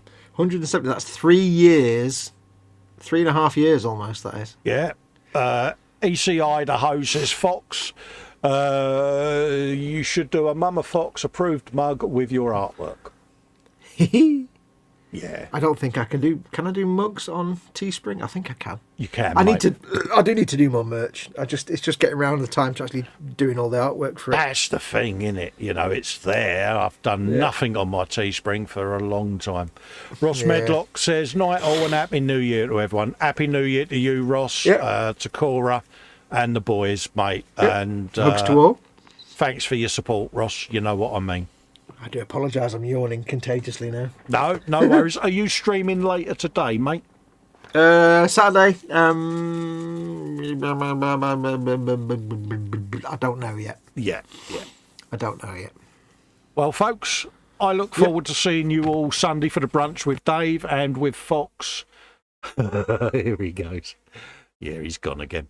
And with Fox for the Warhammer Sunday. So... Talk about shit timing. Good God. That was perfect, mate. That was mint.